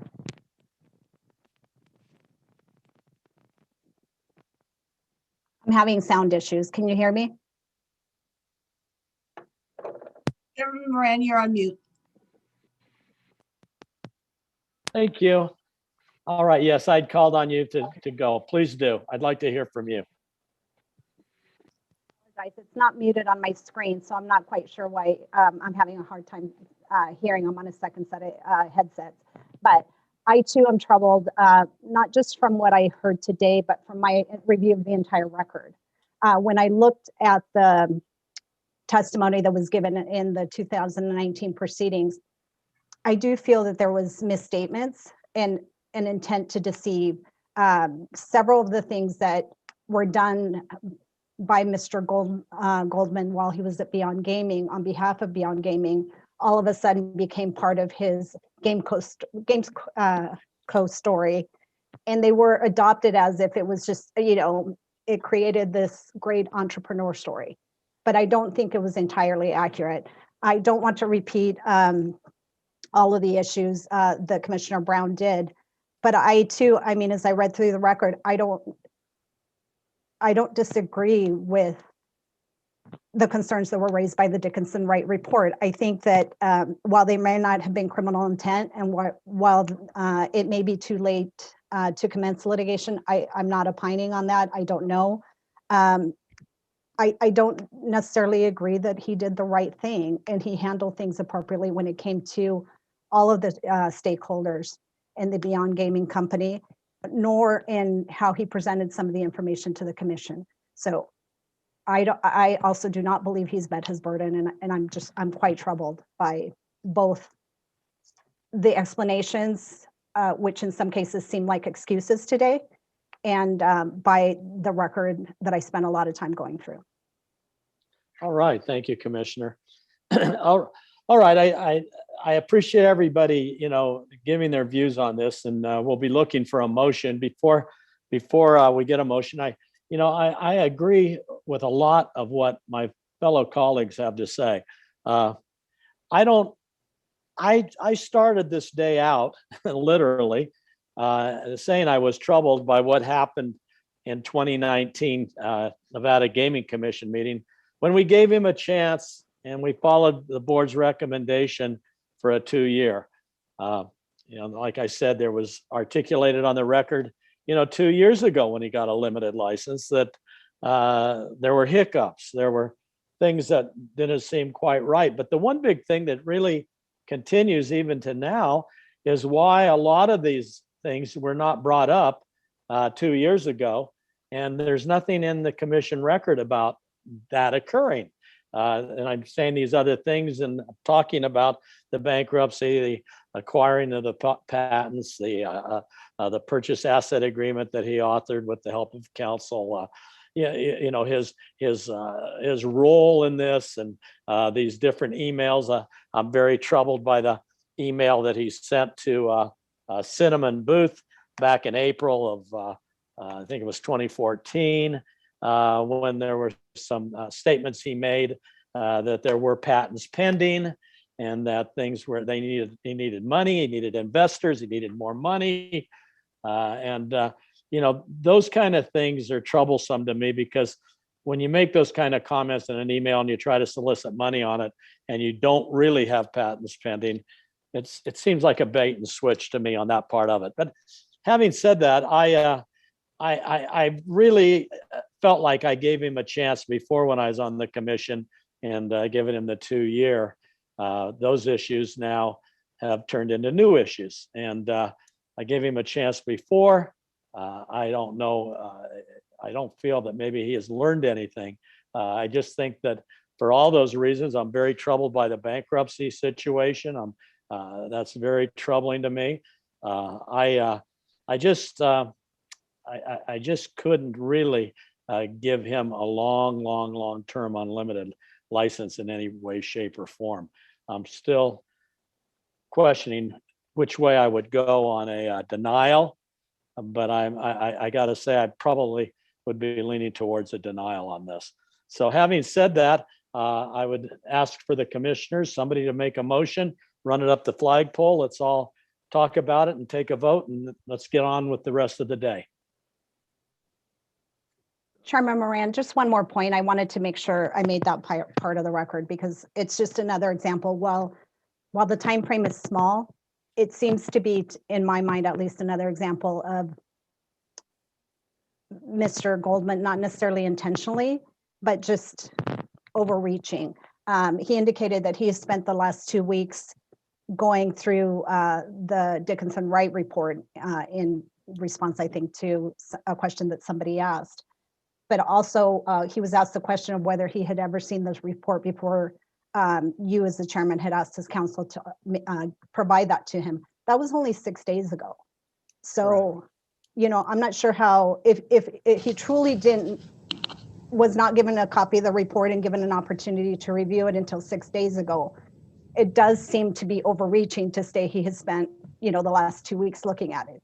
Commissioner Solis Rainey. Oh, that this is no. This is the time sorry. that we're deliberating. You can't jump. I'm sorry. I just wanted to clarify because I know, you didn't but say that I know, only. but not Okay, at this all right. point. Okay, thank you. Thank you. All right, go ahead, Commissioner.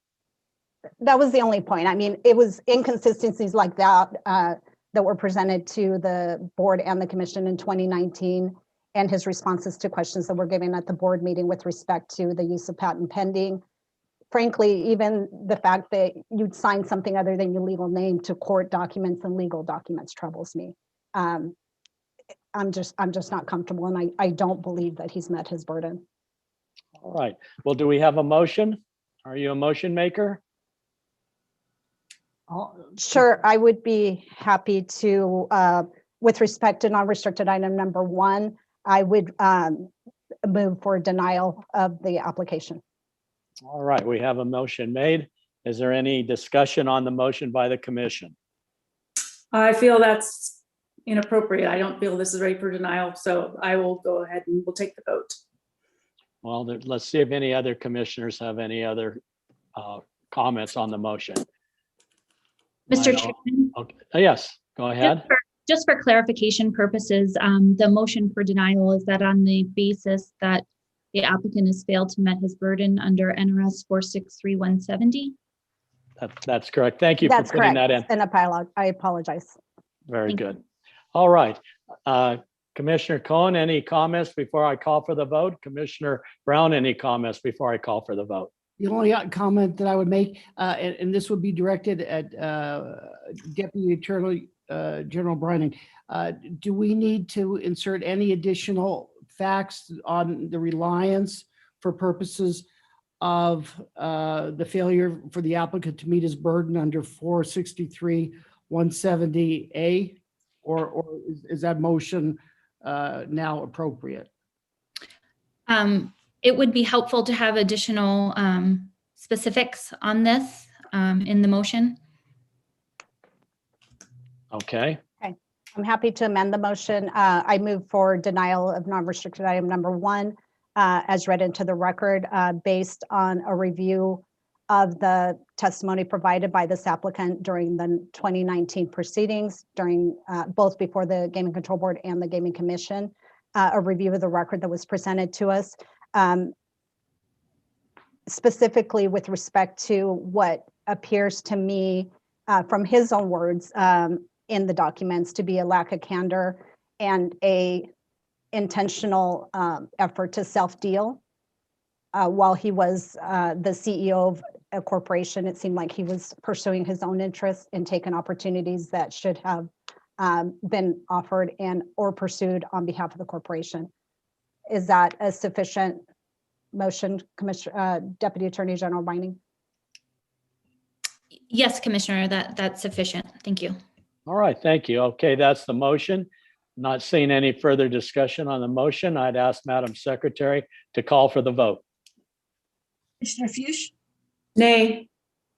Commissioner Cohen, Aye. Commissioner Solis Rainey, Aye. Commissioner Brown, Aye. Chairman Moran. Aye. All right, the motion for denial carries.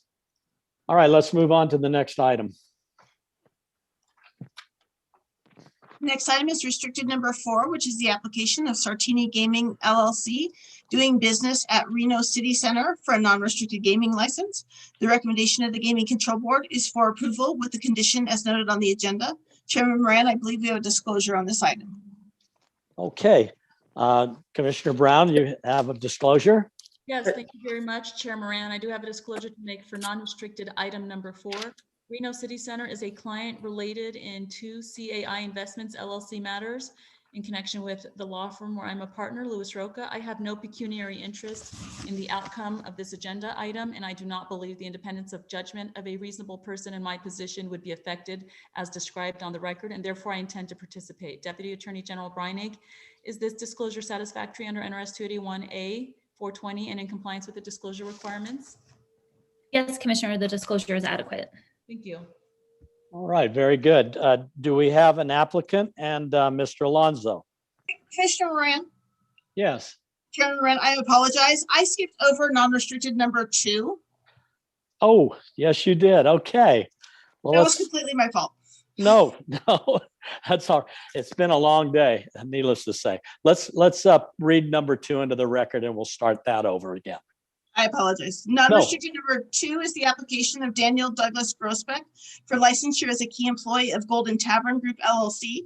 The recommendation of the Gaming Control Board is for approval with the limitation as noted on the agenda. Okay, very good. Is there a representative and an applicant on this if they could state their name for the record?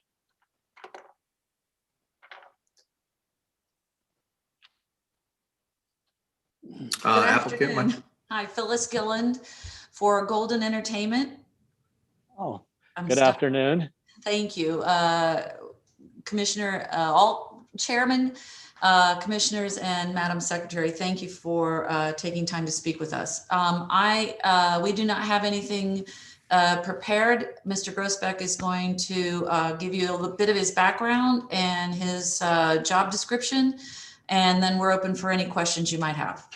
Very good. Thank you. I'm pretty aware from the materials of the couple of areas in here, but I would like to, naturally hear from him, and we'll go from there. So could you give us a brief history, Mr. Grossbeck, about your background and gaming and what you're all about? Yes, sir. Chair Moran, Commissioners, Executive Secretary, I'd like to thank you for your time today. I would also like to thank Investigator Cheryl Wiley for her diligent and thorough background investigation, and also like to thank Chair and members of the Gaming Control Board for their consideration during my first interview. My name is Dan Grossbeck, and I am a regional manager with Goldman Entertainment.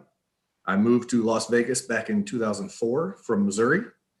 After moving to Las Vegas and attending UNLV, I joined the leadership development program offered at the Venetian Resort Hotel Casino. While in this program, I worked in many management roles, from back of house to front of house, pool operations, and other food and beverage venues. After my 12 years working at both the Venetian and the MGM Grand, I decided to venture to a local growing company, Goldman Entertainment, back in late 2016. I took a few professional steps back in order to learn the company from the ground up. I went from working graveyards as a bartender to my current position as regional manager. I am responsible for 9 taverns and work with 6 other regional managers to encompass our 64 locations. In my current role, I communicate necessary information to the taverns as far as budgets, expense cuts, and making sure they are in their best financial position in order to succeed during the current pandemic.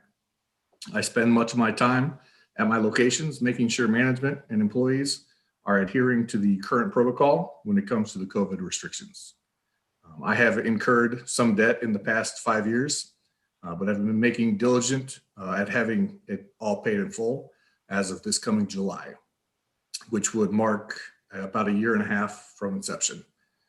I have made mistakes in my past, but my mistakes have helped me grow and better myself as an individual. I do take pride in representing myself, Goldman Entertainment, and the Gaming Commission in the most professional way possible. Thank you again for your time, and I'd like to open it up for questions. All right. Well, thank you for your presentation. And like I said, most of us saw you at the board meeting. I know that you had a couple little bumps along the way that you got on top of, and that's a good thing. I also see that you're debt-free, which is a good deal, and you're moving forward with your life. So everything looks pretty warm and fuzzy, and let's just keep it that way, right? That's correct. You have what, 9 locations you're looking at? Yes, Very sir. good. That keeps you pretty busy, I imagine. It does. I love what I do. How you doing with the COVID-19? How you doing with the keeping the employees safe and keeping the customers safe and getting back to where you used to be? You know, it's coming along very well. Morale is actually up, just the fact that we are open, and that's probably the best part. So. Oh, all right. Well, I didn't have anything other than the fact that, you never appeared in front of the commission, and everybody wanted to get a good look at you and hear what you had to say, and we did that. So I'll see if any of my fellow colleagues have anything they want to bring up or ask you about. If not, I'll entertain a motion. Mr. Grossbeck, this is Commissioner Brown. How are you today? I'm doing well. Yourself? Well, thank you for asking. I just wanted to commend you on addressing your financial issues and putting that behind you so you can look forward to the future. And I see that you've had no other issues with the law since the 2009 and the 2017 infraction. So I'm prepared to make a motion unless anybody has any further questions. Very good. Please make it. Mr. Chairman, I move for approval of the non-restricted item number 2 as recommended by the Gaming Control Board as read into the record by Madam Secretary. Thank you, Commissioner Brown. Not seeing any discussion further, I'd call for the vote. Madam Secretary? Commissioner Fuchs, Aye. Commissioner Cohen, Aye. Commissioner Solus Rainey, Aye. Commissioner Brown, Aye. Chairman Moran. Aye. Motion passes. And Mr. Grossbeck, good luck to you, and have a good rest of the year. And it's always good to see somebody new in front of us. You're always welcome back. Thank you. I appreciate it. Thank you very much. All right. Next item. Mr. Chairman, I will reread in non-restricted number 4, which is the application of Sartini Gaming LLC doing business at Reno City Center for non-restricted gaming license. The recommendation of the Gaming Control Board is for approval with the condition as noted on the agenda. Thank you, Madam Secretary. Is Mr. Alonso here? I am, Mr. Chairman. Good afternoon. Good afternoon, Mr. Chairman, members of the commission, Madam Secretary. For the record, I'm Michael Alonso, and I'm here on behalf of Golden Entertainment, Inc. And for the record, I will also introduce Phyllis Gilland, who's on your last item. She is Senior Vice President, General Counsel for Golden Entertainment. She's showing up quite a bit. I think she's got you beat a little bit. Oh, for sure. She's busy. All right, go ahead, Mr. Alonso.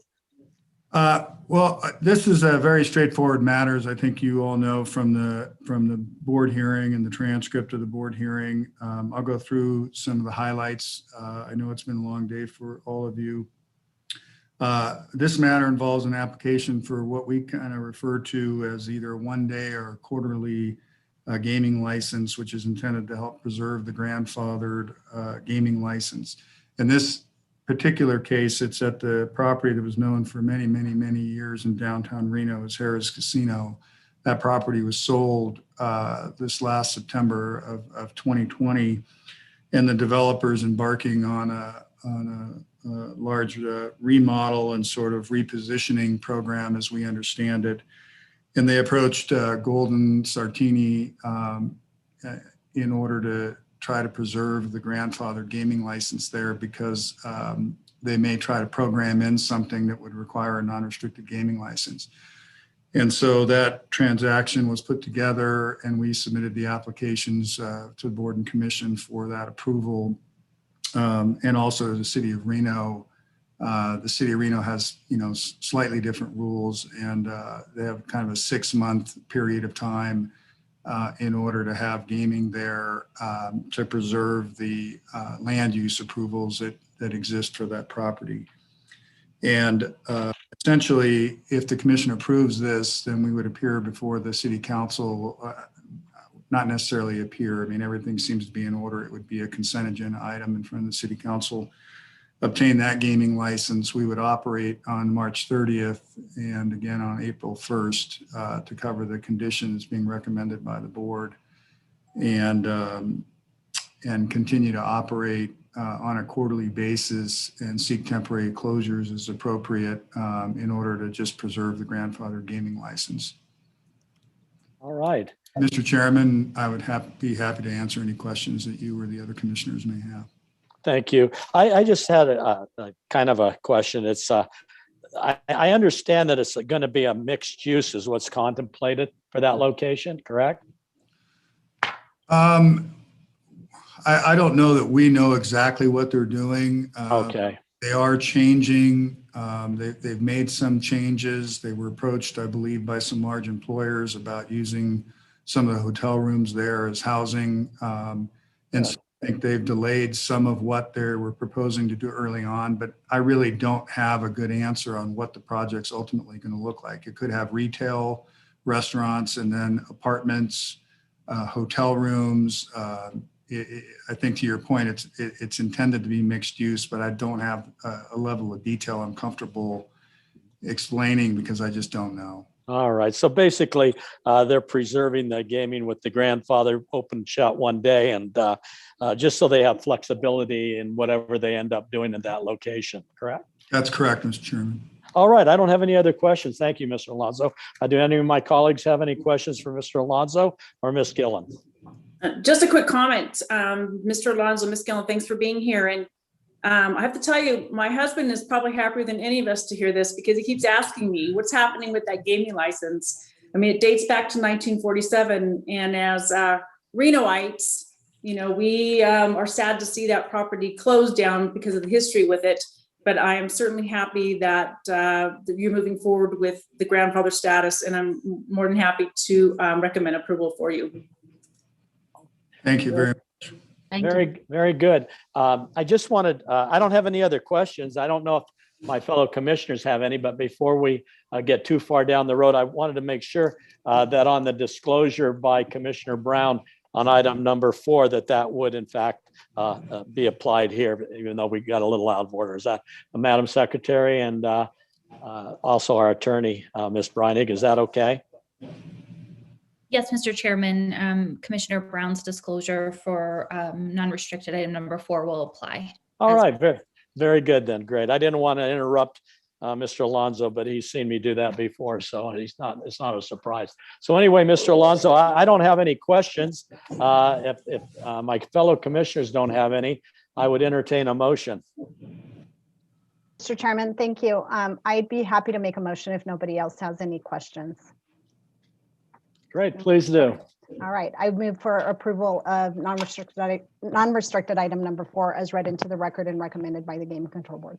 Very good. Thank you. Madam Secretary, would you call for the vote? Commissioner Fuchs, Aye. Commissioner Cohen, Aye. Commissioner Solus Rainey, Sorry, aye. Commissioner Brown, Aye. Chairman Moran. Aye. Motion passes, and thank you for your presentation today. It's good to see both of you. Good luck. Thank Good you. to see you all. Thank you very much. Okay, next item. Next item is non-restricted number 5, which is the application of Nevada Restaurant Services, Inc., doing business as Points Casino number 168 for a non-restricted gaming license. The recommendation of the Gaming Control Board is for approval with the conditions as noted on the agenda. Okay, very good. Is Mr. Smith present? Good morning, Chairman Moran. Good Members of- morning. Madam Secretary, for the record, my name is Cannon Smith, and I'm General Counsel for Nevada Restaurant Services, Inc. I'm before you today on non-restricted item number 5, which is NRSI's application for licensure to operate Points Casino number 168. I'm happy to answer any questions that the commission may have. Great. I'm familiar with that location since I frequently pass that location going into Idaho back and forth, and that's way up north. And I was curious.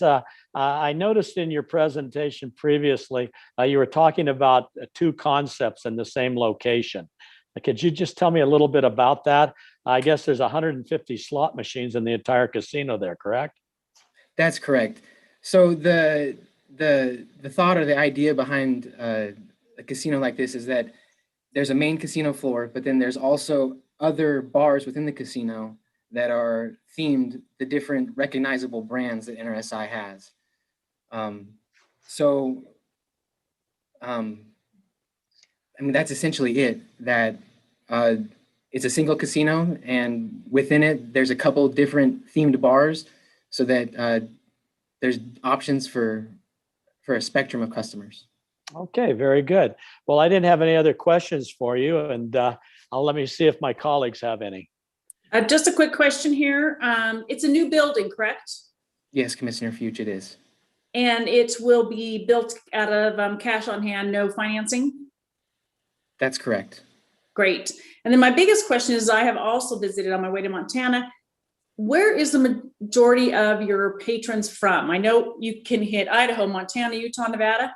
Do you know where the majority of patrons come to Jackpot are from? I'm curious. To the best of my recollection, they would be from Idaho probably, but I don't know for sure. It's funny. I have friends that live in Missoula, Montana that go to Jackpot just across the border and gamble. So I think they're coming from farther north also. So no, this looks good. And I think it's going to be nice for the area to have a new opportunity there. So thank you. Very good. Any other questions from the commission? Commissioner Brown, just a quick question, sir. Yes. What is it, Commissioner Brown? Still scheduled to open in March of 2021? I just heard actually this week that we're now looking the first week of April. Thank you. I was just curious about that. So it does sound interesting to have the Dottie's theme bar and the Bourbon Street theme bar all in one place, and I'm sure it will attract a nice crowd. And people will be there and having a good time. I'm prepared to make a motion unless somebody else has a question. Please make one. Mr. Chairman, I move for approval of the non-restricted item number 5 as recommended by the Gaming Control Board, as read into the record by Madam Secretary. Very good. We have a motion made. Any discussion on the motion? Not seeing any. I'd ask Madam Secretary to call for the vote. Commissioner Fuchs, Aye. Commissioner Cohen, Aye. Commissioner Solus Rainey, Aye. Commissioner Brown, Aye. Chairman Moran. Aye. Motion passes, and thank you, Mr. Smith. Have a good day. Thank you so much. Have a great day. All right, next item.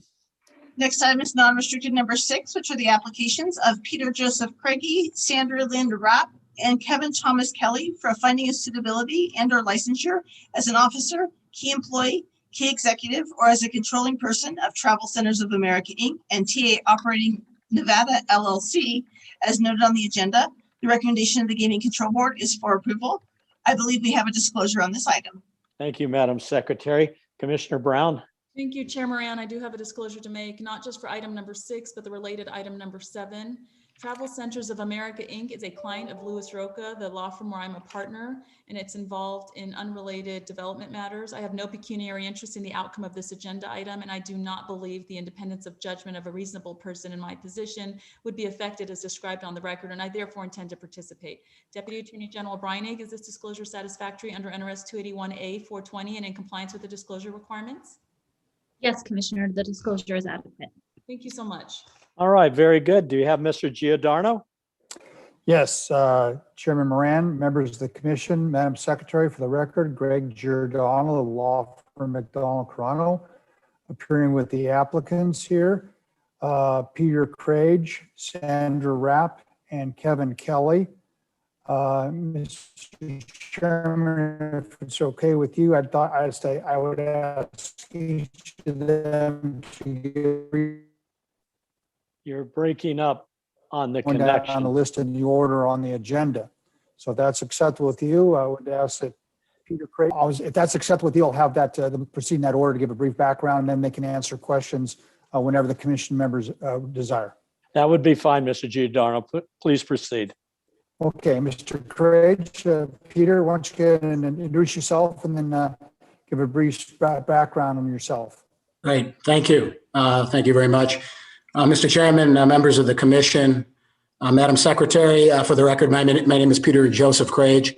I'm the EVP, Executive Vice President, Chief Financial Officer, and Treasurer of Travel Centers of America, and good to be with you today. After being born in sunny Buffalo, New York many years ago and graduating from business school, there I immediately went into public accounting. I have pursued a career as a professional, a finance professional, primarily devoting my career to the leisure, hospitality, and entertainment space, both through my affiliation with Delaware North Companies, Cedar Fair, the theme park company as CFO, Extended Stay America, which I took public in 2013, SeaWorld, and now with Travel Centers of America. Thrilled to be on the team, and we're having a lot of fun. It's partially a turnaround. John Perchik, the CEO, who I have incredible respect for, will be speaking with you later. John asked me to climb on board, which I did. We're having a great time, enjoying our time here at Travel Centers of America. With that, I'll pause for any questions you may have of me. Very good. I'd just like a little brief overview, not a lengthy one, on the travel centers. What do you do exactly? I'd like to have that spread on the record.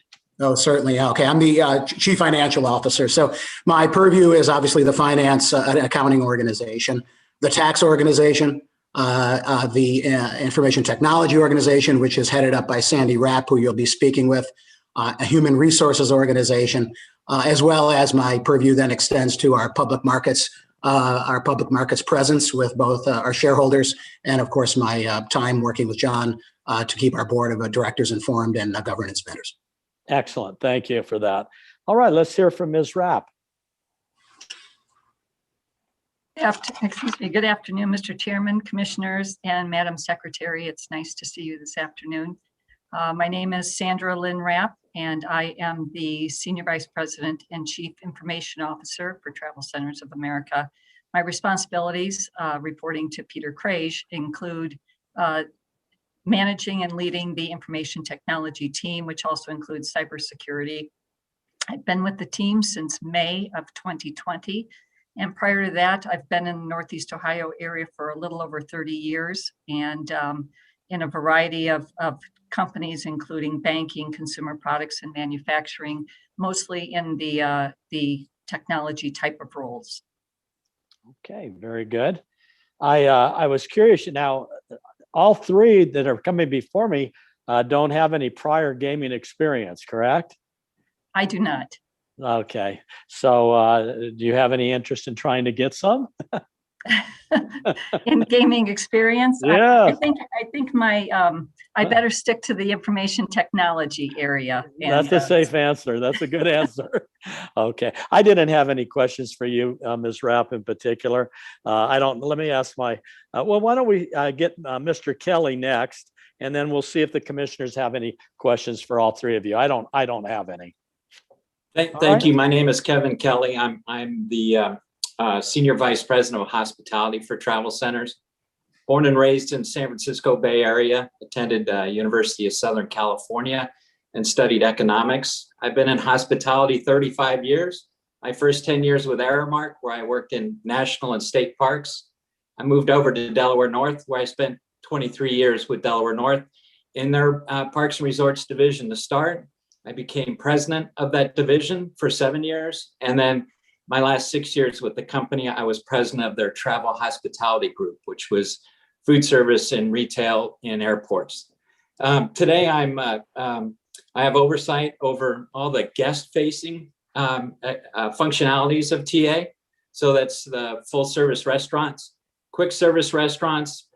I have the travel stores, I have the C stores, I have the fuel island stores, and then the amenities of the travel centers as well. So it's inclusive of the driver lounges, driver parking, showers, and then I also have the distribution arm of the company. We operate 2 distribution centers.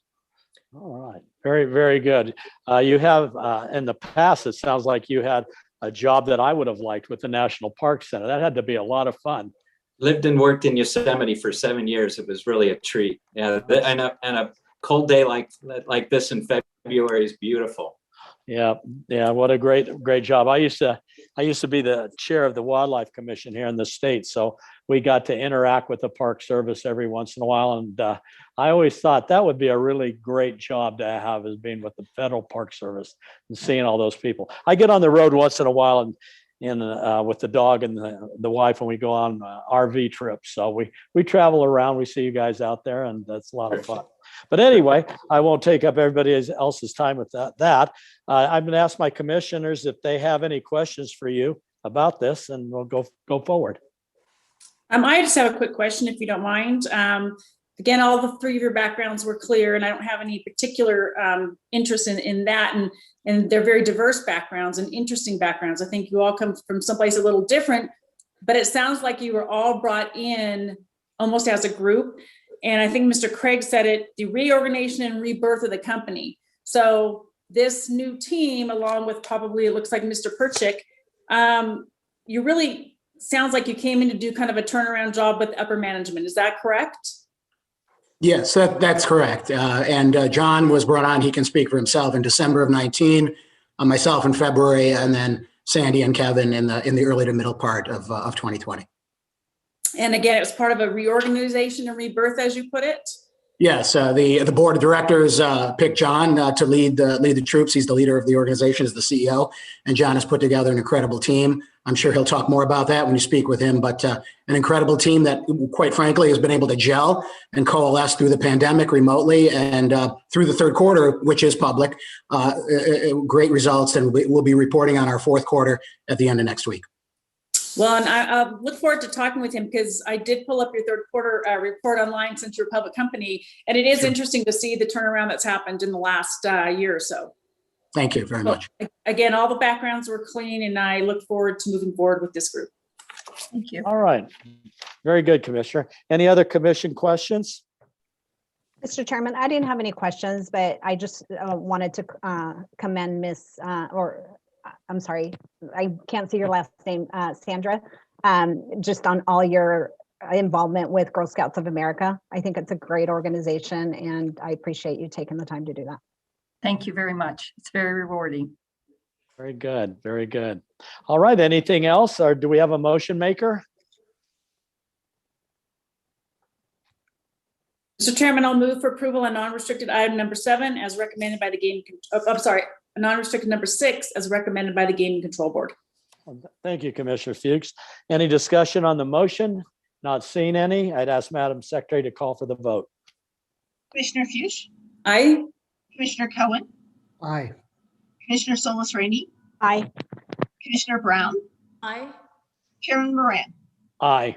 Thank you. The motion passes, and I look forward to seeing you all in the future, and good luck. And we'll get on to the next item, which is one of yours with Mr. Porchek. Thank you very much, Chairman. Good luck. And members of the commission. Thank you. All right, Madam Secretary. Next item is non-restricted number 7, which are the applications of Jonathan Marcus Perchik for a finding of suitability and licensure as an officer, director, manager, and key executive of Travel Centers of America, Inc. and TA Operating at Nevada, LLC, as noted on the agenda. The recommendation of the Gaming Control Board is for approval, and I believe Commissioner Brown already noted her disclosure on this item also. All right, very good then. Mr. Giordano's on this as well. Yes, Chairman Moran, again, members of the commission, Madam Secretary, again, for the record, Greg Giordano, the law firm McDonald Carano, appearing on behalf of the applicant, John Perchik. Mr. Perchik is seeking finding of suitability and licensure, respectively, as the Chief Executive Officer of Travel Centers of America, Inc., a publicly traded company, and then also TA Operating Nevada, LLC, the Nevada licensee.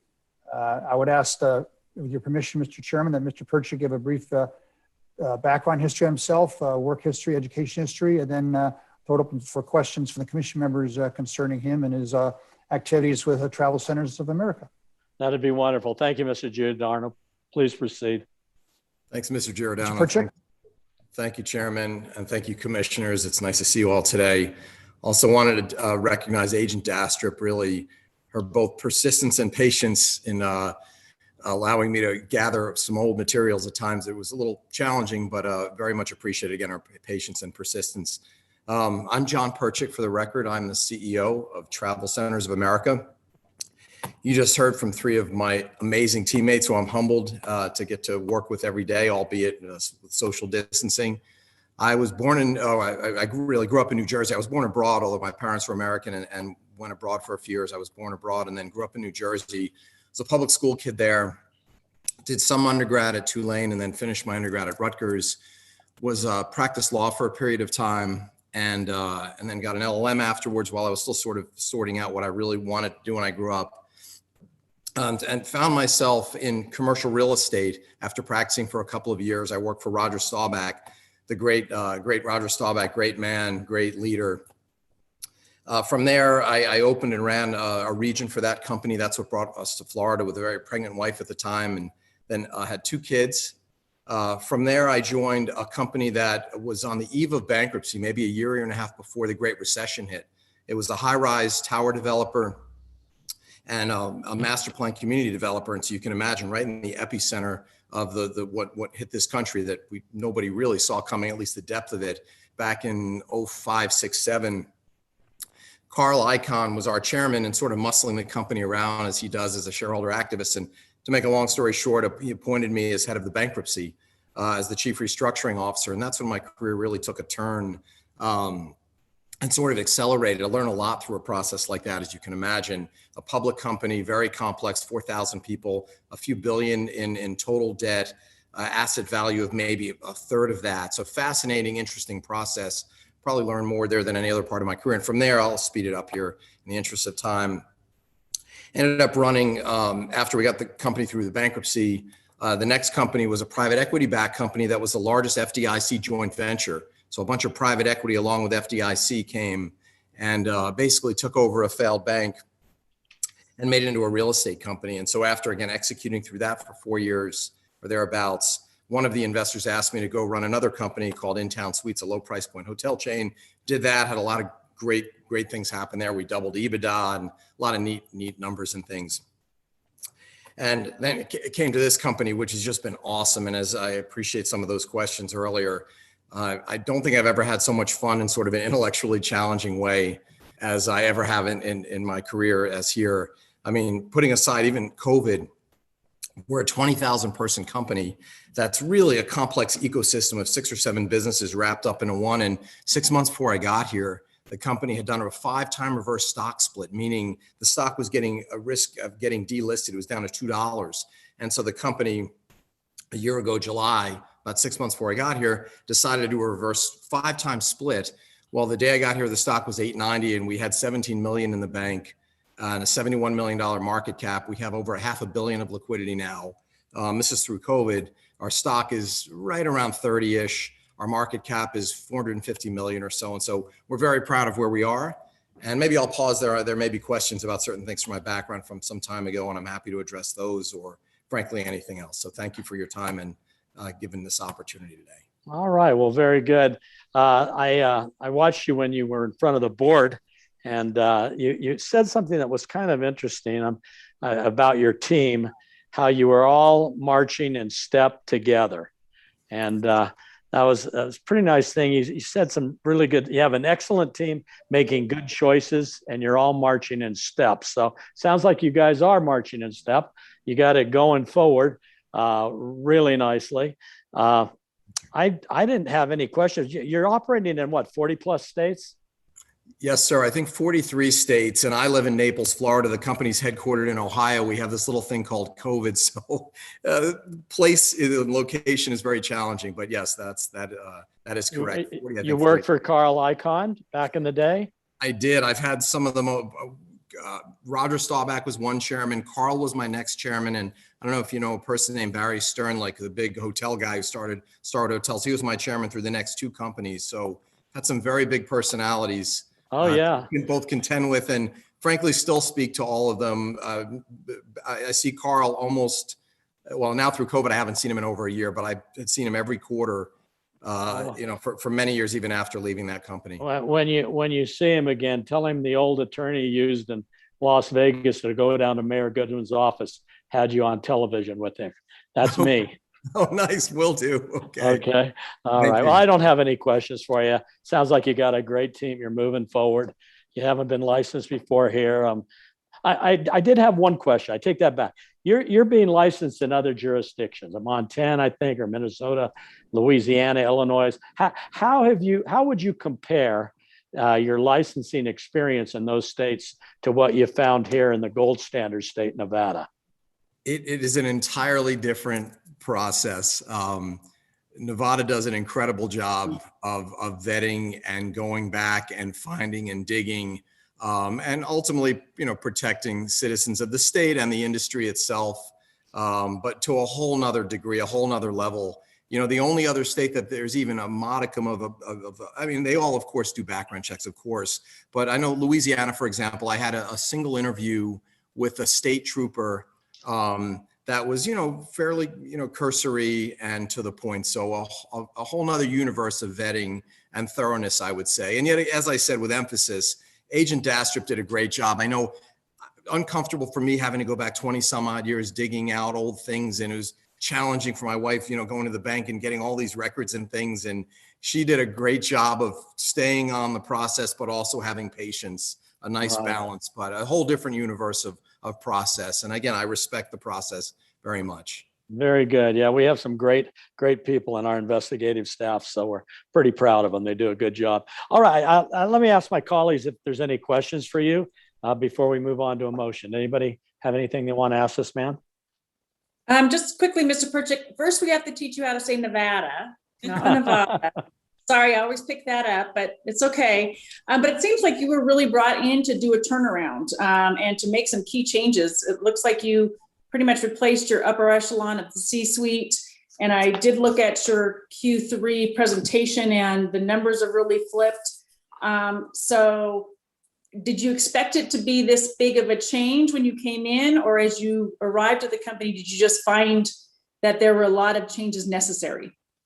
Before I got here, I was introduced to our chairman through a mutual friend. I knew nothing about him or even this company, frankly, other than maybe driving down the road. But before I got here, and frankly, vetting it out for myself, really, is this something I want to do or not do?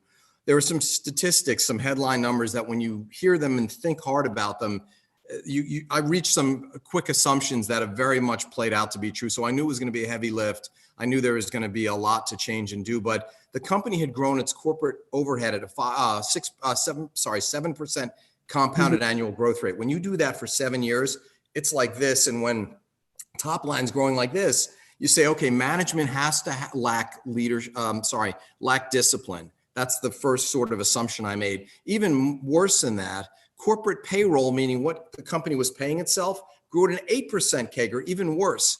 And to have an off year is one thing. When you do that for 7 years habitually, there's something here. My first day I learned, and this to the commissioner, the chair's point about marching to the same beat or the same step, I learned this company didn't have a mission statement, a vision statement, or a set of values.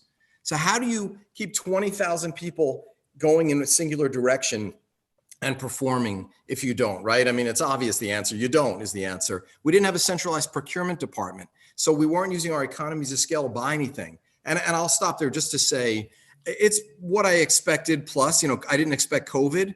I mean, we were planning on around May 1 to do a reorganization and bring in maybe a half or more new SVP level folks. And then COVID came along 2.5 months into it. Peter was here with me only 3 weeks when it happened. And we had to face the gut-wrenching decision for the full service restaurants. We ended up furloughing a whole lot of people. Imagine 2 months in having to face a decision like that affects people's lives so greatly. And then 2 months later, May 1, we brought in these folks. We found great leaders, brought them in, onboarded them, and somehow got them to work together. Them, us, not them, us together through COVID, through social distancing. Our headquarters is still not sort of officially open because Ohio's quite shut down. So it's been amazing. And every day I'm humbled by our team, and not just the individuals, but how they've come together. I say this all the time. I have no idea how this is working. Like, this shouldn't be working. I've spent with the folks you just heard from, other than Peter, Sandy and Kevin, I've literally probably spent measured in minutes, not hours or days, elbow to elbow with them in 14 months. And yet somehow we're executing really well. So we're going to redefine the new normal after this whole COVID thing simmers more and see what we look like as a company. But anyway, COVID is not what I expected, certainly, but the other challenges and opportunities have been more or less. Well, congratulations to you. It sounds like under the worst of circumstances, you've really been able to execute your plan and move the company in a very positive direction. So congratulations. And I'm fully in favor of moving forward with this request. Thank you for your kind words. Very good. Would you care to make a motion? Sure. And no other comments from anybody else? Okay. Just some quick questions, if I may. Oh, sure. Go ahead. I thought we were all done with that. Go ahead. I'm so impressed with Mr. Perchik. I'd be remiss if I didn't say I find that how you handled the matter with the Hudsons in 2001 was commendable. I wanted to thank you for your candor. I think it was refreshing, and you were just straightforward about that. So it's really noted on the record. I just wanted to say that out loud, because it's a pretty big deal, because you could typically spin something like that 20 different ways, and you were very forthcoming. So thank you. If I could, one thing I've thought about since that last experience at the board, and I thank you for saying that. That's very generous of you. You know, I regretted not saying this at the board, is that, you know, I thought, again, I reflected on that. I couldn't do what I do for a living and do it effectively if I couldn't be honest about both myself and what we have to achieve here. I mean, if I'm going to sugarcoat this challenge in the company or make that excuse for this other thing, we're just not going to be effective here. And so, but anyway, thank you for those generous and kind words. I think it's commendable, and I think it shows in how you've turned things around, and it transcends everything you do.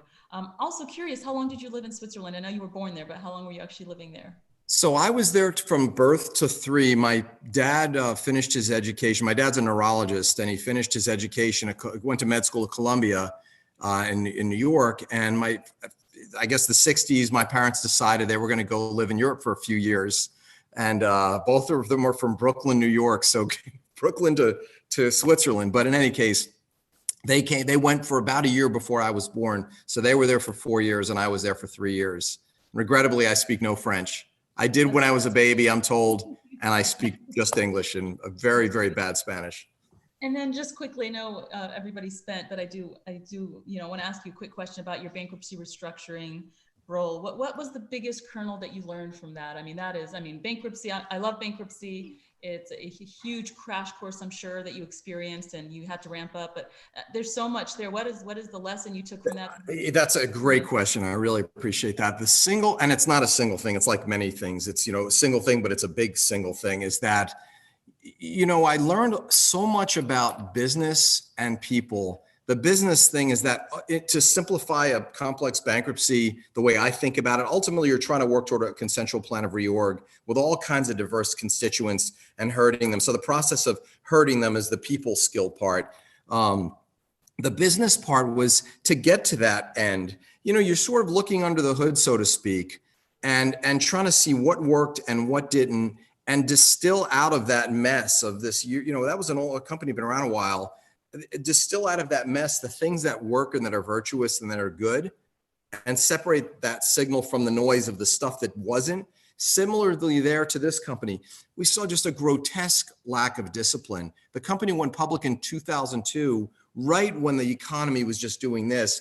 And they were like a kid who, you know, maybe a poor athlete who all of a sudden comes onto, you know, a professional, you know, sports career. And it's like, you know, the company just started spending money and then ultimately the music stopped through the Great Recession. And boy, did they really get hit. So I learned so much about business and even more specifically about process. I say all the time to my team is, I don't know anything about, I know less about this business, this industry than you guys do, but I do know a little something about process and people. And I think a lot of that started there for me at that part of my career. So I think that's what I took away that was most significant. Learning about business and in particular, the processes that you collectively put together that's with the people and it's called a business. And Very just good. one final question. You've had some amazing mentors in your life, and I have to know for the record, what is the best advice Mr. Icon has given you? Can I answer that with a joke that he's my favorite? He's a funny guy. I mean, he's a little, he's who he is, but he's a little misunderstood. And he says this, I've heard him say this a couple of times. He says, I'm like Robin Hood, although I forgot the second part. And meanwhile, by the way, to his credit, he is extremely philanthropic, extremely so, and doesn't really, he's not known for that, but he really is. Anyway, I always chuckle at that line.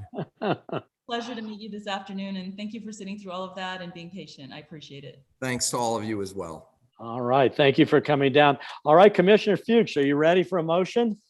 Sure, I am, Mr. Chair. Mr. Chair, I move for approval of non-restricted item number 7 as recommended by the Gaming Control Boards. Very good. There's been a motion made. Any discussion? Not seen any. I'd ask Madam Secretary to call for the vote. Commissioner Fuchs, Aye. Commissioner Cohen, Aye. Commissioner Solis Rainey, Aye. Commissioner Brown, Aye. Chairman Moran. Aye. Motion passes. Good luck to you, sir, and have a good day.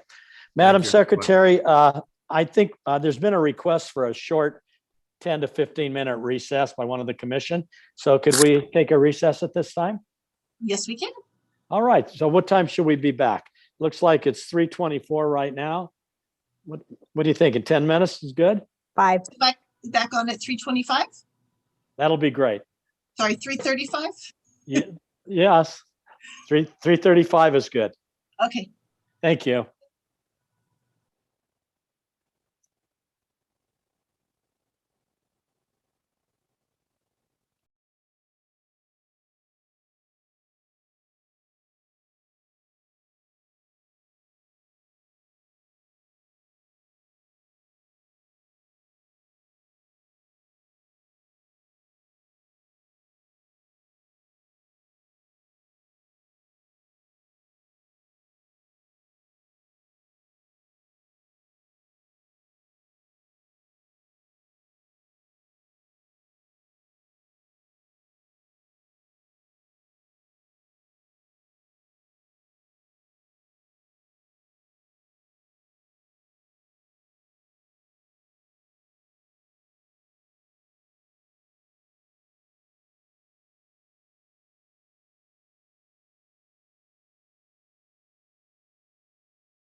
Back on.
Thank you, Chairman.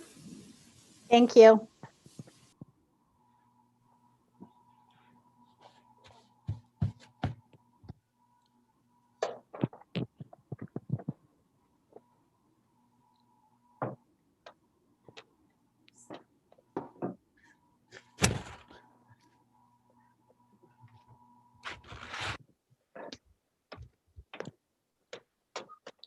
All right, are we all ready? Yes, sir. Yes. Yes.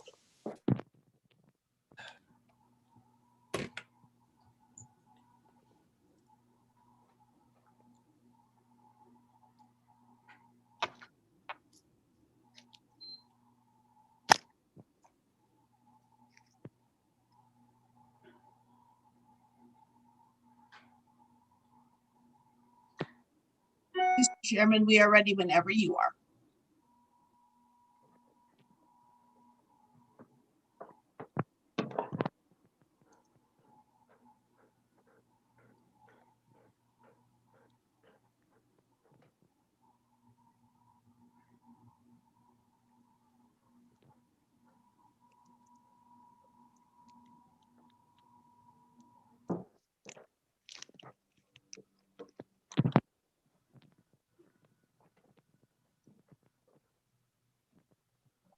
I think we're all set.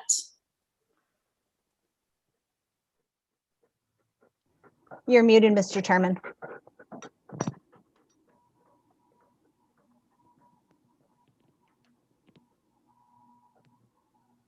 Moran, you were muted. We were unable to hear you. You're still muted.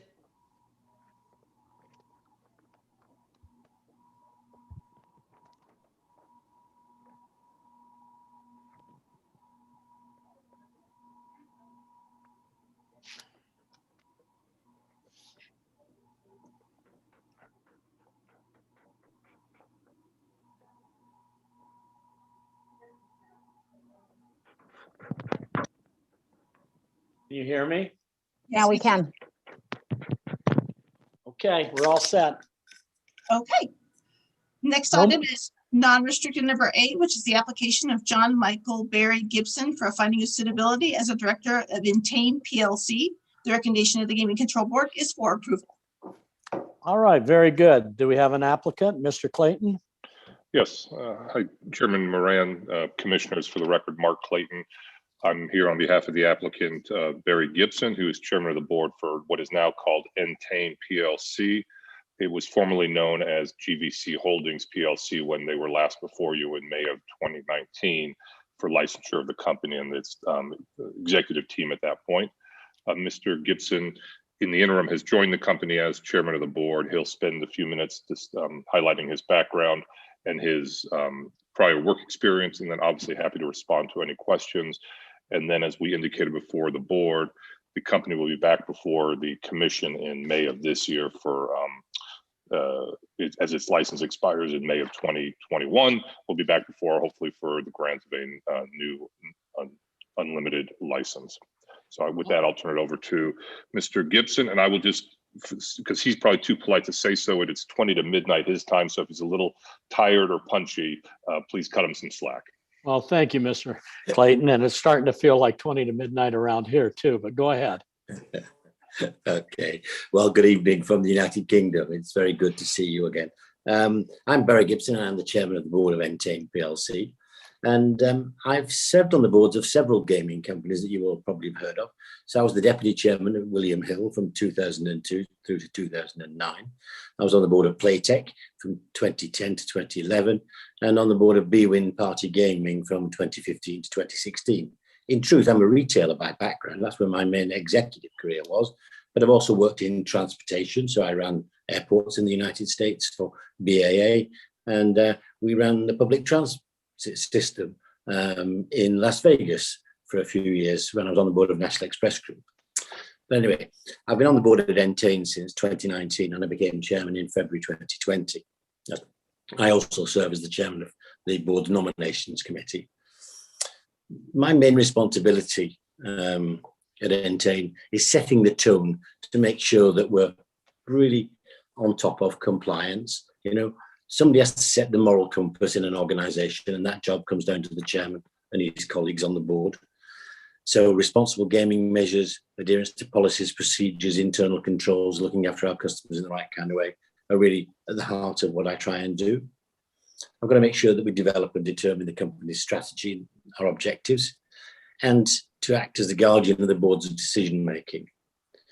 Integrity, probity, corporate governance throughout the company and at board level are what I need to make sure is happening all the time. And of course, looking after engagement with the company's stakeholders, be they customers, be they our shareholders, and very importantly, the 25,000 employees who work for us around the world. I initiated an oversaw project that we call Sunrise back in November, which is about not just refreshing the identity, the change of name, actually is just a piece of ribbon around what we've done. We've changed inside, we've changed to make sure that we're a technology company. We work in the entertainment and leisure space, and we want to make sure that we're only operating in nationally regulated markets. I think it's fair to say that when the company was before you a couple of years ago, we were still operating in a number of unregulated, albeit legal markets. We're now over 99% in regulated or regulating markets, and the last 1% or so is only where we're waiting for the process of regulation to be introduced and going through. We're making sure that we're using our technology to ensure player safety, and we also have revamped our remuneration policies to make sure that giving our executives part of their bonus based upon achieving responsible gaming goals. Corporate governance, as I said earlier on, is absolutely the heart of what we do. We've got to do it in the right kind of way. There's no good just making lots of money. You need to make it in the right kind of way. And we want all of our colleagues to feel proud of what they're doing. And, you know, we're doing a lot to improve the communities that we work in by making Entain such a great place. But we're also committed to donating £100 million over the next 5 years to the Entain Charitable Foundation, which is going to help us achieve these goals. And some of that work is going on in the United States as well as back home here in the UK. So that just concludes my remarks, other than to say thank you to your agent, Mark Robinson, for his work and his patience. And I'm happy to answer any questions that you may have. All right, well, thank you. I looked at your background and your records, everything looked impeccable, and this is your first time in front of us. So I don't have any questions for you. I just wanted to have my fellow commissioners have an opportunity to ask you questions. And I don't know if there are any questions out there or not. So. Sure, Mr. Chairman, I'll jump in there. Mr. Gibson, thanks for staying up so late with us. I know it's been a long day for you, and just a couple questions. It seems like the company you talked about, Sunrise, a refresh of identity. It seems also kind of a reputational refresh also, bringing yourself on, bringing on some new advisory, and also in the C-suite. Can you talk a little bit about that? Yeah, I think it's fair to say when you look at how the online gaming industry evolved in the early noughties and through into kind of 2010, 2015 period, around the world, there wasn't regulation as we know it today. And our company's heritage came out of those days. And I think when we look back at some of the things that were permitted in those days, we probably would not want to be involved in them today. Hence the reason why we decided to back out of a number of unregulated markets where we saw no prospect of being regulated. So I think it's really important. And when I was before your colleagues a few weeks ago, I talked about you guys being the blue ribbon standard of regulation, particularly in the United States you are. And I was corrected. I was told it was the gold standard. Well, the gold standard, blue ribbon standard. You guys are, you do the job properly. And we want to be part of that. So yes, I think it's true to say that historically there were some reputational matters that needed putting right. And sometimes it's a change of executive. So the founder CEO, who did a great job commercially, there's no doubt whatsoever about that, but he'd spent best part of 14 years or so doing the job. And when you've done it one way for a long time, I think he got to the stage of recognizing that it was time for change, and he decided to retire. And that gave me the chance to start to refresh some of the board. And what we're starting out with is a very simple proposition. Customers are great. We want to look after them. There's no point in me stealing the shirt off the back of a customer because, frankly, they won't have anything to play with next week, next month, and so on. And we want to build a deep relationship where we look after our customers in the right way. And of course, when I look at the United States as a business opportunity for us, our joint venture with MGM is going really, really well. We're delighted with the way that's going. And, we recognize that we're going to sit before people like your good selves right across the United States. And I want to be able to be proud to say we do it in the right kind of way. So that was what really was behind what we were doing. So I think doing it in the right way. Well, and I appreciate that. And can you talk maybe a little bit more about your U.S. plans? I know that the MGM venture has been very good for both of you. Is there a little bit more you can expand on at this time? Well, we're in about 12 states now. We expect to be in 20 states by the end of the year. In the most recent states that we've launched, we've gone in as market leader. So in Illinois, for example, we're up to nearly 20% of the market. We think that that's the kind of level of market share we can get on a nationwide basis because we've got the great combination of MGM's heritage. Of course, it's a great presence in Las Vegas. They've got a wonderful group of customers in their M Life Club. We've got world-leading technology, and we understand how online gaming works as opposed to table gaming that they're more involved with. So we bring really complementary skills to the table. And you will have read, I'm sure, in your file that we were so good. We were a bit like Victor Kayam when they came knocking at the door. MGM liked us so much they wanted to buy us. Well, we just couldn't. We couldn't get to commercial terms at that stage, but we were very flattered by the fact that they wanted to do that.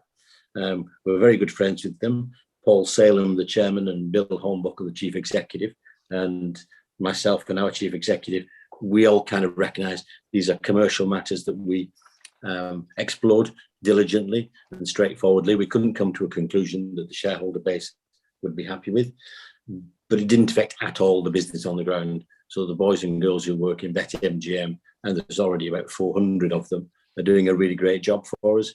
And we're doing really well as a business, and we're very excited to get the chance to expand further in the United States.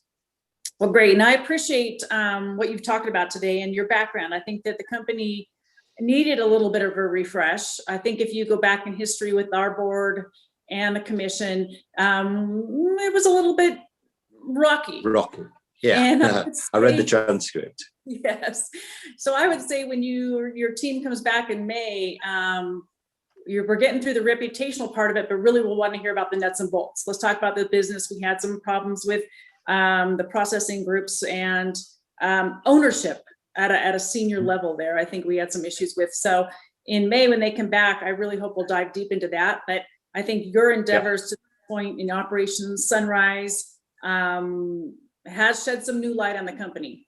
And I think it was ready for that. So I appreciate your background. Like I said, I think they're lucky to have you.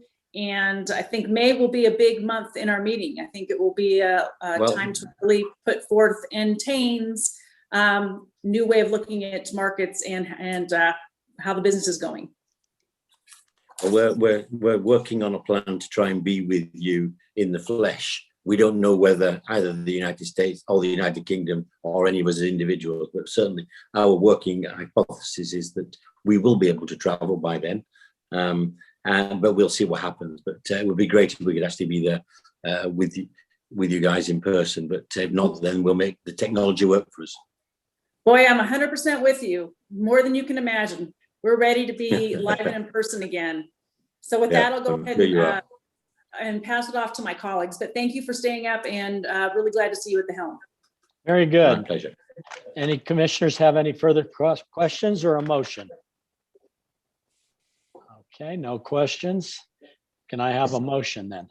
Sure, Mr. Chairman, I'd be happy to make a motion to approve non-restricted item number 8 as read into the record and as recommended by the Game Control Board.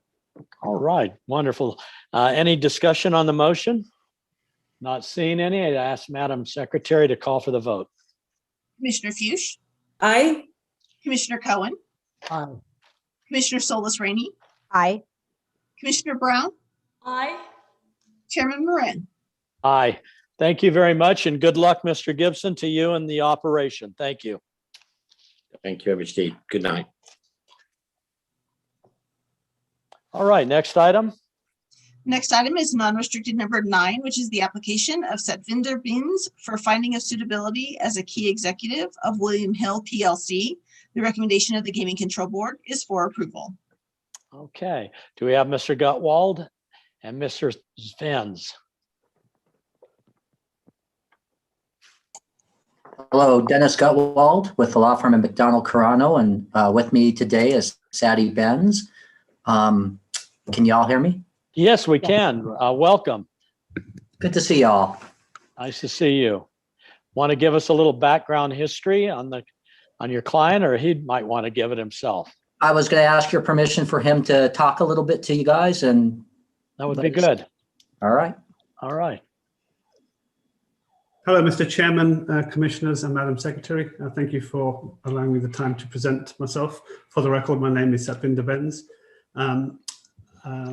By way of background, I was born in Kenya, raised in the UK. I've been a computer nerd most of my life, working with and tinkering with technology. I tried my hand at startups early when I left college, and since then I worked with lots of blue chip companies, both in Europe and in the US. I spent a number of years on Wall Street before doing my MBA and joining McKinsey & Company, where I was for about 20 years.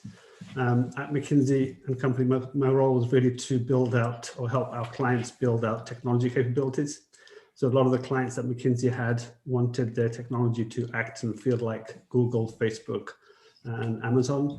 And so kind of that's the role I played at McKinsey with our clients. My last client was William Hill. I helped William Hill build out their US capability in New Jersey. And I liked working with William Hill so much that right after that piece of work finished, I joined William Hill. So I'm at William Hill now as the Chief Technology Officer. So I take care of technology and cyber needs for William Hill, both in the US, in the international and the UK markets. All right, very good. You've never been licensed by us before. That's why we No. called you for. You have a impeccable, nice background, so there's no problems there. But we wanted you to come in so we could get a look at you. And I noticed a comment you made at the board that your company is always looking for basically and asking what the customers are asking for. So you always are looking at the customer, trying to figure out what they're asking for, and then you go forward from there. That was your comment. Could you explain that a little?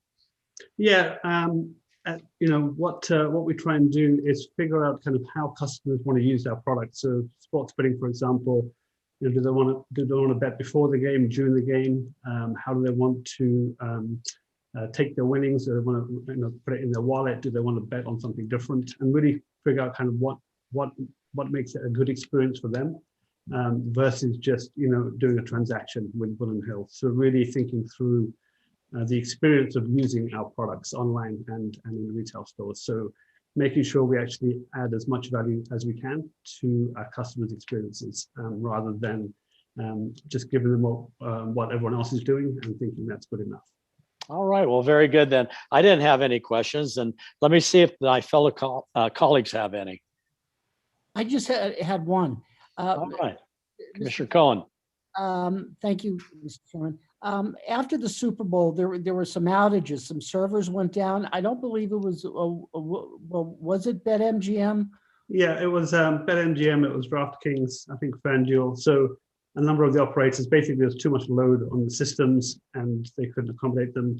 So fortunately, we were not. William Hill was up and running throughout the Super Bowl before and afterwards. So we had enough capacity in our systems to accommodate Super Bowl traffic. I just want to make sure that's what it was, just capacity, and the servers crashed. Okay. Yeah. Thank you, sir. All right, very good. Any other questions? Do we have a motion? I move for approval. Non-restricted agenda item 9. number 9. All right, thank you, Commissioner Cohen. All right, motion been made for approval. I don't see anybody wanting to discuss it. I'd ask Madam Secretary to call for the vote. Commissioner Fuchs, Aye. Commissioner Cohen, Aye. Commissioner Solis Rainey, Aye. Commissioner Brown, Aye. Chairman Moran. Aye. Motion passes. Thank you, Mr. Gutwald, for coming down today, and also Mr. Battens. We appreciate that, and nice to see you and make your acquaintance, and hope to see you more in the future. So have a good afternoon. You all All too. Thank you very much. All right. Bye-bye. Madam Secretary, next item. Next item is non-restricted number 10, which is the application of Jerry Lee West Jr. for licensure as a key employee of the Prima Donna Company LLC. The recommendation of the Gaming Control Board is for approval, and I believe we have a disclosure on this item. All right, Madam Secretary. I believe Commissioner Brown has a disclosure.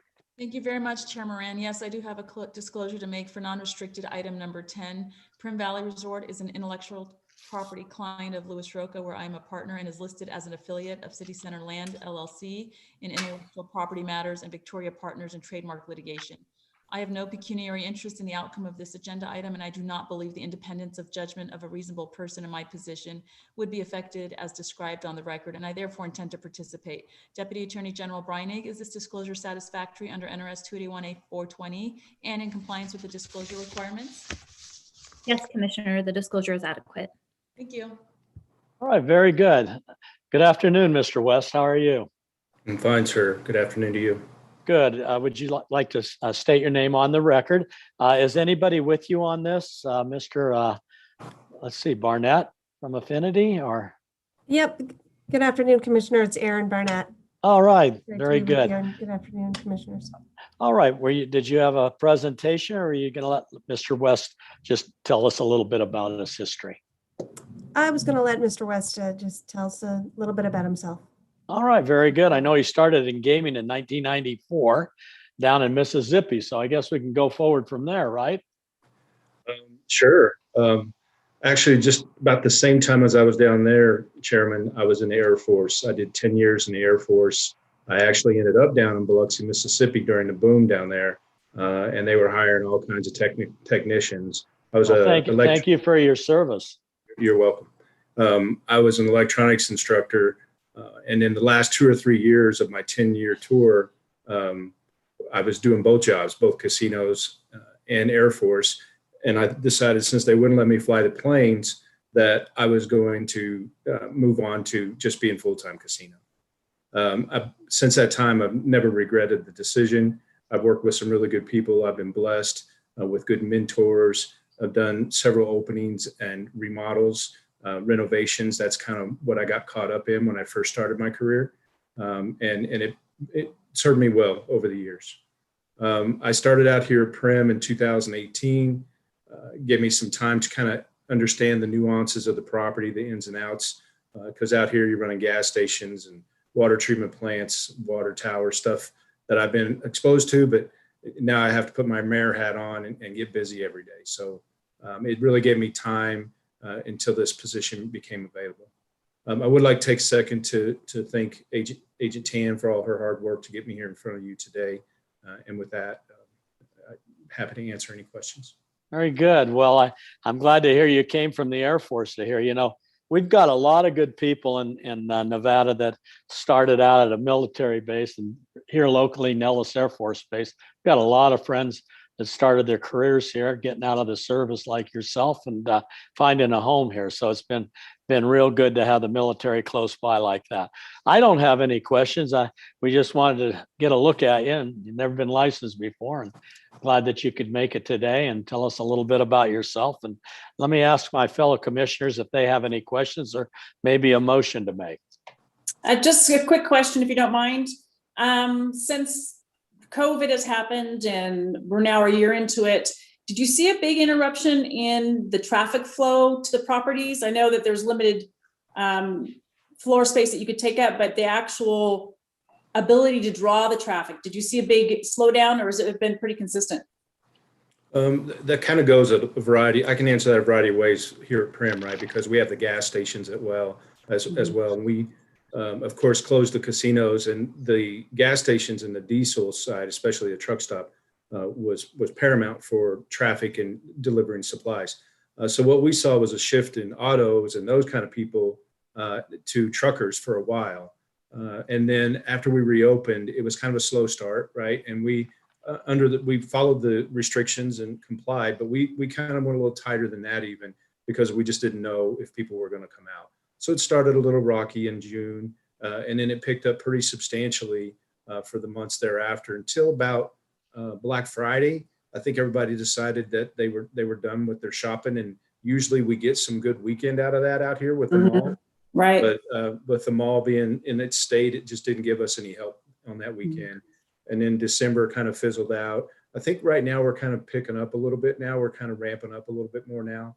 It's been controllable, manageable. We don't operate Buffalo Bills, just Whiskey Pete and Prim Valley. So that makes it much easier from a staffing standpoint, because Bills is so huge.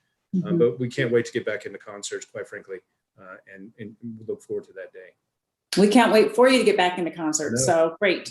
Well, thank you very much. And if there's no other questions, I can go ahead and make a motion. That would be fine. Go ahead. Mr. Chairman, I move for approval of non-restricted item number 10 as recommended by the Gaming Control Board. Very good. Any discussion on the motion by the rest of the commission? Seeing head shakes no. Okay. I'd call for the vote. Madam Secretary, would you call for the vote? Commissioner Fuchs? Aye. Commissioner Cohen? Aye. Commissioner Solis Rainey? Aye. Commissioner Brown? Aye. Chairman Moran? Aye. Thank you. And motion passes. And good luck to you, sir. Thank you so much. All right. That takes care of the non-restricted. I guess we go right into the restricted now and wrap it up. Okay. First item held out on the restricted is restricted number 1, which is the applications of Standard Tavern LLC doing business as the Standard Tavern for a restricted gaming license, and the applications of Cornelius Alfred Radon and Christopher David Moran, Centennial 215 LLC and the Moran Group LLC for licensure and or a finding of suitability as a manager, member, sole member and manager, and or registration as a holding company. The recommendation of the Gaming Control Board is for approval with the condition as noted on the agenda.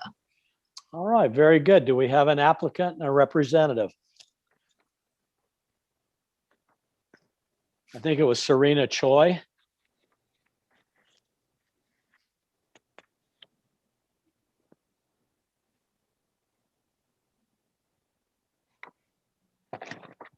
Hello there. Hello. Might not be able to hear us. Uh-oh, good morning.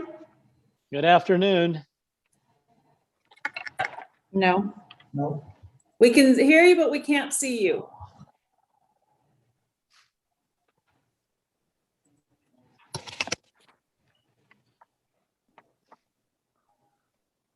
Oh, there you are. Good afternoon. Hello. Hi there. Can you hear us? Yes, we can now. 1 second.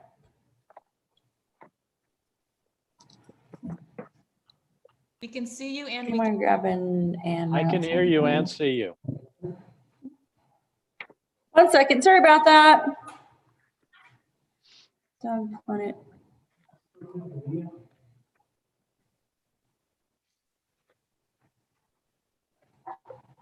Hi there. Give us 1 second. Sorry about that. Can you see us? Yes. You and we Oh, can. give me 1 second. I'm sorry. We got a little discombobulated, disconnected here. Okay. And you're gonna get disconnected again. Okay. Wait, what do you want? What do you have? Here. Give me 1 second. Can we come back to this item? I imagine we could trail it, sure. Why don't we trail restricted 1 and move on to restricted 3? Thank you. All right. Mr. Chairman, restricted number 3 is the application of Wynne Louise Lucky for a temporary licensure as a special administrator of the estate of Michael Herbert Lucky. The recommendation of the Gaming Control Board is for approval with the limitation as noted on the agenda. All right, very good. Do we have a representative, Ms. Aramini, and do we have Ms. Luck? Mr. Chairman? Hi. Hi, just to clarify for the record, the board recommended approval of the applicant for restricted number 3 as a special administrator. It is my understanding that the case has moved through the probate process and the applicant was permanently appointed as administrator by the court. Because there is no functional difference between the 2 titles for the purposes of this application, the appropriate title of administrator was noted on the commission agenda. And should the commission move for approval, the commission may modify the board's recommendation of approval to the current role of administrator. All right. Would we note that in a motion at the conclusion of her presentation? Yes, Mr. Chairman, should you approve, then you would need to include that in your motion. Very good. Do we have her on the line now? Yes, I'm Oh, Wynne good. Lucky. Yes, I saw you at the board meeting and I enjoyed hearing your comment, but I was very sorry about your loss. I Thank want to you. let you know that. And I know you've never been licensed before and that you're now find yourself running the bar, right? Yes, yes, That's got to be exciting times. it is. And I've been involved for over 40 years just in the background. So it's, I know a lot more than what I thought I did going into it, which is good. It must be pretty time consuming for you. It is. I have another job as well. And I'm working at the bar now on Wednesdays to give me more a handle on it and a concept of what it takes to run it. And that has streamlined everything a little bit for me. Okay. And how long have you been in Nevada? Oh, gosh, we moved here. I've been here 57 years. Oh, boy, that's good. Long Where did you come from? Weaverville, California. Okay, good. Well, you found a home here. 57 years, that's a long time. Long time. Well, you know, we wanted to have you in front of us because you're never licensed before. And naturally, we had to do that. I didn't have any questions for you. I can ask my fellow commissioners if they have any for you as well. But I don't have any difficulty. I looked at your background, the records, the support materials, and watched your prior appearances, and I don't have anything. It seems like the agents thought you were very cooperative, and they had no areas of concern for you. So that looks good. Let me ask my colleagues if anybody has any questions for you or a motion. Just was like your bar there is kind of an institution in Reno. I will say that. Thank you. It's been around. I think the bar's been around since '75, and you've been licensed with gaming since '89. Yes. Wow. And then it sounds like the ultimate goal is for you to take over, but also for your daughter and son-in-law to run the bar? Yes. And are they both working there right now? No, they are not. When I get ready to retire, then they will be stepping. Okay, so you're kind of just taking the reins now, and then Yeah. once they're ready, then or you're ready to move on, then they'll go ahead and jump in? Yes, and I may establish an LLC where I can put my daughter on there now and make an application for the two of us together. This has been quite the process for me to go through. I don't want, I'm getting emotional. I don't want her to go through, I don't want them to have to go through what I had to do. I want to make it an easy transition should something happen to me so that they can just take it over. And she's been in the background as well all of her life. So it's in our blood. We know it. That's what we know. So she also helps me. I'll throw suggestions to her and she'll help me that way. So that's a good thing. She stays involved that way. And so does my son-in-law. Well, it's wonderful to see that it's staying in the family because, like I said, it is an institution in Reno. And I think that it's wonderful to see the generations come through and take over eventually. So I am fully ready to make a motion unless we have other questions. I don't see any. Commissioner, would you like to make the motion? Sure. Go ahead. Thank you so much. Sorry to interrupt. No. I just wanted to say that your name is the perfect name for Nevada. I mean, for gaming, it's the first and last name absolutely on point. And I just wanted to say I'm sorry for your loss as well. And I think it's wonderful that you're getting behind the bar on Wednesdays to get entrenched and make sure you're not missing anything. And I think that it's absolutely wonderful that it is passed along to the family and you're keeping it in the family. So thank you for appearing in front of us today and for waiting so long so that we could meet you. I appreciate your time. Oh, thank you. I appreciate everyone's time as well. Thank you so much. Very nice. All right, Commissioner Fuchs. So I'll go ahead and move for approval of restricted number 3 with the change to Win Louise Lucky as administrator. And also to make sure that we include the condition that the license is expired at midnight of February 2022 at the Nevada Gaming Commission meeting on the day the item is heard. All right, very good. A motion made. No discussion on the motion. I'd ask for the Madam Secretary to call for the vote. Commissioner Fuchs. Aye. Commissioner Cohen. Aye. Commissioner Solis Rainey. Aye. Commissioner Brown. Aye. Chairman Moran. Aye. Motion passes.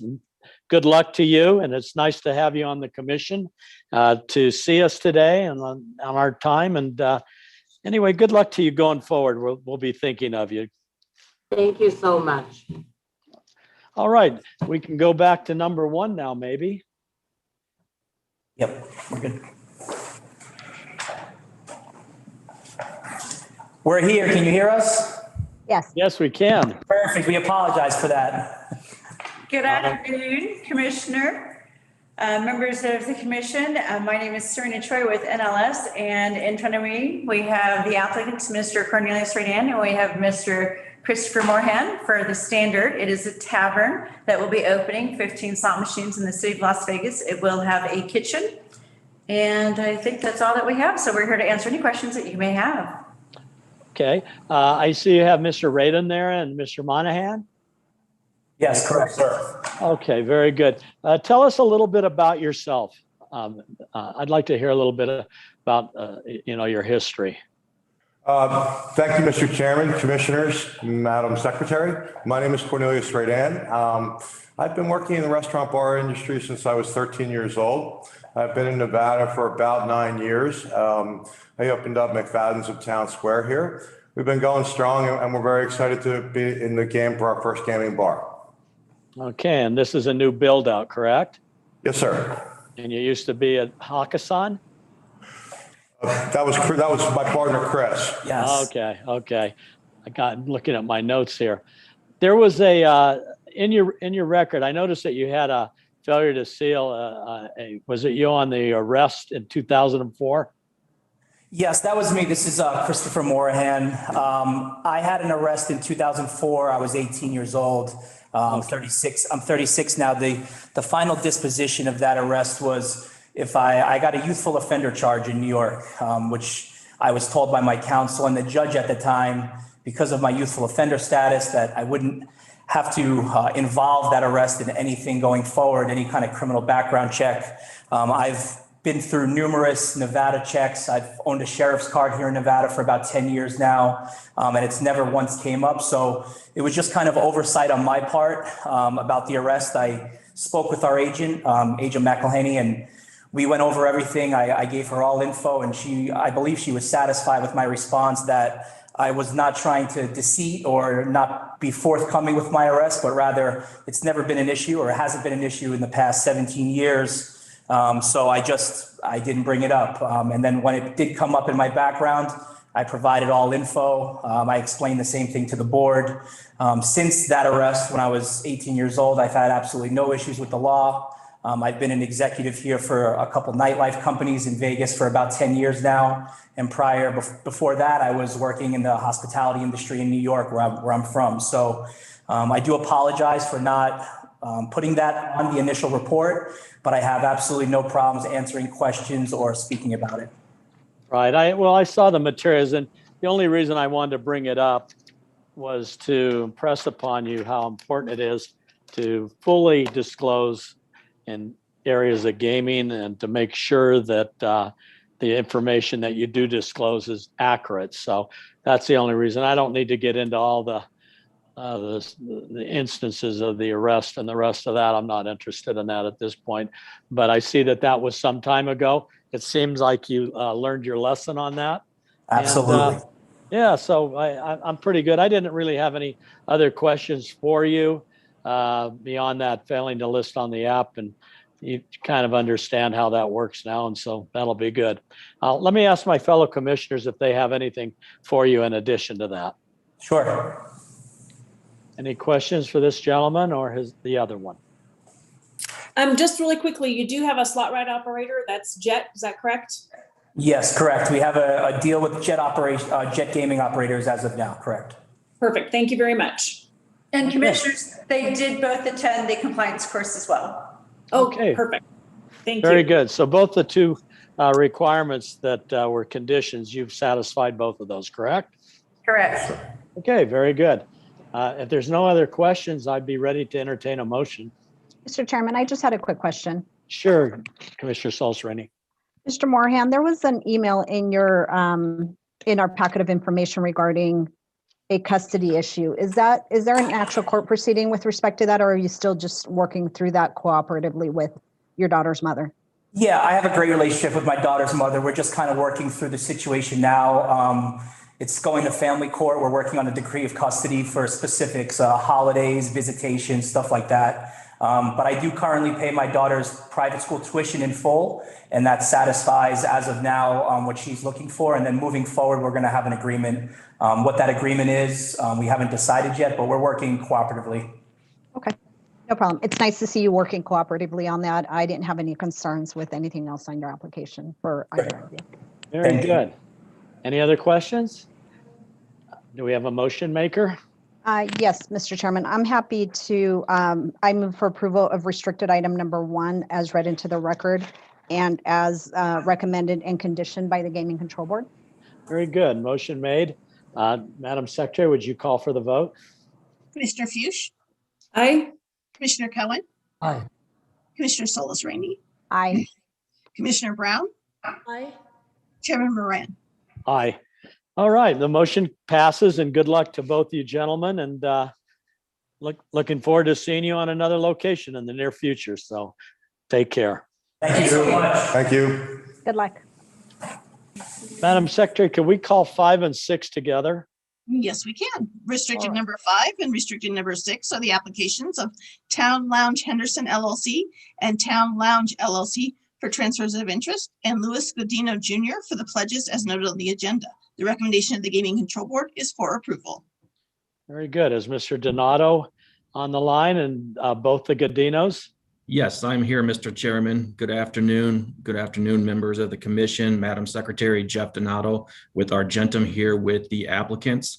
Mr. Godino Sr. and Mr. Godino Jr. do not have a affirmative presentation, but we're here to answer any questions you may have. Very good. And the way I understand this, the dads handing over the reins to his son, right? That's correct. Okay. Tell me just a little bit about the promissory note. That was my only question. So with regards to the promissory note, the total amount for the acquisition for both LLCs is being carried by the promissory note. And in the exchange for that, the security interest he's pledging, Junior is pledging his interest in both LLCs as collateral for that promissory note. Okay. And they've been in business a long time, haven't they? How many years? Yes, if you like, I can have them go into detail about their operations. Yeah, just a little brief analysis, nothing real prolonged. Go ahead. Hi, Mr. Chairman, Commissioners, Madam Secretary, thank you. My name is Scotty Godino. I am from born and raised. I was born and raised in Las Vegas. I went to Las Vegas Day School. I went to Goldman.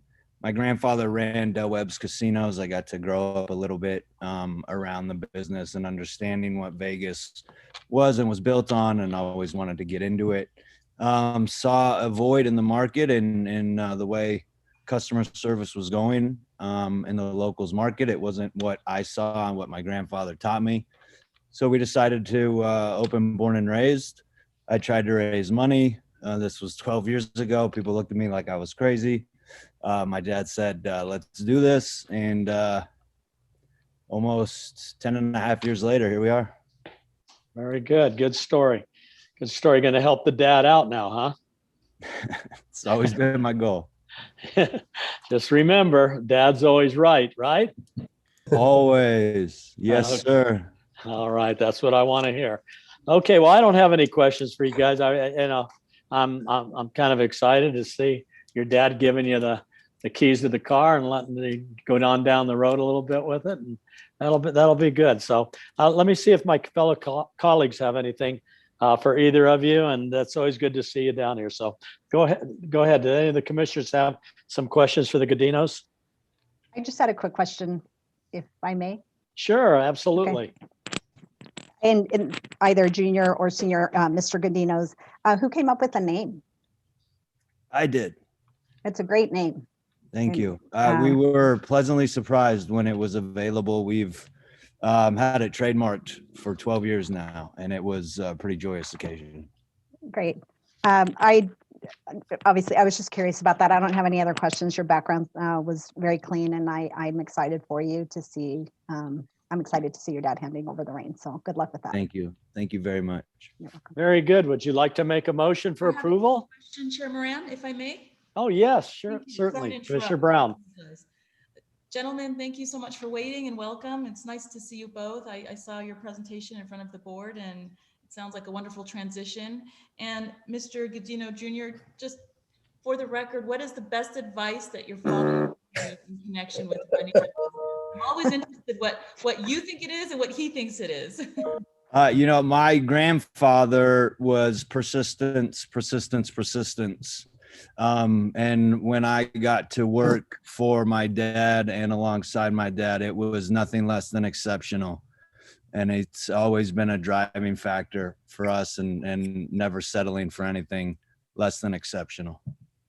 Thank you for following your vision and opening something so wonderful in Las Vegas that has longevity. And I wish you well in your future endeavors. Thank you very, very much. Very good. Very good. All right, do we have a motion? Mr. Chairman, I would move for approval of restricted item number 5 and 6 as read into the record and recommended by the Gaming Control Board. Thank you, Commissioner Solis Rainey. Very good. We have a motion. Madam Secretary, would you call for the vote? Commissioner Fuchs. Aye. Commissioner Cohen. Aye. Commissioner Solis Rainey. Aye. Commissioner Brown. Aye. Chairman Moran. Aye. All right, the motion passes and good luck to both you gentlemen. We appreciate that. I like it when locals get ahead. Good work. It's good stuff. We appreciate it, and we would like to say we appreciate all the hard work by Agent Peters during this application. Thank you. We always enjoy seeing you come down, Mr. Donato. You do a good job. Appreciate it. Thank you. I agree. Thanks, guys. Thank you. All right. I guess we could go, Madam Secretary, to the next part of the agenda, finally. The next item on your agenda is the administrative reports. The first would be from the board chairman.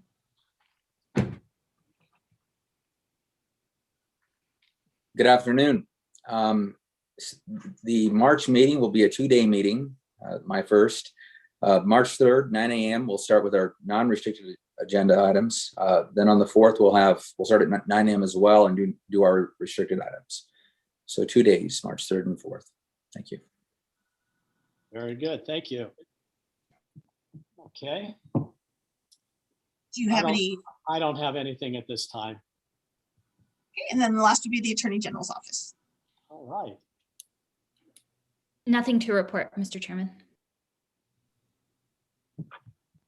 Okay, I guess we can adjourn at this point.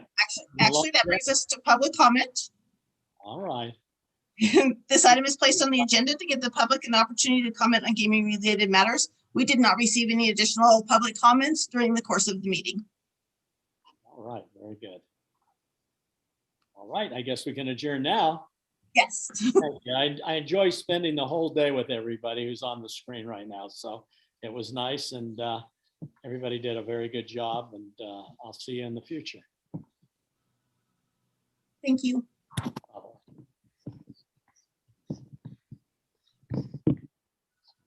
Bye-bye.